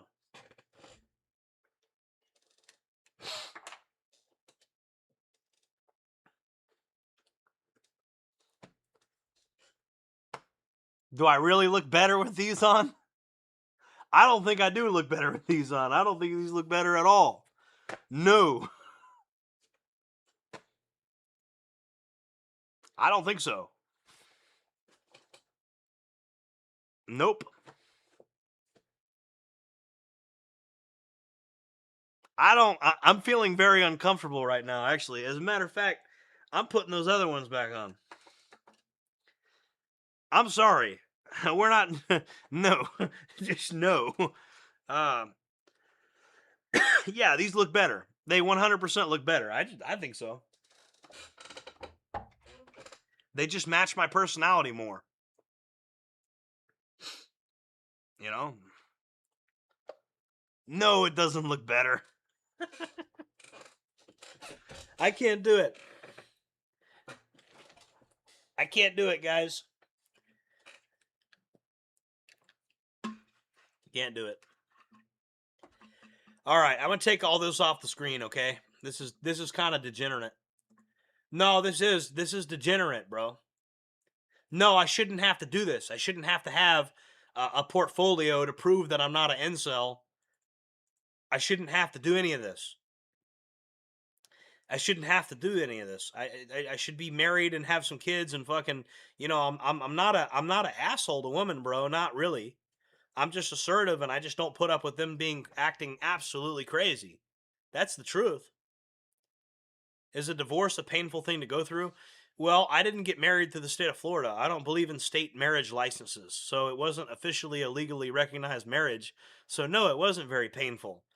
It wasn't very painful at all, actually. Because I never legally married my ex-wife. We did the ceremony.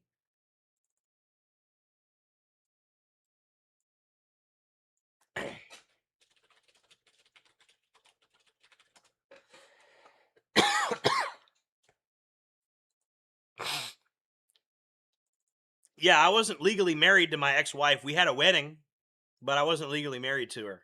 So that's how I beat that. You guys notice how there's always a way that I'm beating the system. There's always a way that I'm winning. I'm always winning. I'm always not falling into traps, even when I was younger. Now, the ones I fell into were bad. I fell into some, but I slipped away out of a lot of traps. A lot of traps. I didn't get legally married to her, for one. Slippery. And yeah, she was a big girl. She was a big girl, but, you know. Yeah, it's still a marriage. It's just not legally binding. You know, but and I probably would have I would have honored it, but just the level of infidelity the level of infidelity with her was off the charts, and she wouldn't even be honest about what she was doing. So I can't forgive somebody that won't even admit what they did, even though I know what they did, you know? And that's where I was at with her. It was just an impasse because she did something that was already kind of unforgivable. You know what I mean? Hey guys, what do you think about this song by Nito Benito?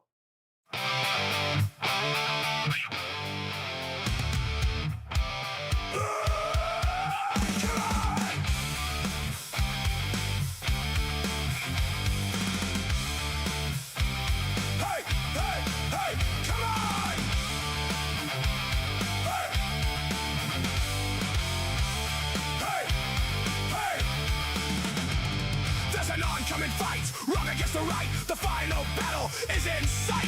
Columns of power in the final hour. It's will versus evil. There's no place for coward politicians to pope. There'll be no hope.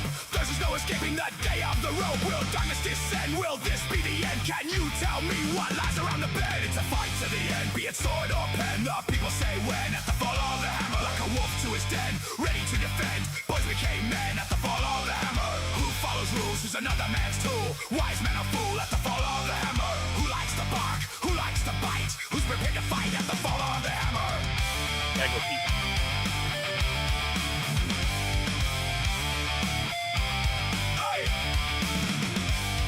Some live a lie, some prefer to die. Some stand up and dare to defy. Strength in the mind shows us the sign. We can't be separated from our own kind. At the hour of 11, by the 3 sevens, down will fall the hammer from the heavens. The savior of the land will give the punishing hand, and by his side we will stand. Through hardship and struggle we have survived. Through the ages, we had been murdered, we had been enslaved, we had been in cages. Yet our spirit and our might couldn't be tamed. So the fight will carry on. From the old to the young, we must persist in our quest for the new dawn. Winds of fury, bolts of lightning, the heavens roar. Ragnarok, open the gates, Valhalla awaits. Hear the call. Ragnarok, dogs of war are with full bore. Unleash your fury. Ragnarok, victory in sight. For glory we fight over the top. Hey guys, you know I dated her? I dated her and I dated her. It's another thing. So again, like you guys act like I've never, like my detractors, like the people that, like even Heidi Byrick with the Southern Poverty Law Center. Like Heidi Byrick was all like, Jereb is the kind of guy that can't get a girlfriend. You know, Heidi Byrick used to like Heidi, like you're not even, don't even get me started. Like, you're one to talk, Heidi. You ended up letting a Nazi smash you. So it turns out Heidi Byrick with the Southern Poverty Law Center likes getting Nazi cock. That's pretty funny. That's funny. You know? So, anyways, yeah, the two of the girls on the screen I dated. So, you know, I just got out of a relationship with Angel, and then I was in a relationship with Bren like a long time ago. So, anyways,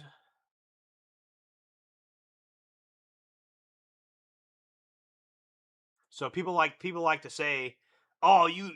Another thing people like to say, and again, it's a never-ending thing with keeping track of what the trolls say about me. You know, they say that all the girls I date are not hot, for example.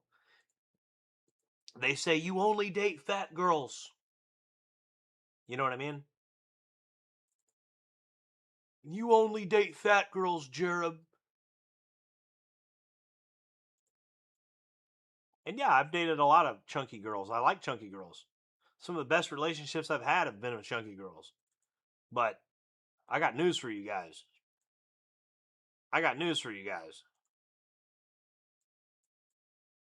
I dated a lot of girls that were not chunky when I was in the militia. And, it's known.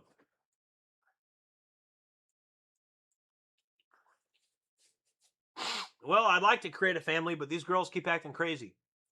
They keep acting like they got commitment issues. They keep acting like they don't know how to talk and have a regular conversation. They keep acting they're interested in all these things other than starting a family. They want to be a girl boss. They want to have a career. They want to go to the bar and drink. They want to talk to 50 fucking guys on Facebook. They want to, and that's the reality. Is all the girls I've dated, they talk a good game, but they want to, they want to talk to 50 fucking dudes on Facebook. That's part of what I got mad at Angel about, because it's like, okay, I ask a question about these dudes you're talking to on, it was actually text messages with Angel. With Nicole, it was Facebook. So I just ask a question about the sheer number of platonic friendships you have with these guys, because I don't have platonic friendships with women, not really, other than Desiree. I guess she's the only exception, right? But I don't get all giddy and enthusiastic about texting a bunch of girls all day unless it's for, like, me trying to hook up with one. I don't have, like, female friends that I talk to about bullshit. We're not interested in the same stuff, really.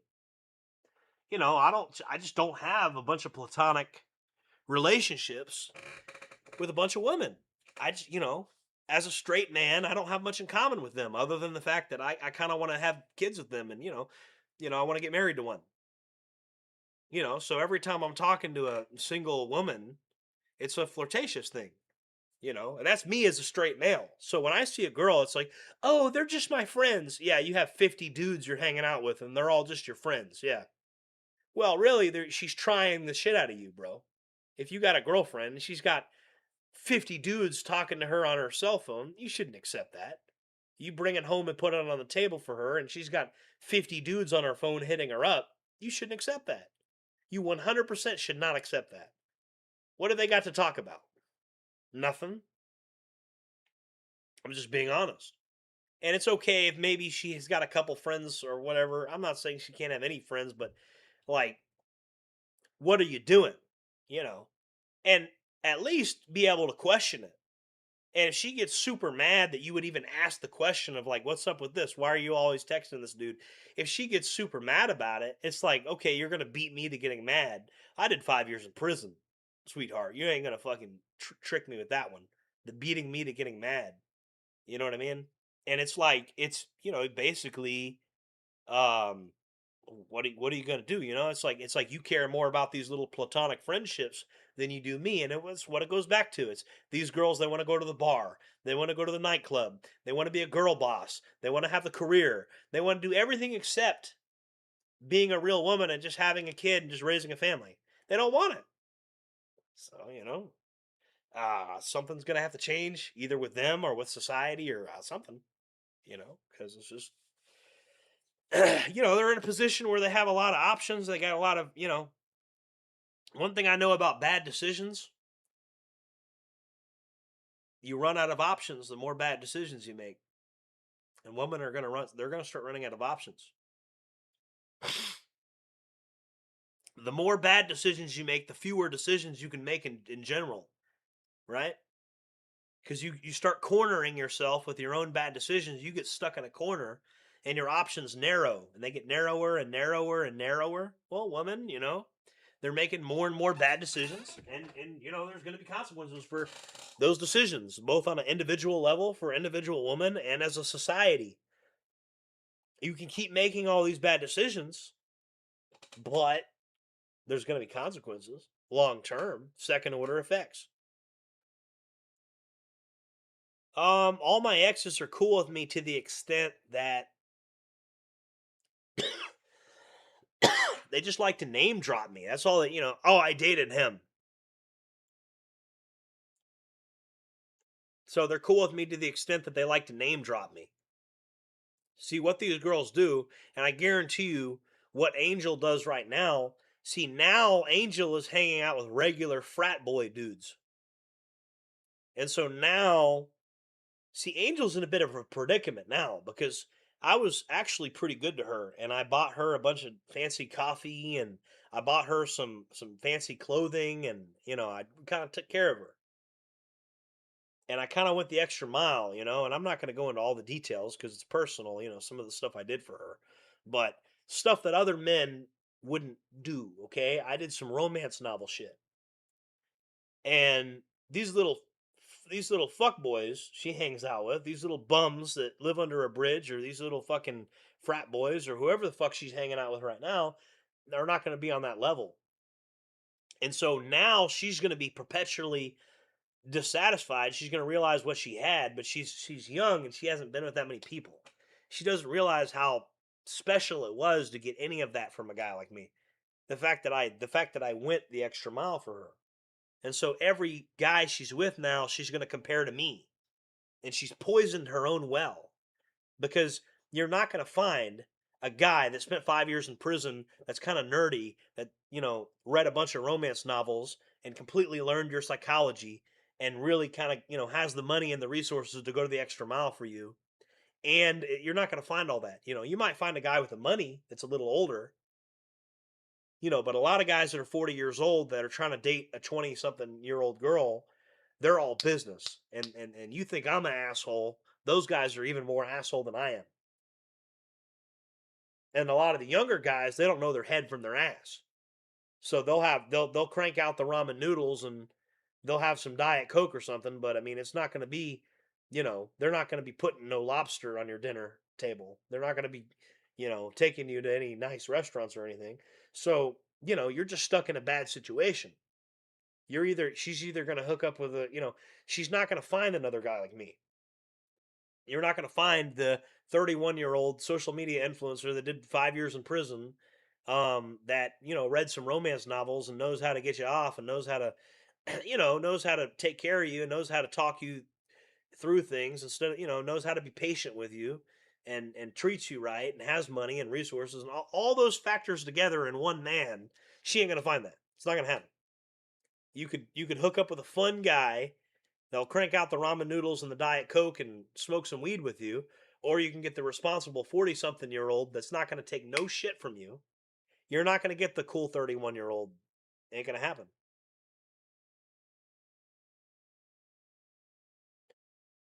She fucked up. And it's sad, but I didn't have her storm out the house. I mean, she made that decision. And then all these male friends she's got.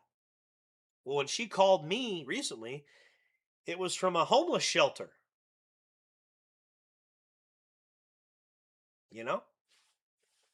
So much for those friends. They're not even willing to drive a couple 100 miles to come get you. But you wanted to raise hell and go crazy because I asked you a question about these guys you're talking to. I didn't even tell her she couldn't talk to them. I'm just like, who are these guys? She got so mad. She lost her shit. She went crazy. Lost her shit because I would dare ask her about the guy she's talking to on my phone. Not even her phone. I'm like, what's up with these guys? Because, you got this one guy texting me 8 times. I need to talk to Angel. I need to talk to Angel. I need to talk to Angel. What the fuck? What's this guy got going on? The fuck's this guy got going on? I didn't even say it like that. I said, like, hey, Angel, this guy's texting me like 8 times trying to talk to you. That's kind of creepy. She blew up over that. Went absolutely crazy. She threatened to kill me, all kinds of shit. And if she says that didn't happen, I got the receipts, okay? Because I went outside and I got cameras that record video and audio, and she fucking said that shit. I'm not going to press charges on her or nothing because this is her just yapping, But I'm just saying, you went absolutely ape shit because a guy was pestering me over and over again trying to talk to my girlfriend, and I have some questions about it. One little tiny thing doesn't go your way because you got this fear of missing out. You're going to miss out now. You got you got a fear of missing out because you want to go to a rave party, play with some glow sticks and whatever stupid fucking. You want to go to your little fucking rave party, play around with your glow sticks, smoke weed with some guys in a college dorm, and eat some ramen noodles, and you know, you probably wake up and one of these dudes is jerking off on you or something. You want to go through that because you have a fear of missing out, huh? You don't have a fear of missing out, you know, being a wife, having a real household with a stable guy that, you can't, I mean, I don't know, but it just gets me mad, You want to play with glow sticks at the nightclub and drink beer and smoke weed. You got this fear of missing out. You want to go to a rave party. Oh, I didn't get to go to a rave party. Oh. Some lasers and some glow sticks. I got some lasers right here. You see this? Lasers. Stupid shit that these women throw their lives away for. It's the FOMO, fear of missing out. And women throw their lives away. Women will sabotage a good relationship with a stable man because they have this FOMO, fear of missing out. And what are they missing out on? They're missing out on drinking beer, going to a stupid fucking rave party, just doing stupid shit. Oh, I want to travel. I want to travel, find myself, Dumb shit. Dumb shit. Some shit you saw on TikTok. It's retarded. It is what it is, though. It is what it is, guys. Hey. I gotta stay hydrated. I got to stay hydrated, guys. This is 0 calories. It probably has artificial sweeteners that'll give me cancer, but, at least it won't get me fat.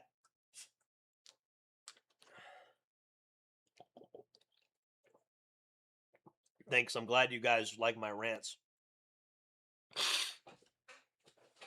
If anybody out there has some extra money they would like to send me, that would definitely be nice. Because I am sick and it's 1:25 a.m. and I'm staying up to perform this vital service to society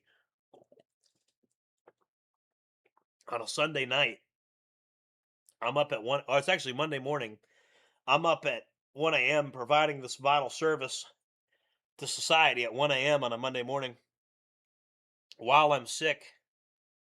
That's very important, but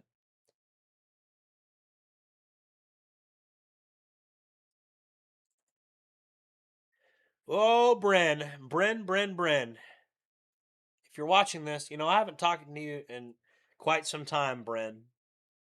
But I tell you one thing, Bren. Brenny. Listen to me. If you're watching this, I want you to remember something. Bren. You told me I would never, ever, ever, ever get another cute, petite, blonde girlfriend. You said that was never going to happen ever again. You told me that. Yeah, you told me I would never get a girl like that ever again. And you're wrong. Ha ha. So if you're watching this, you told me I'd never get that ever again. You were wrong. You were wrong, Bren. Ha ha ha. You were wrong.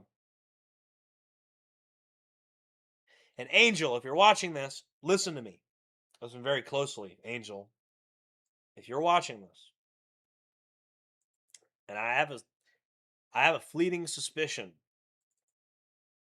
Angel, young, beautiful Angel. If you're watching this, we had some good times, okay? We had some good times. We did. Unfortunately, you weren't ready. You weren't ready for it. You weren't ready for a guy like me. Okay? But if you're watching this, I sincerely hope that the next guy you hook up with that if you do find another guy like me, because it's not impossible that you find another guy like me. It's highly unlikely, but it's not impossible. You knew what you found out what you had, because you're about to hook up with some frat boys. You're about to eat ramen noodles in the little tiny apartment in College Town. Best case scenario. Worst case scenario, some guy that smokes crack under a bridge. Because you don't got no sense. You don't got the sense to go hang out with the guys at the yacht club, and they're not gonna put up with the emotional instability of you going crazy on people for no reason. They're not gonna put up with that. The rich men, you know. But if you do find yourself in another relationship with a guy like me someday, please do not do that again. Because you're not gonna win this lottery ticket more than twice. You might not even get a second time with a guy like me. I don't know. It could happen though. So if it does happen, don't ruin it. Okay? You've already ruined it. You've already ripped up one lottery ticket. So if you win the lottery again, please don't rip up your lottery ticket. Just letting you know that. Just some advice. God, I'm so stuffed up. I might as well just, I got a message for every single one of my exes, actually. Let's go through them one by one. I told Bren how I feel about her. Mostly I was just like sticking it to her because she was like, "Oh, you're never gonna get a blondie ever again. You're never gonna get a little blondie ever again." That's what she told me. I'm like, yeah, right. Yeah, whatever.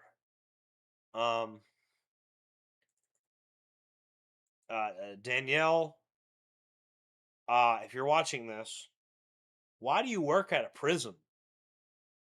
I guess, I don't know. Imagine if you had stayed with me all these years, you wouldn't be working at a prison right now. So, also, how do you feel about all the weirdos in there that are being weird every time you walk through the halls? If you catch my meaning, you know what they're doing when you're walking by, right? I'm just being honest. All right, so that's Danielle. Nicole. Nicole, I was with you about a year ago.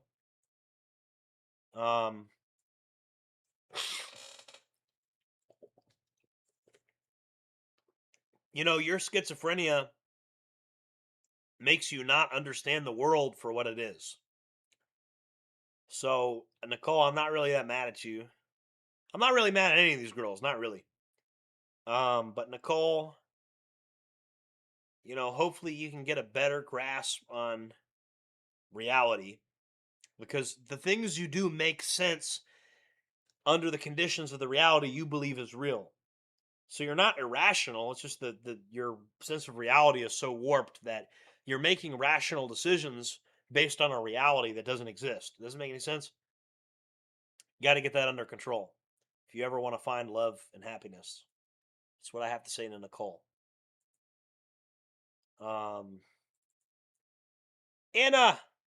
Anna Banana, we're still friends. Anna, if you're watching this, we're still friends. I want to give you a shout out, Anna. You're a good person. We're still friends. You did say some things to me that pissed me off, like, the fact that, well, I guess she had a point, come to think of it. She has daughters that are 19, and I just got done dating a 22-year-old. So maybe she had a point, actually. She was like, "I want to keep my daughters away from you." That's actually what she said. She said she wanted to keep her daughters away from me. So in retrospect, I can't even be that mad at her about this, because I just got done dating a 22-year-old blonde chick. So I guess she was right the whole time. But I wouldn't have dated her daughters. Her daughters are not people I would want to associate with. Who else? Jasmine. Jasmine. I just want to say, we had fun when we went camping, and we had fun when, we lived in the hotel room together for a little while. We were both immature back then and didn't know anything about how our relationship worked back then. We were both super young. So, um, but I had fun with you. You were fun. We did a lot of cool things together. We went to the CC's Pizza back when it was only like $6 back at that time. We had fun at CC's Pizza. A lot of good times. Jasmine. And what other X's do I have message for? Let's see.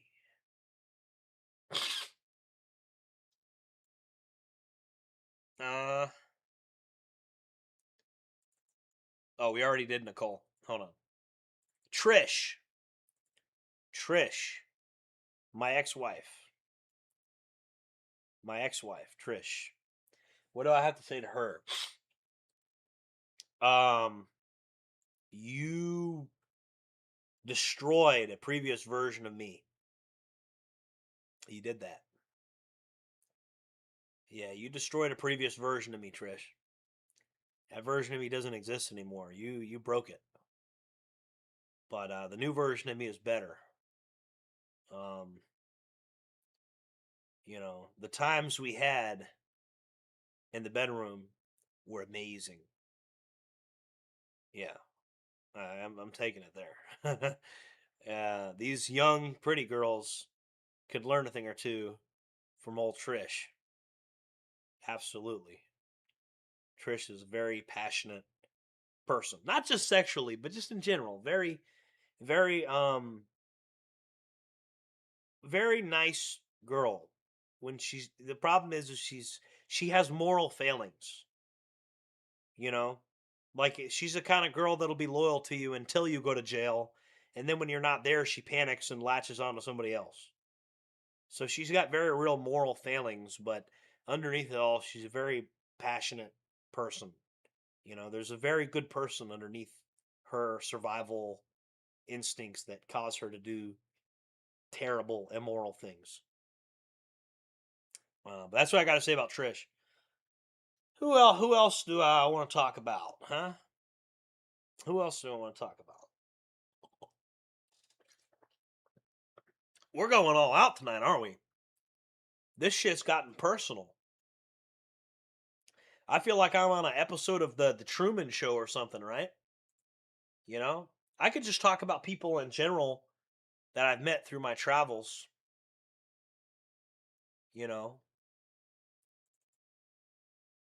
Ashley, you got mad at me. You got mad at me for.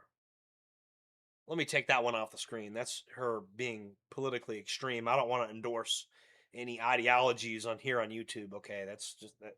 Pretend you didn't see that. That was an accident. I'm not endorsing any ideologies or worldviews. I want to be in compliance with YouTube's community guidelines. I didn't realize that was down there. Ashley, I just caught you doing something that you shouldn't have been doing to somebody else. And it was an accident. I accidentally caught you doing some shit you had no business doing. And then you got really mad. You kind of beat me to getting mad and you decided you never wanted to talk to me ever again. And I'm not even really like mad at you. It's just like I caught you doing something you shouldn't have been doing. And then you're just like, eh. And you know what you did. You know what you did. And you know what you did to that guy. And I'm not going to, we don't need to go into that.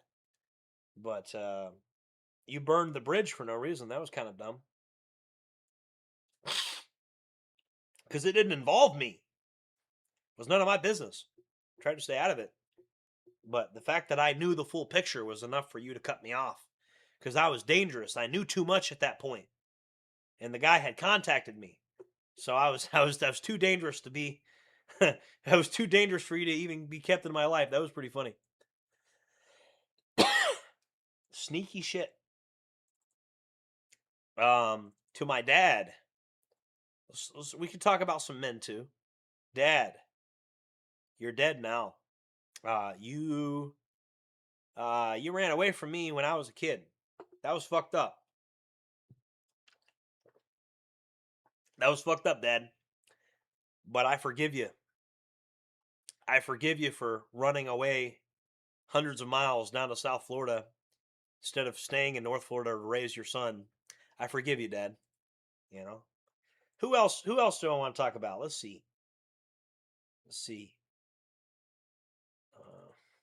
CJ. You guys remember CJ?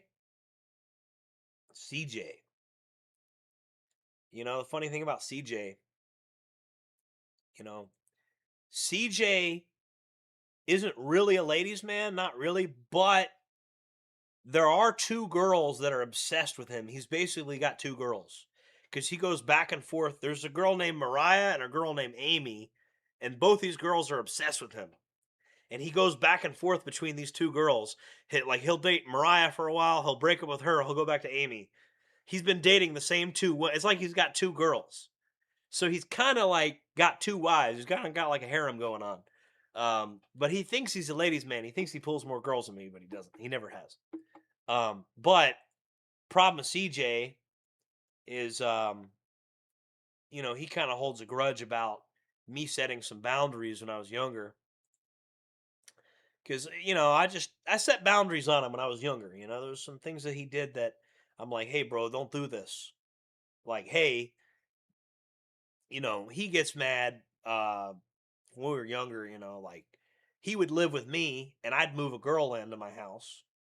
And that would cause some resentment from him because he was sleeping on my couch. And then he'd want to move his girlfriend then. And I'm like, bro, this is my house. That's the difference. So I can tell you I don't want your girlfriend living here. You can't tell me that I don't have my girlfriend living here. This is my house. That kind of thing, you know? And that's just stuff you have to figure out when you're in your early 20s with your friends, you know? It's just like, no, you don't get to move your girlfriend. You don't get to invite other people to somebody else's house. It's just a little anecdote for you guys. You know, Eddie the Yeti. Eddie the Yeti. What's going on, Eddie? Eddie the Yeti. And Justin over here. And Skylar. And this is my buddy, Matt. And this is, I think her name is Sky. I didn't see her very much. I know all these other people, but I don't really remember too much of her. That's me right there. You see, we're wearing camo and hanging out. And we were doing some crazy shit. And we were hanging out with our friends. This was like when I was like 18 years old. And I forgot exactly what we were doing, but it's all my friends together from years ago. You know?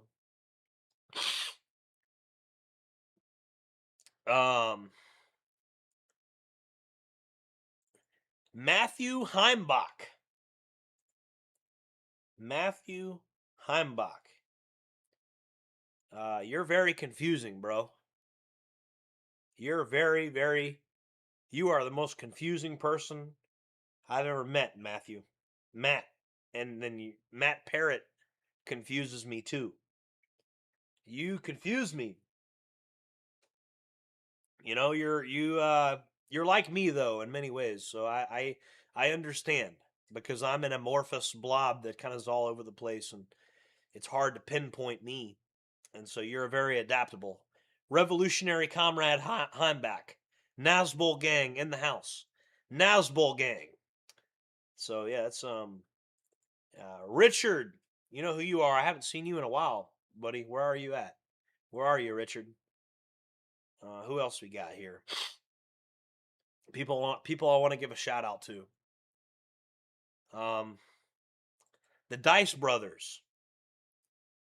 You guys are rats, bro. You guys, I forgive you for being rats, but you guys are some rats. You guys are some tattletale rats, bro.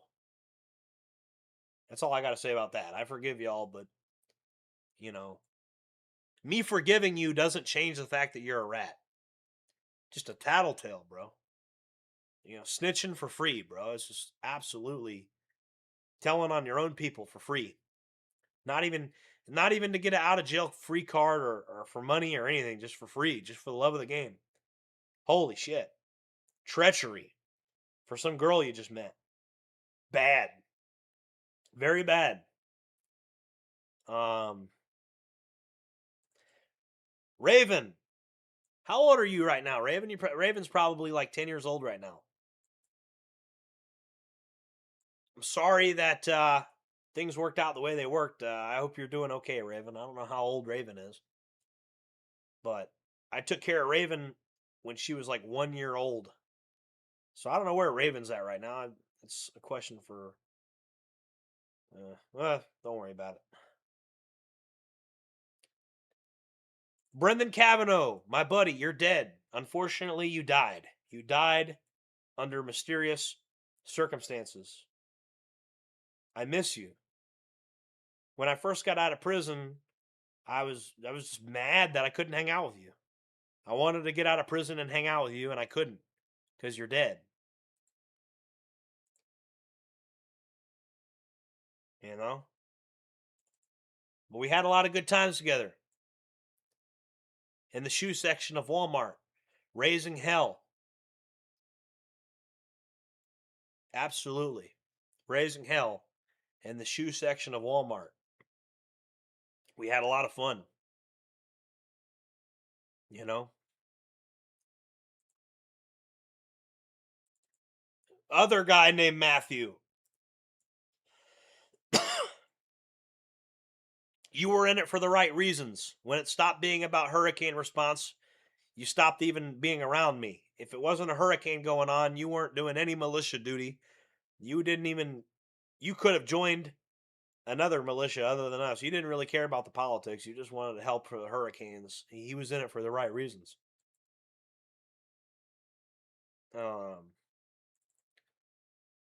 Deserito Burrito.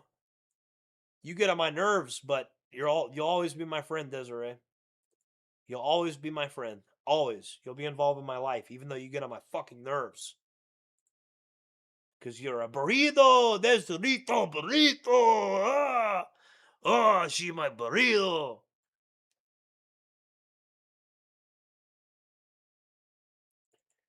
Brandy, I haven't seen you in forever.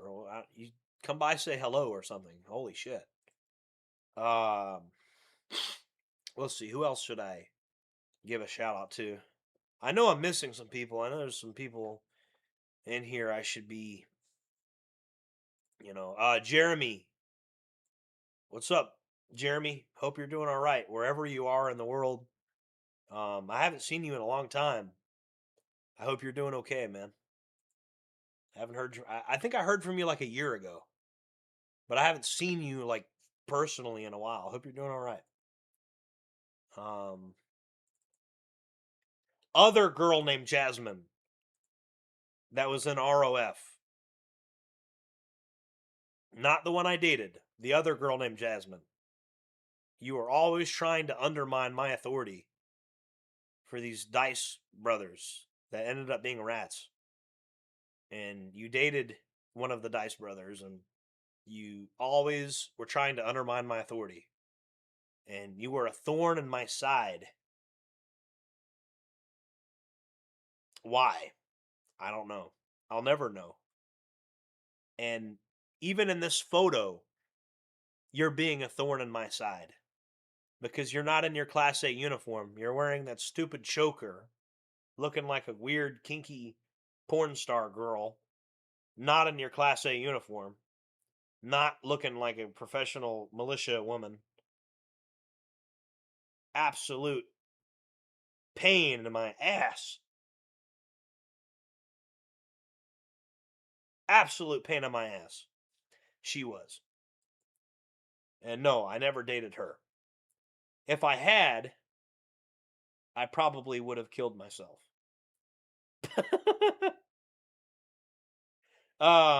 Let's see. Who else do we got? I'm sure we got more people I could give a shout out to. All my old FBI agents that arrested me. Here we go. I got a message for you guys. The FBI agents that arrested me, and had the search warrant done to my house. How does it feel knowing the government wasted like $1 million flying people in from all over the country to do a digital forensic analysis on something that everybody knew was a prank from 4chan? Everybody knew it after the warrant was signed, so it was literally just a waste of taxpayer money that you knew wasn't going to pan out. Why did you participate in that? Why didn't, at any point, you could have just been like, hey, we know this isn't, you could have derailed the warrant, but I guess you just wanted to take a vacation down to Florida. You wasted $1 million of taxpayer money, guys. I mean, just being honest, $1 million of taxpayer money wasted. But hey, what's new? Federal government wasting money.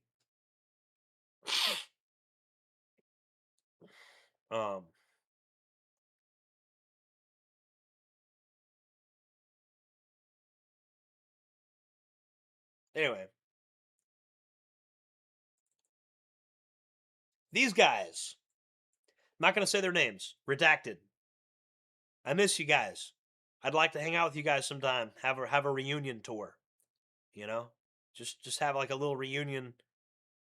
I'd like to hang out with you guys sometime. It's been a long time. Not going to say their names.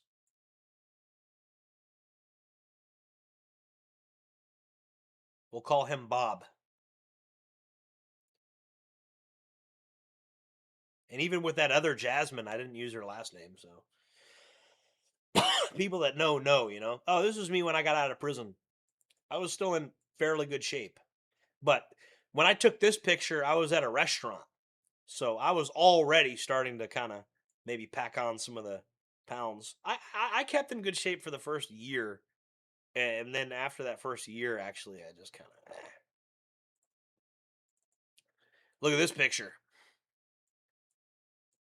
I look like I'm about to go save lives at the local In-N-Out burger joint. You know? Check it out. I'm about to go save lives at the local In-N-Out burger joint. So, that's pretty funny.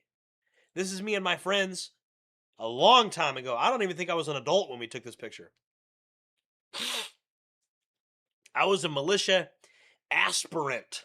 I wasn't old enough to be in the militia at 17 years old because you got to be 18.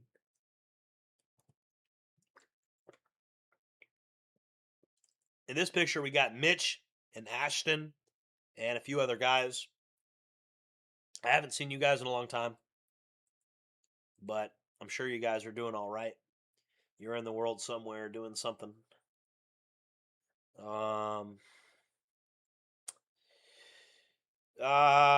Johnny boy, Johnny. Hey, you know, I'm fucking pissed off at you, bro. You know, we kicked you out of our ranks because of what you did. And you know what you did. And you went to jail for what you did. And you're on the registry for what you did. And the police check on you every 3 months. And yeah. Not cool. Not cool what you did. That's all I got to say about that. You know, not cool what old Johnny boy did. I won't use his last name. I won't put him on blast. Actually, I am going to put him on blast. Yeah. Hey, John Russo, bro, I'm putting you on. Fuck that, bro. You're a sex offender, bro. That's your name. Somebody wants to look it up. The public has the right to know that, bro. It's fucked up what you did. I'm not going to let you off. I'm not going to do that.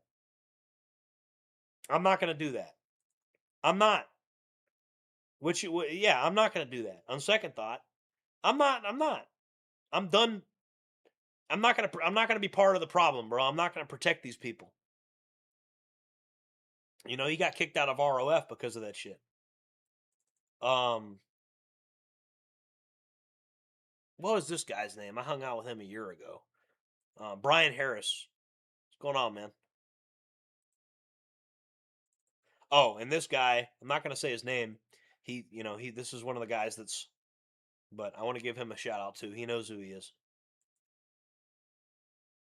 He's keeping, Yeah, I'm not gonna be nice to the public has the right to know about John Russo, bro, because he's a danger to society. He is. He's got fucked up charges. So I'm not gonna withhold the identity of somebody that did something bad to a child. I'm not doing it. I'm not gonna protect a pedo. I'm not doing it.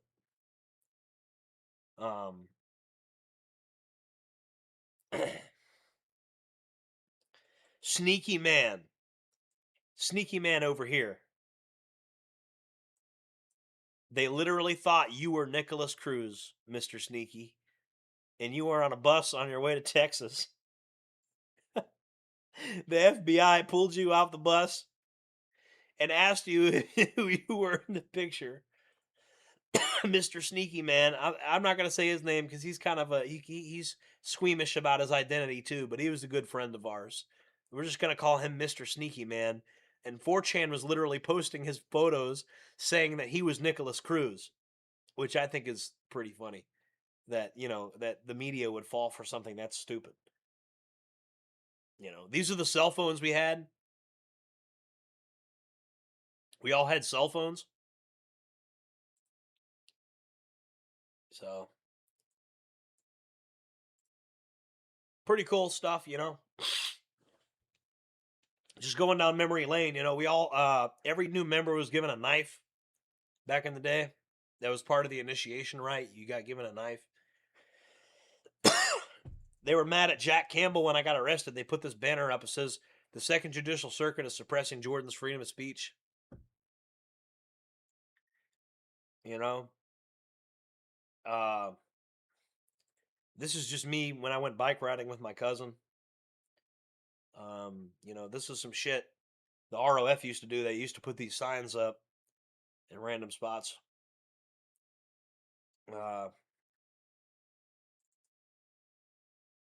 Just one of my closets I have, you know. Anyways, guys, I'm just going down memory lane. I'm just showing you guys the, you know, showing you guys the life that I've lived.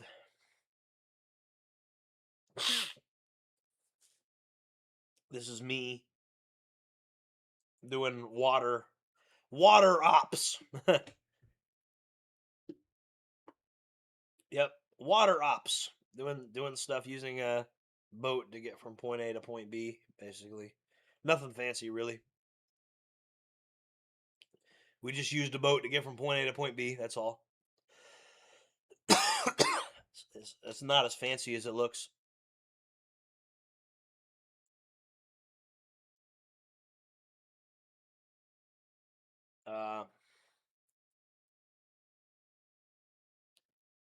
Here's a sandcastle I made next to a lake, of all places. This is me volunteering to help an injured hawk that I helped rescue with my cousin. What else? This is me doing primitive survival training, making a lean-to type structure.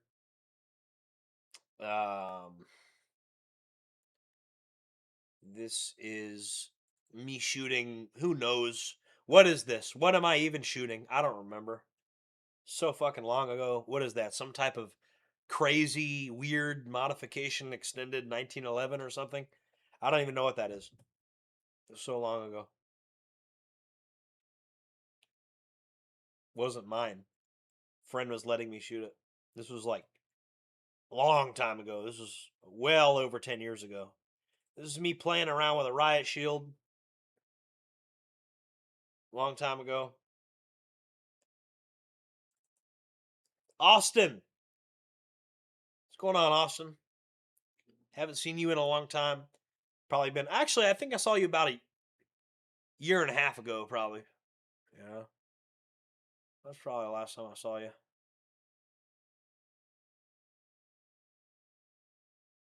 So...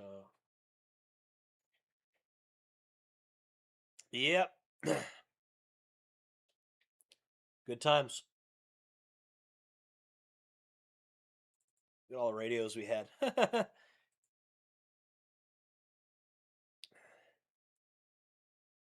What else we got?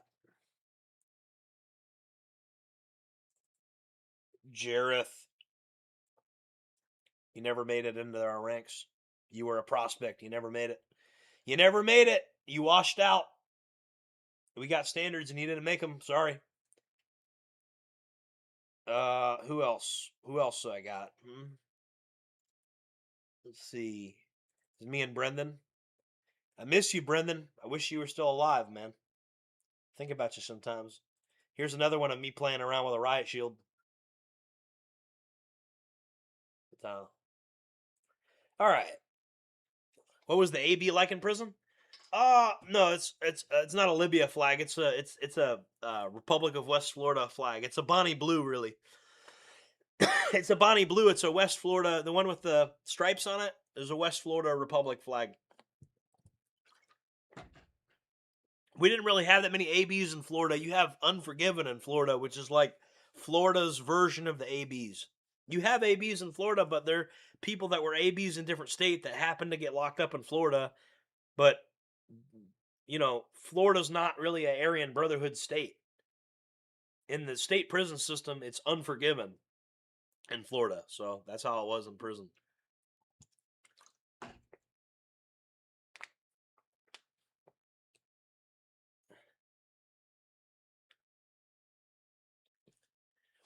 Why did I have on camouflage when all your friends had on casual clothes at 18? Well, that was me and Matt. We were militia members, and everybody else that we were hanging out with that day was not in the militia. That's why. Because it was me and a militia friend of mine hanging out with a group of people that were not in the militia.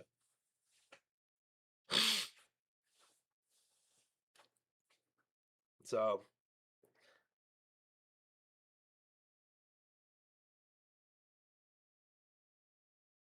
oh, Liberia?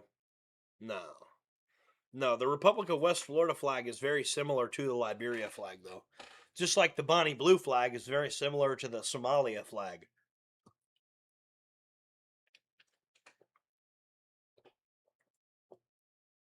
You know?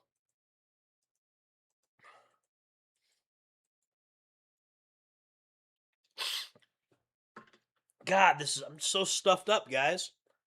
I'm just so fucking stuffed up, but I'm probably going to end the stream for the night, guys. I could show you guys more pictures if I wanted, but there's just like, I'm just tired. I got more pictures, but I'd have to hunt them down in my hard drives, my other hard drives.